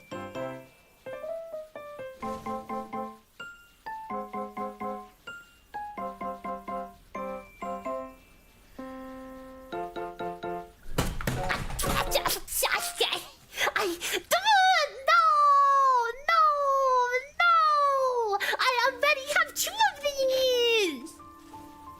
No! Oh no! I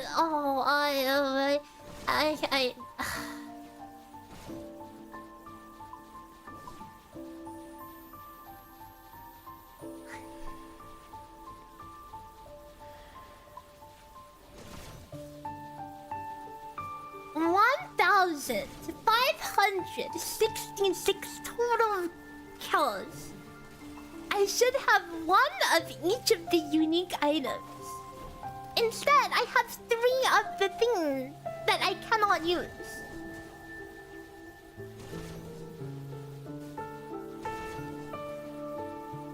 I'm so sad. I'm so sad. You guys don't know. I am just logging out. Screw this.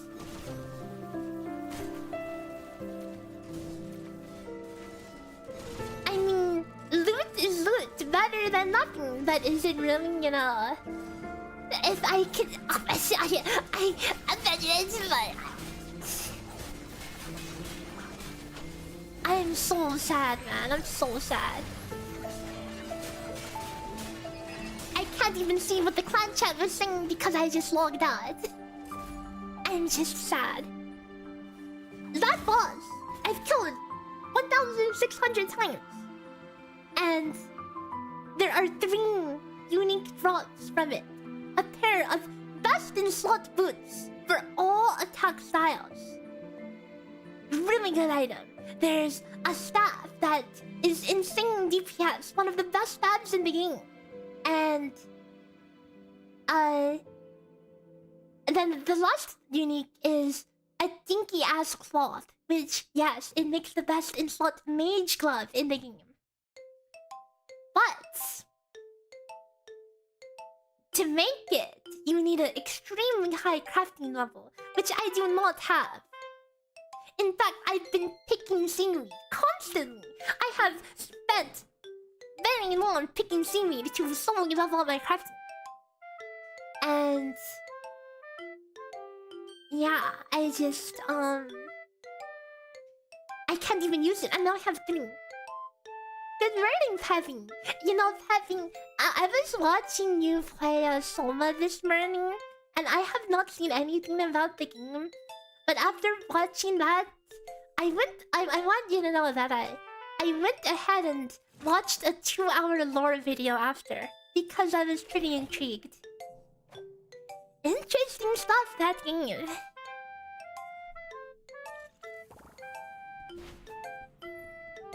Yeah, it looks pretty good, even though I seem to have tuned in at the end of the game.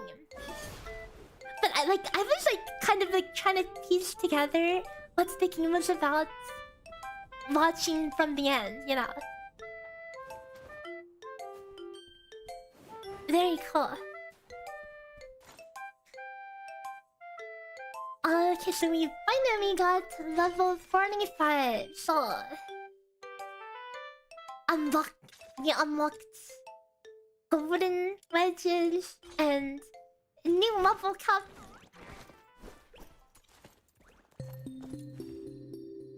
Except I need a thing, so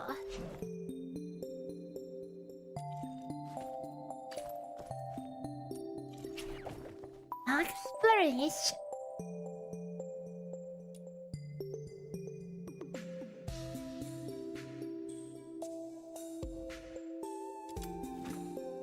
How's warframing going? Well, we were AFK farming for the past couple hours.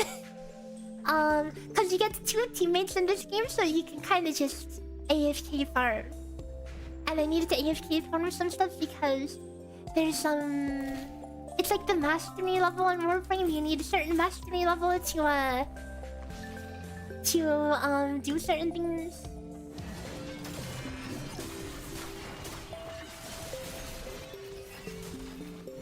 It's just pretty brain off grinding all in all, which I really don't mind.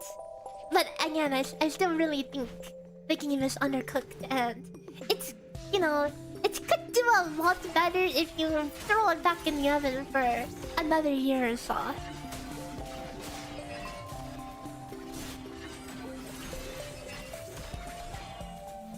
Yeah, I heard Warframe devs hate AFK strats.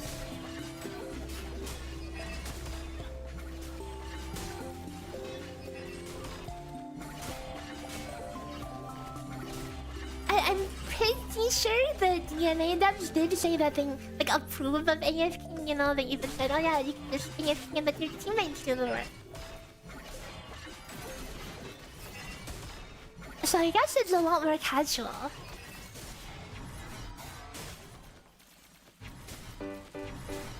And I don't mind AFK farming, I do it in a lot of games I play.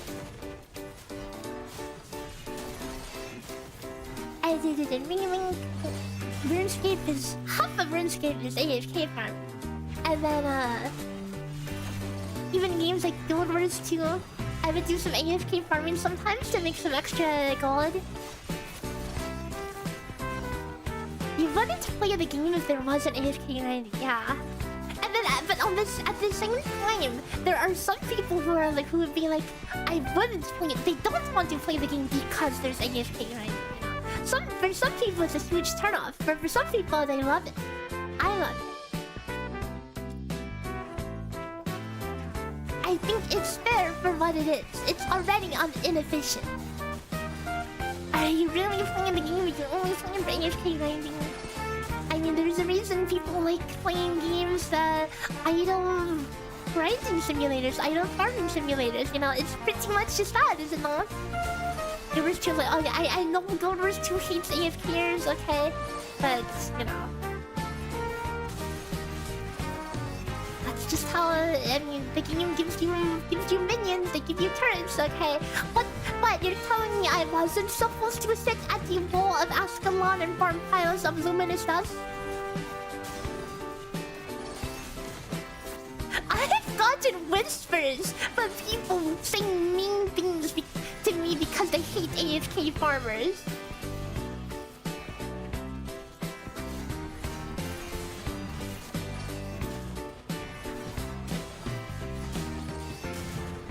Depends on the game, yeah.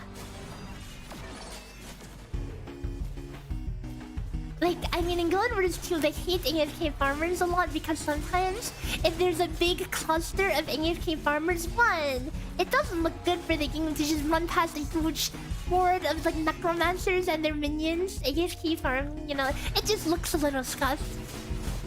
And the other thing is that sometimes, like, an event spawns nearby, and it scales up really high because there's a crap ton of AFK people.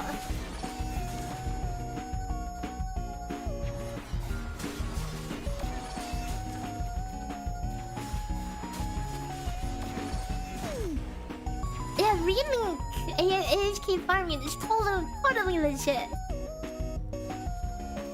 Even though it's not a live service.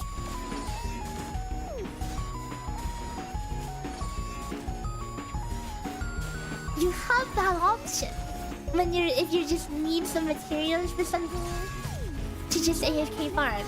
Or you can play the game, you know. The game's so fun to play.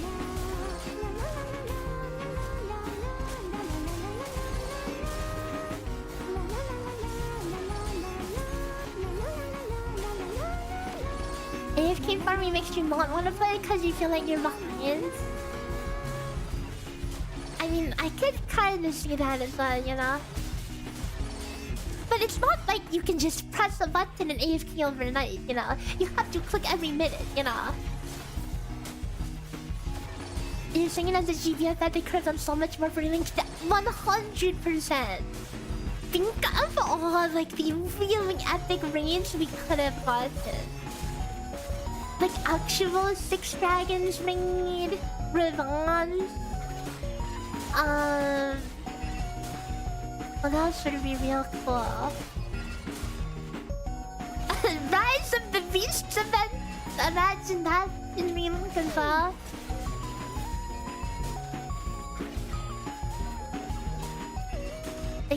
I don't know. Lots of cool things that there could have been. There could have been classes, new classes to play for MC, you know. Yeah, I mean they did Lucilia's real good. They have like all his signature stuff in there. Yeah, like the development of Relink was just really spot. They like changed developer and stuff. Like I'm surprised that the game even came out as polished as it was. Like based on all the development troubles, I had the impression that it would come out a complete mess, but it was surprisingly like super polished. And then they're just, yep, we're done, it's out, you want.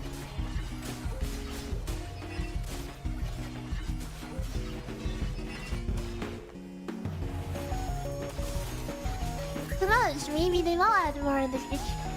It did really do well in the West. It did really well in the West.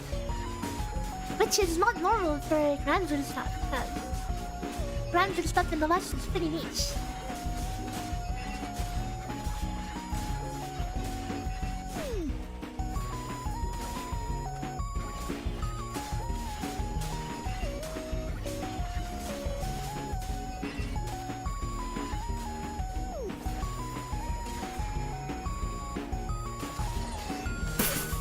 Oh, that was the most satisfying thing.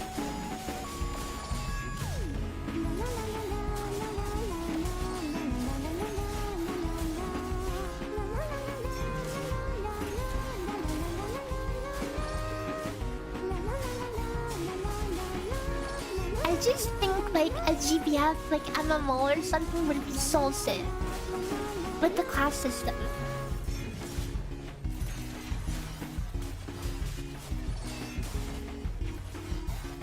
Maybe someday, guys. Maybe someday.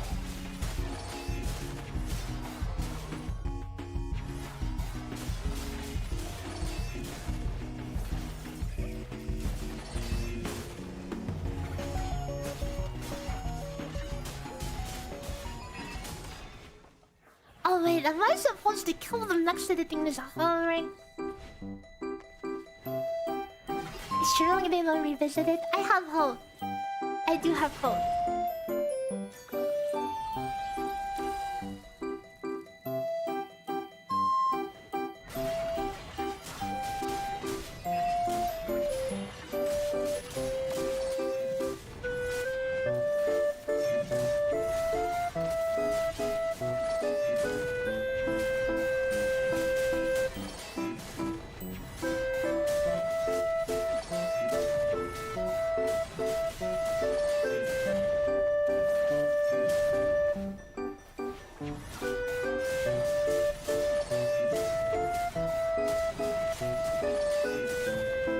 You remember your first Skyfall?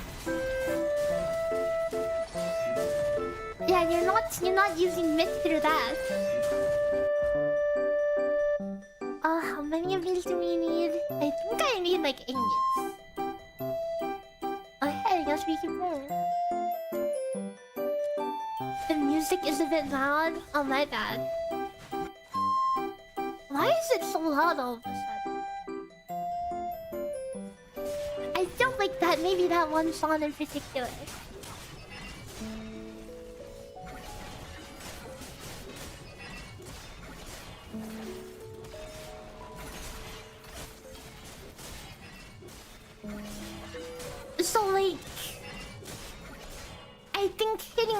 mobs with a big ass sword feels cool, but at the end of the day, I'm just left click spamming.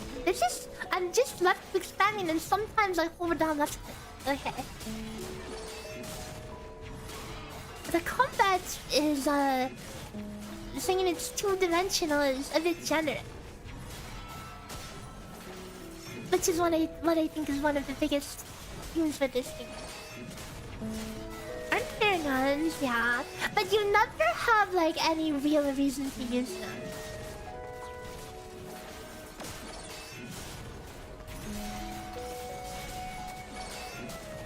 Lynn is better at mobbing.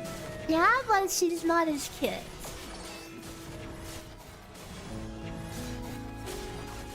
Actually, I did see a funny thing that you can do where there's like some, I don't know if it's the ranged weapon that's doing it or if it's like some funny equip that they have.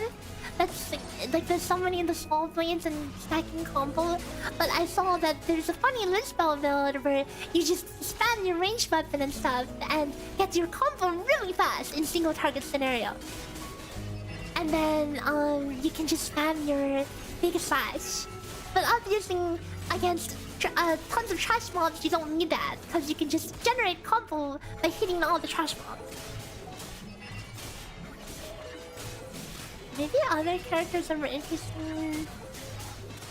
I mean, at the end of the day, every character has a very similar kit of tools to them, and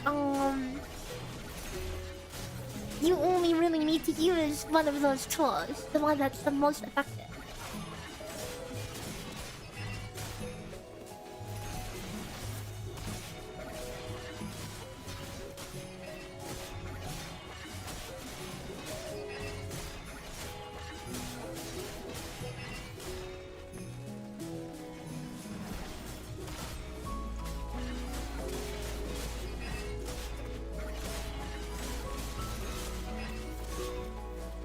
All these mobs seem tinky for no reason. Yeah, I mean, I guess I'm a bit under leveled, right? I think we have to do one more. So if you thought that was bad, we have to do one more.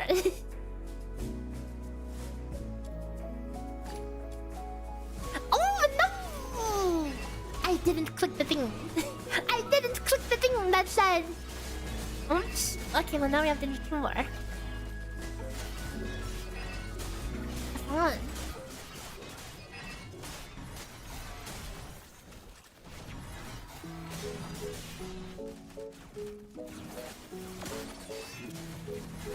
Under here, an off element.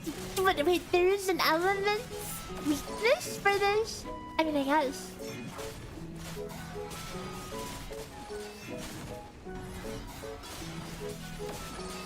It's all... We'll suffer through this and then we'll... Actually, maybe I should touch the statues. Maybe it would be faster if I just touch the statues at this rate.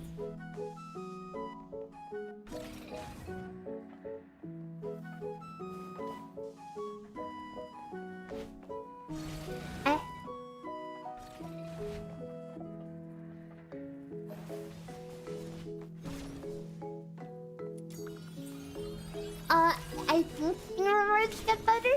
I think the stage rewards actually don't. But the drops certainly do, right? Sure.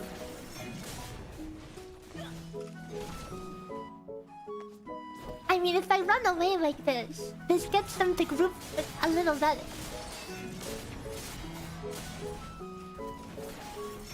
Do you see how they like bounce like balloons when they get hit by stuff?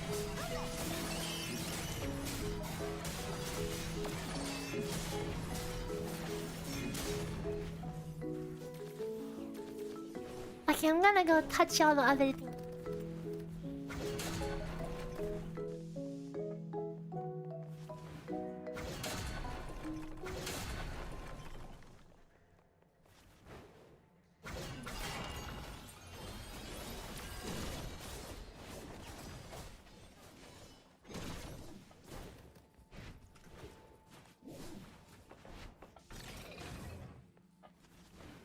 I think the secret letter shops are getting better. It's weird how there even is a ramp-up system sometimes when there's no cost to just re-entering other than being too lazy to navigate the UI a second time.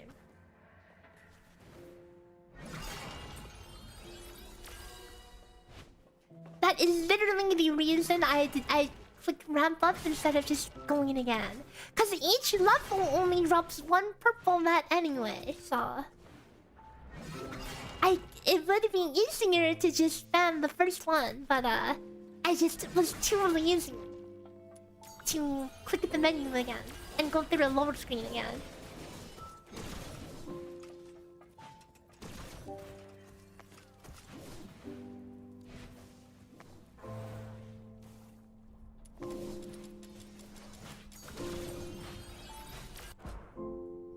Okay, get me out.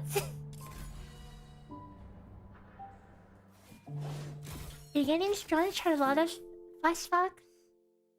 Oh, let me give you more Charlotta flashbacks.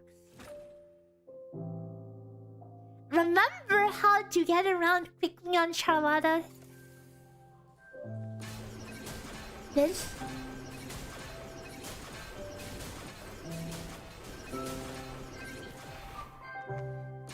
Spin.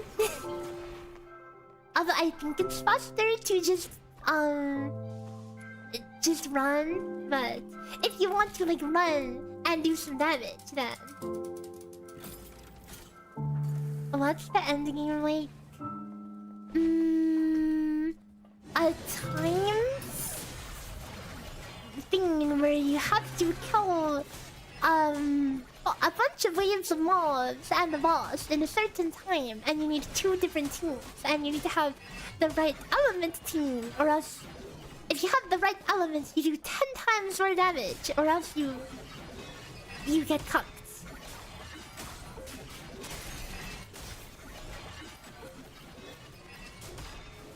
Yeah, this does consume resource to spam that. But I mean, I guess if stuff is dying fast, okay, like if this stuff is actually dying to it, then maybe, honestly, maybe this ain't so bad. But having to run forward will trigger more spawns to spawn away from you, which is bad because then you have spawns that are more spread out.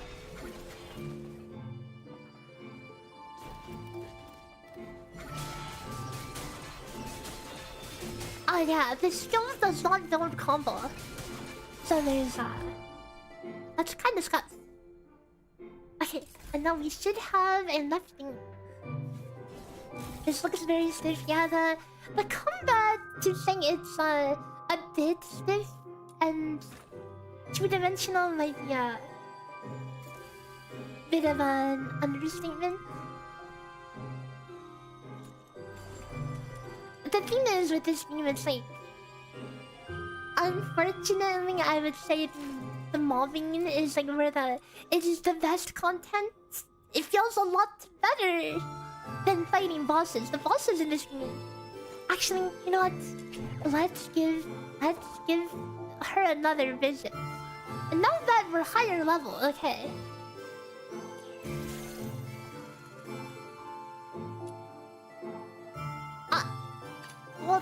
Hold up! Lack of character XP, guys. Lack of character XP.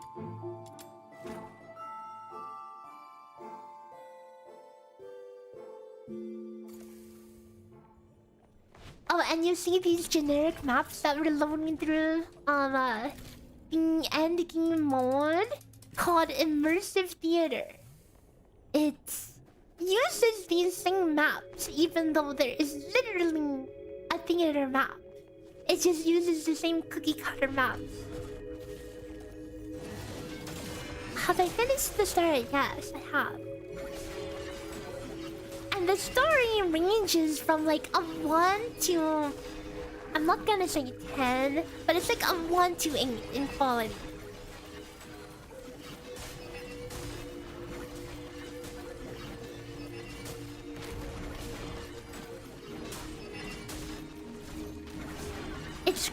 of crazy how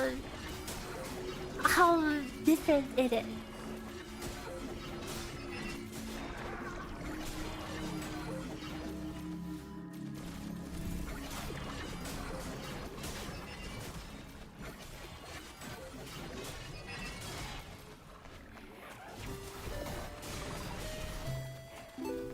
Rude! Afraid.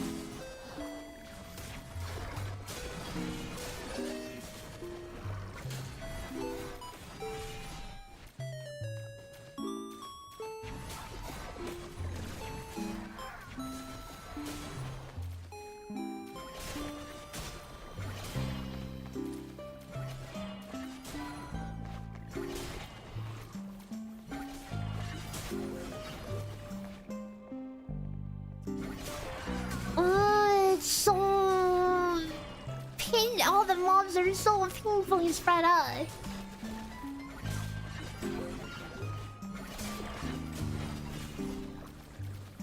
Yeah, there's. I mean, I love the aesthetic of little girl with huge sword. Yeah, it makes just running around spamming left click. Yeah, that's much more bearable. You think you'd like the animations that have speed? You should see when I played the Mystic Maze, which is like the scuffed bones like mode, and I got like plus 60% attack speed and just spun the sword around super fast for literally no damage.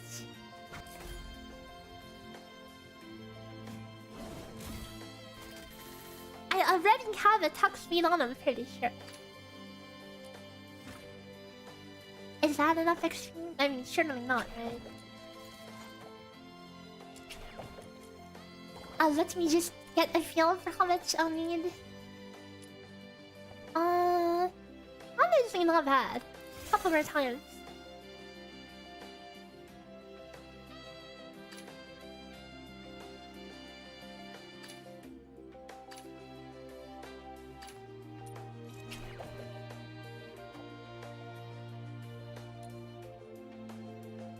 Have I seen the chainsaw gun tech? You mean the using the gun to and the spinning saws to build up combo? I did see that.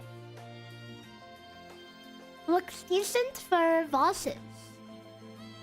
Cause otherwise fighting bosses feels like ass. Probably the most in-depth I've seen the combat go.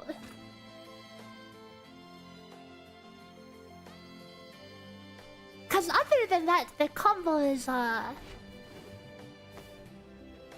yeah. I mean the game thing is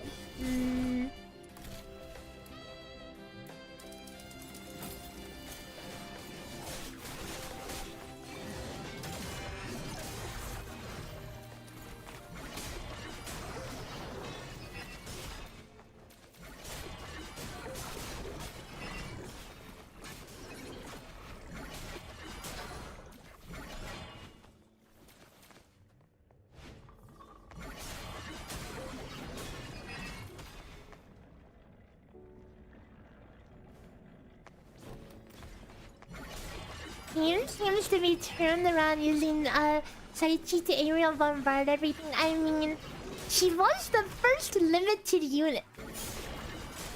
Because remember, this used to be a gacha. Okay.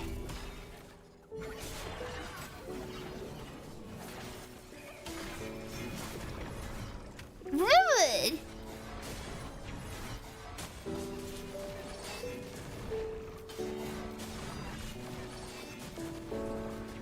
Do you think the combat is gonna get better at a higher level when we get more wedge and weapon ammo? I mean, but the weapons and the wedges, I mean, most of the wedges don't change the fundamental gameplay, and neither do the weapons.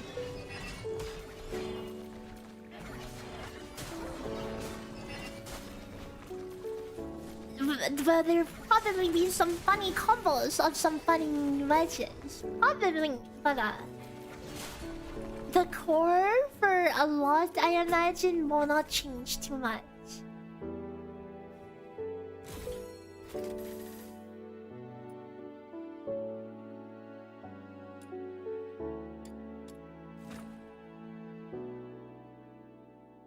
maybe people will use the actual base weapon. Wouldn't that be something?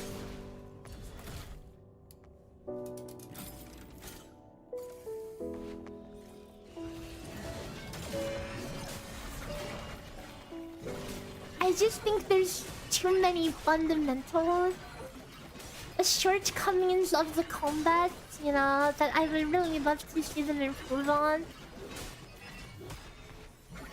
Again, it's just, you know.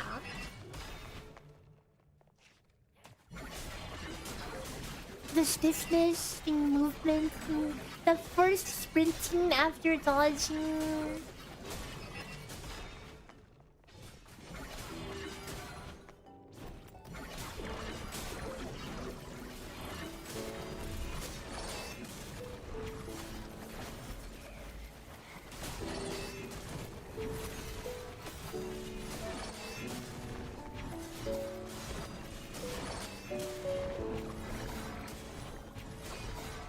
It makes me sad because it makes bosses feel like ass when typically I think bosses should be the best part of a game like this. Hello, Angwin.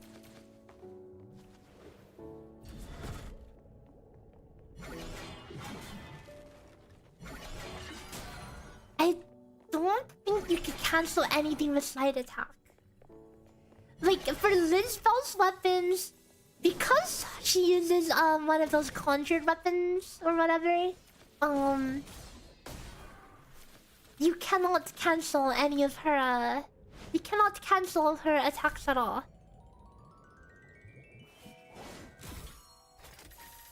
Which can make her gameplay feel extremely clunky.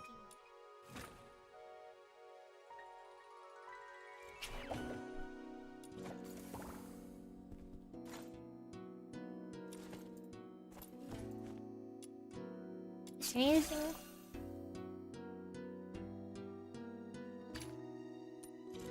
Oh, one more.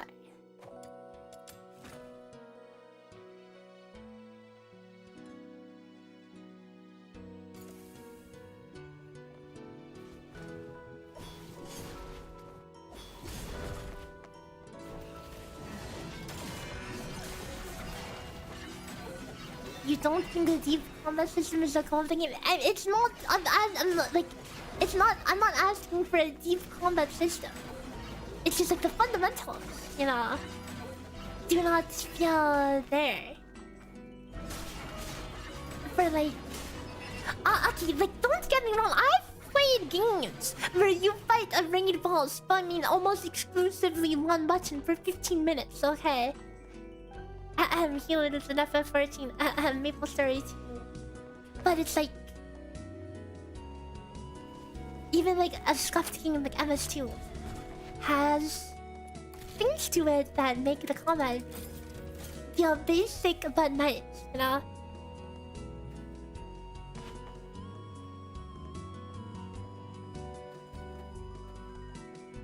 But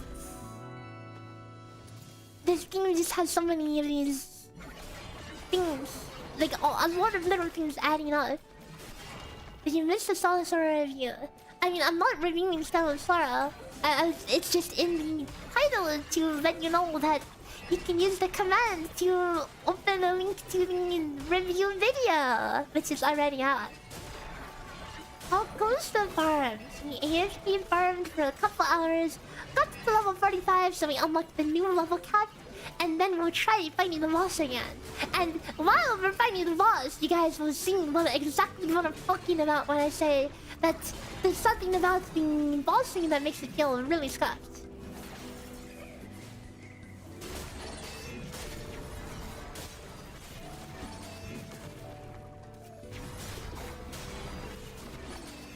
What are the most important changes that I think the game needs to finish cooking in? I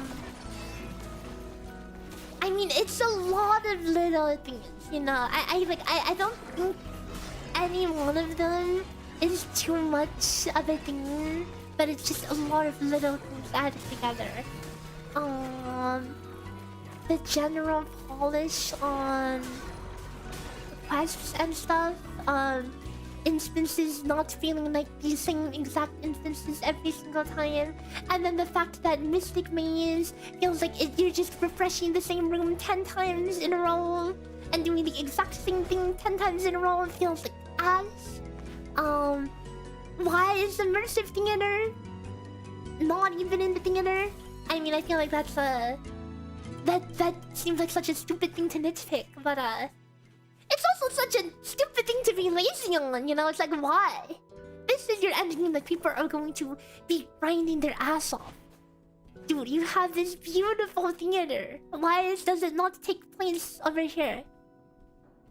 Have I signed up for Arknight's beta? No, I have not. I don't need to because I'm already in the SUC program.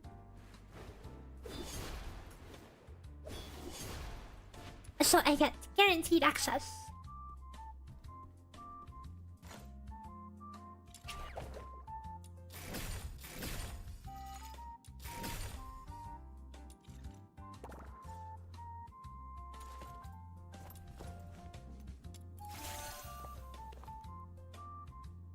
Level 6.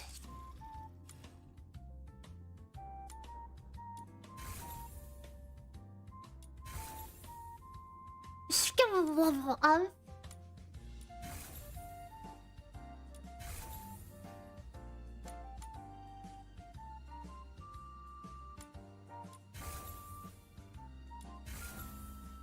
What any skins? No new skins. I haven't got it at all.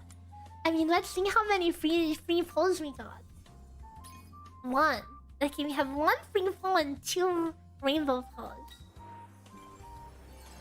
Well, the gacha rate is 0.3. Am I still playing SS? Duh. Okay. You wanna see what I've been working on? Past couple days, I've been working on this. Check it out. Dynamic calculations. Simulate instantly. Ooh, cooking real hard over here. Put in the potential cards and instantly see the calculations calculate. And then this is the back one. Yep, it's a work in progress. I haven't added any other characters yet because I need the base to be good before I expand to other characters. But yeah, that has been my past few day project.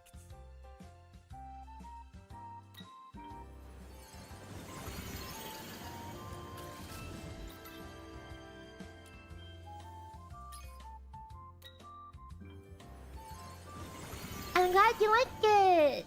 Making calculators like that. I mean, it sounds kind of silly, but it's kind of fun for me.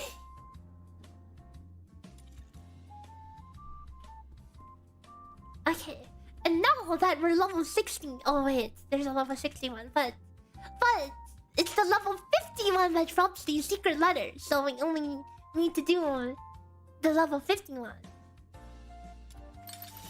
Okay, remember how ass this boss was? Let's see how ass it is now. Hold up. I'll turn on the boss music. Okay. Let me find the boss music.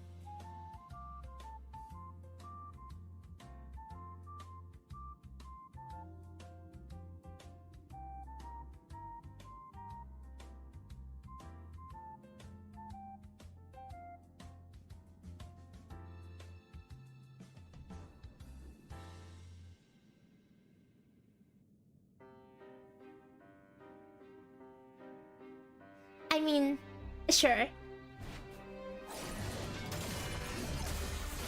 Not really the boss music I was looking for, but it's music alright. Insane gameplay right here.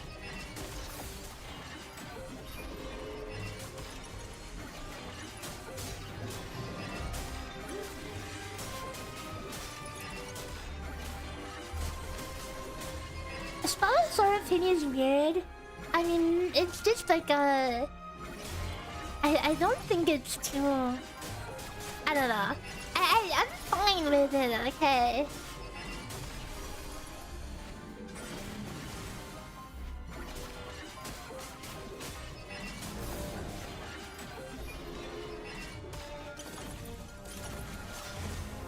Hey, at least the boss hasn't been cringe yet. Okay, at least I can hit the boss.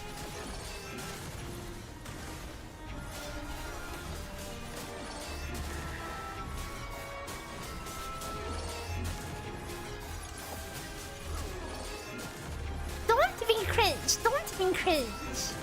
So guys, what do you rate this gameplay? This boss gameplay? How would you rate it?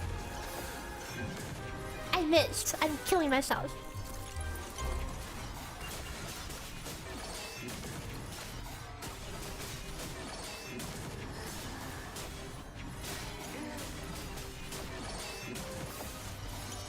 Wait, why is she not being French? That's crazy. Is it just RNG?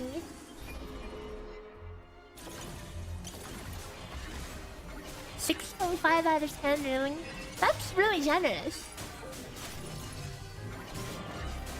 Oh, hang on, the best part.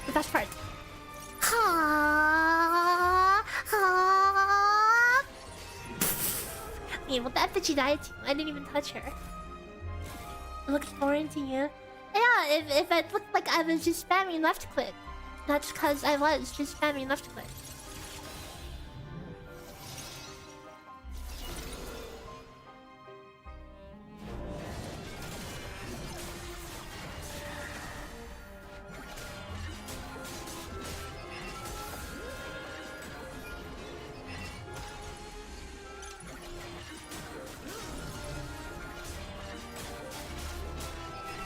Looks like TLS. No, that's insulting to TLS. Okay.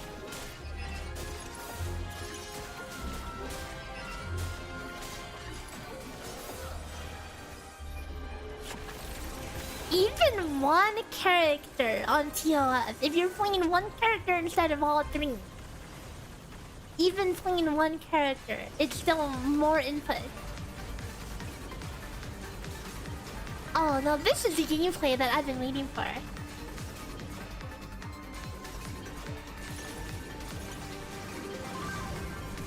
Okay, rate the gameplay. Is this all epic gameplay? The boss in the air. Oh, I ran out of mana. Okay, I guess. This is where we pull out the gun. Our level 20 gun. Oh my god, Charlotta. Yeah, she's got the Charlotta spin. But it, like the damage feels like I'm doing the blue spin, you know. Also, why is height even an issue with my big ass sword?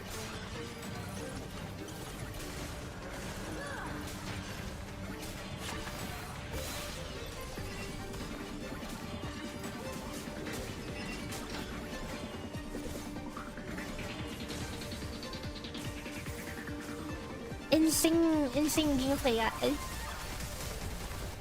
It's okay, maybe I could touch her feet enough to break her.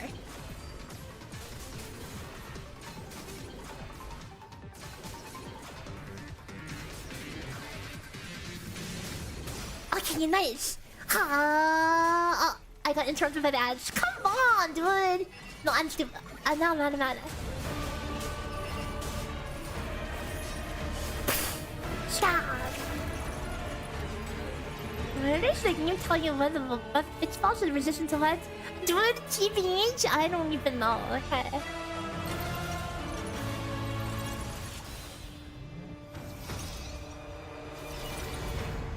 Yeah, it has the funny execute mechanic. Okay. I have no mana, dude.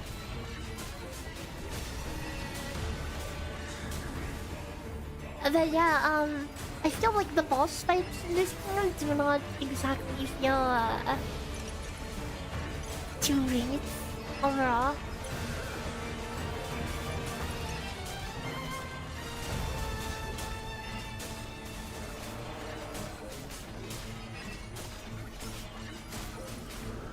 I'm pretty much just space thinking. I can't dodge cancel out of any of these abilities, any of these attacks. Because since she's using a consonant weapon or whatever, it counts as each auto attack counts as like a skill use, so you cannot dodge cancel.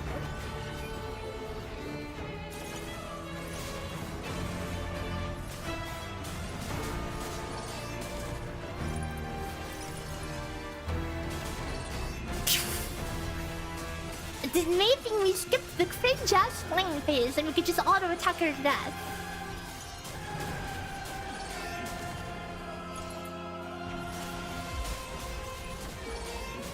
Beating the AoE away from the boss was the most thinking I've done on this boss.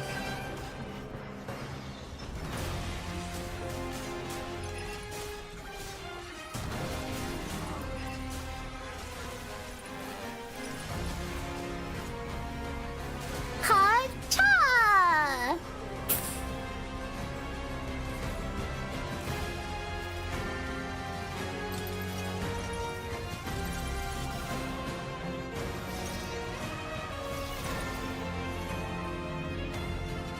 This your Ted's pink showing? Wait, the pink showing? Pink where? You are aware that Peppy is in the chat right now. Pink showing mentioned? Are you going to share with the cause?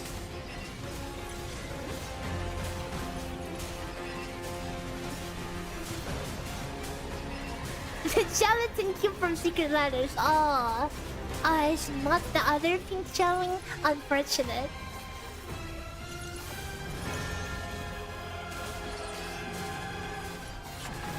Oh no!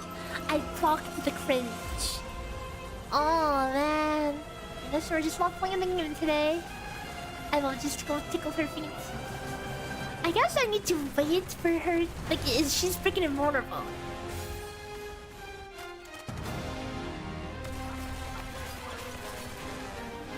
I have to wait for her to go on her shot. I can't wait. I will wait. So what am I supposed to do?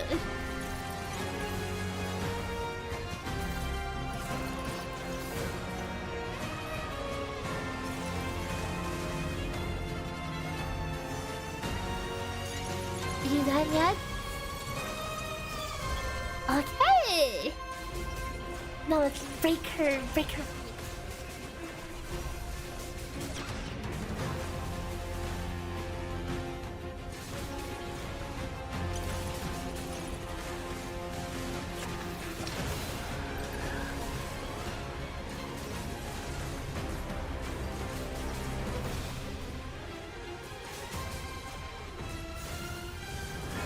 I suppose this is where having a leveled up range weapon would help.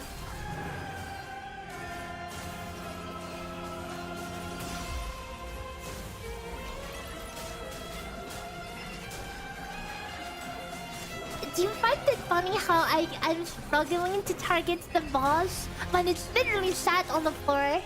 Oh, I missed the thing.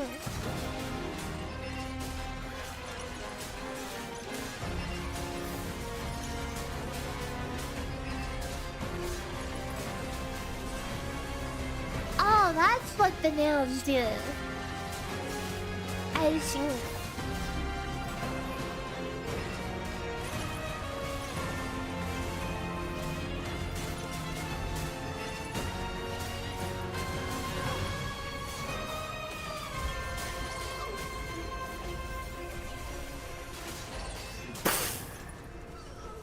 Got it.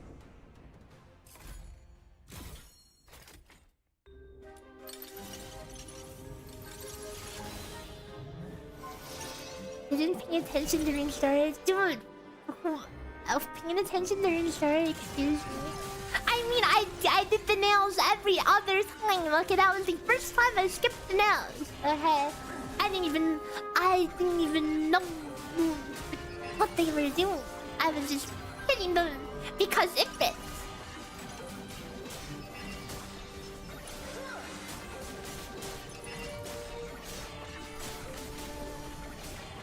And I couldn't hit the balls anyway. But then I'm like, oh, I can hit the balls. I can hit the balls with my spinning spin.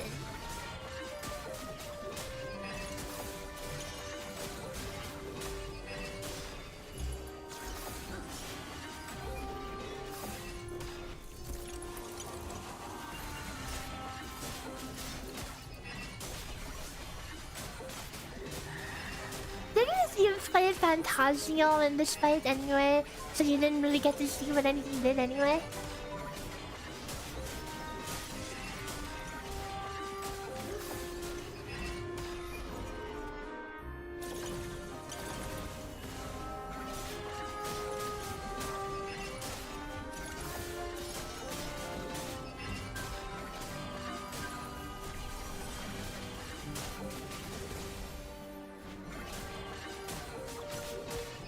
How would I rate Fantasio's arc in the story? Okay, I'll be honest, I was kind of zero-bringing to the story. And then I get hit by the Monster Yaoi arc, and I'm like, what the F is going on? And all of a sudden, I was like, I want these guys to hold hands and run off into the sunset. So yeah, I think it was pretty good. Music was really good.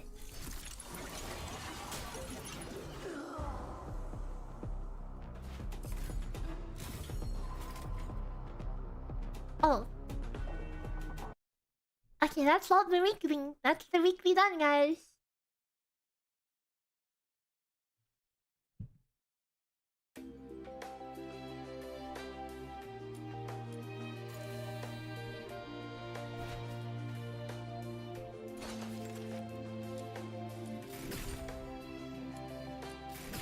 So I suppose next on the list is actually playing through all the letters and playing through the letters and then working on grinding out the letters. Does level 60 give more letters? No, in fact, level 60 gives you a different kind of letter. Weekly maze and weekly bounty, dude.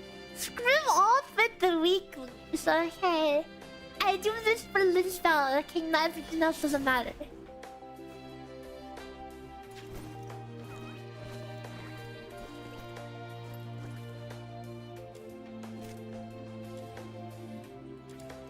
Right, we have a dinky oh wait, we were level gated. We were level gated. I wasn't allowed to purchase higher level wedges. I should be able to buy them now.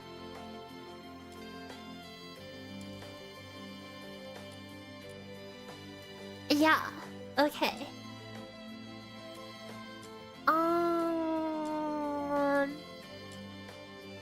Get me that attack speed. Give me the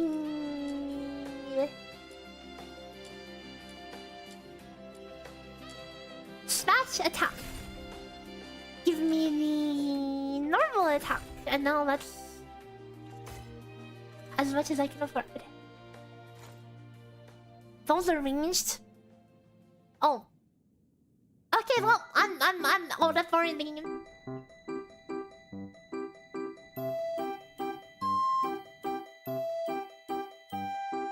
Okay, well, that's where we end things for today, I guess.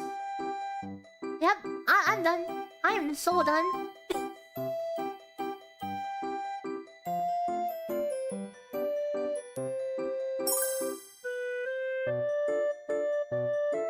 I guess I was just getting wedges for my other characters, obviously. Yeah, that's all. Yeah. It's best to diversify the characters that we're playing, you know? Totally not a gacha gamer can't read moment, okay? Whoops. Anyway. Let's find somewhere to raid out to.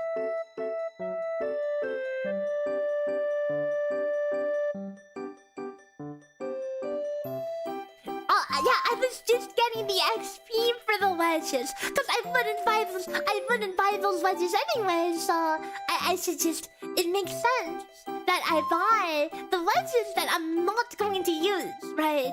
So I get the trial XP.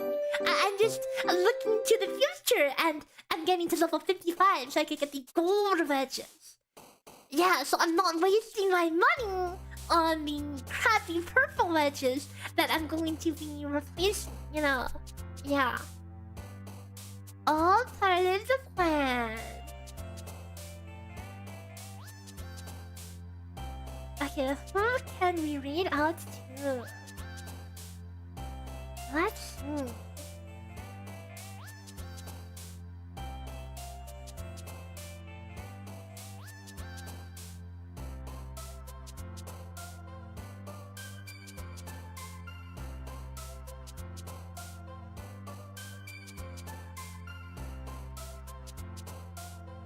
Let's go read.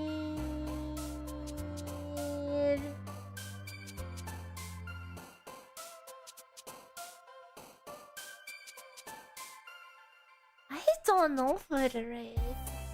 I feel like the only people on my followed that are streaming DNA, I'm pretty sure I rated them last. I mean, it has been a week since the last stream, so you know what happened. I should really keep track because I can't remember. Or did we raid Chirimu? Maybe we raided Chirimu. I forgot.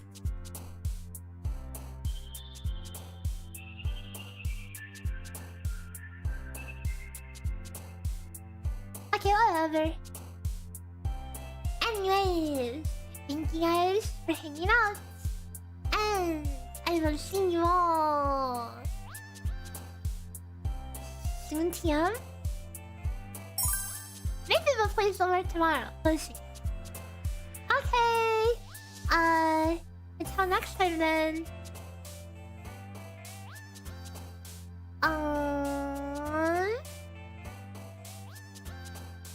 Bye bye. Good night.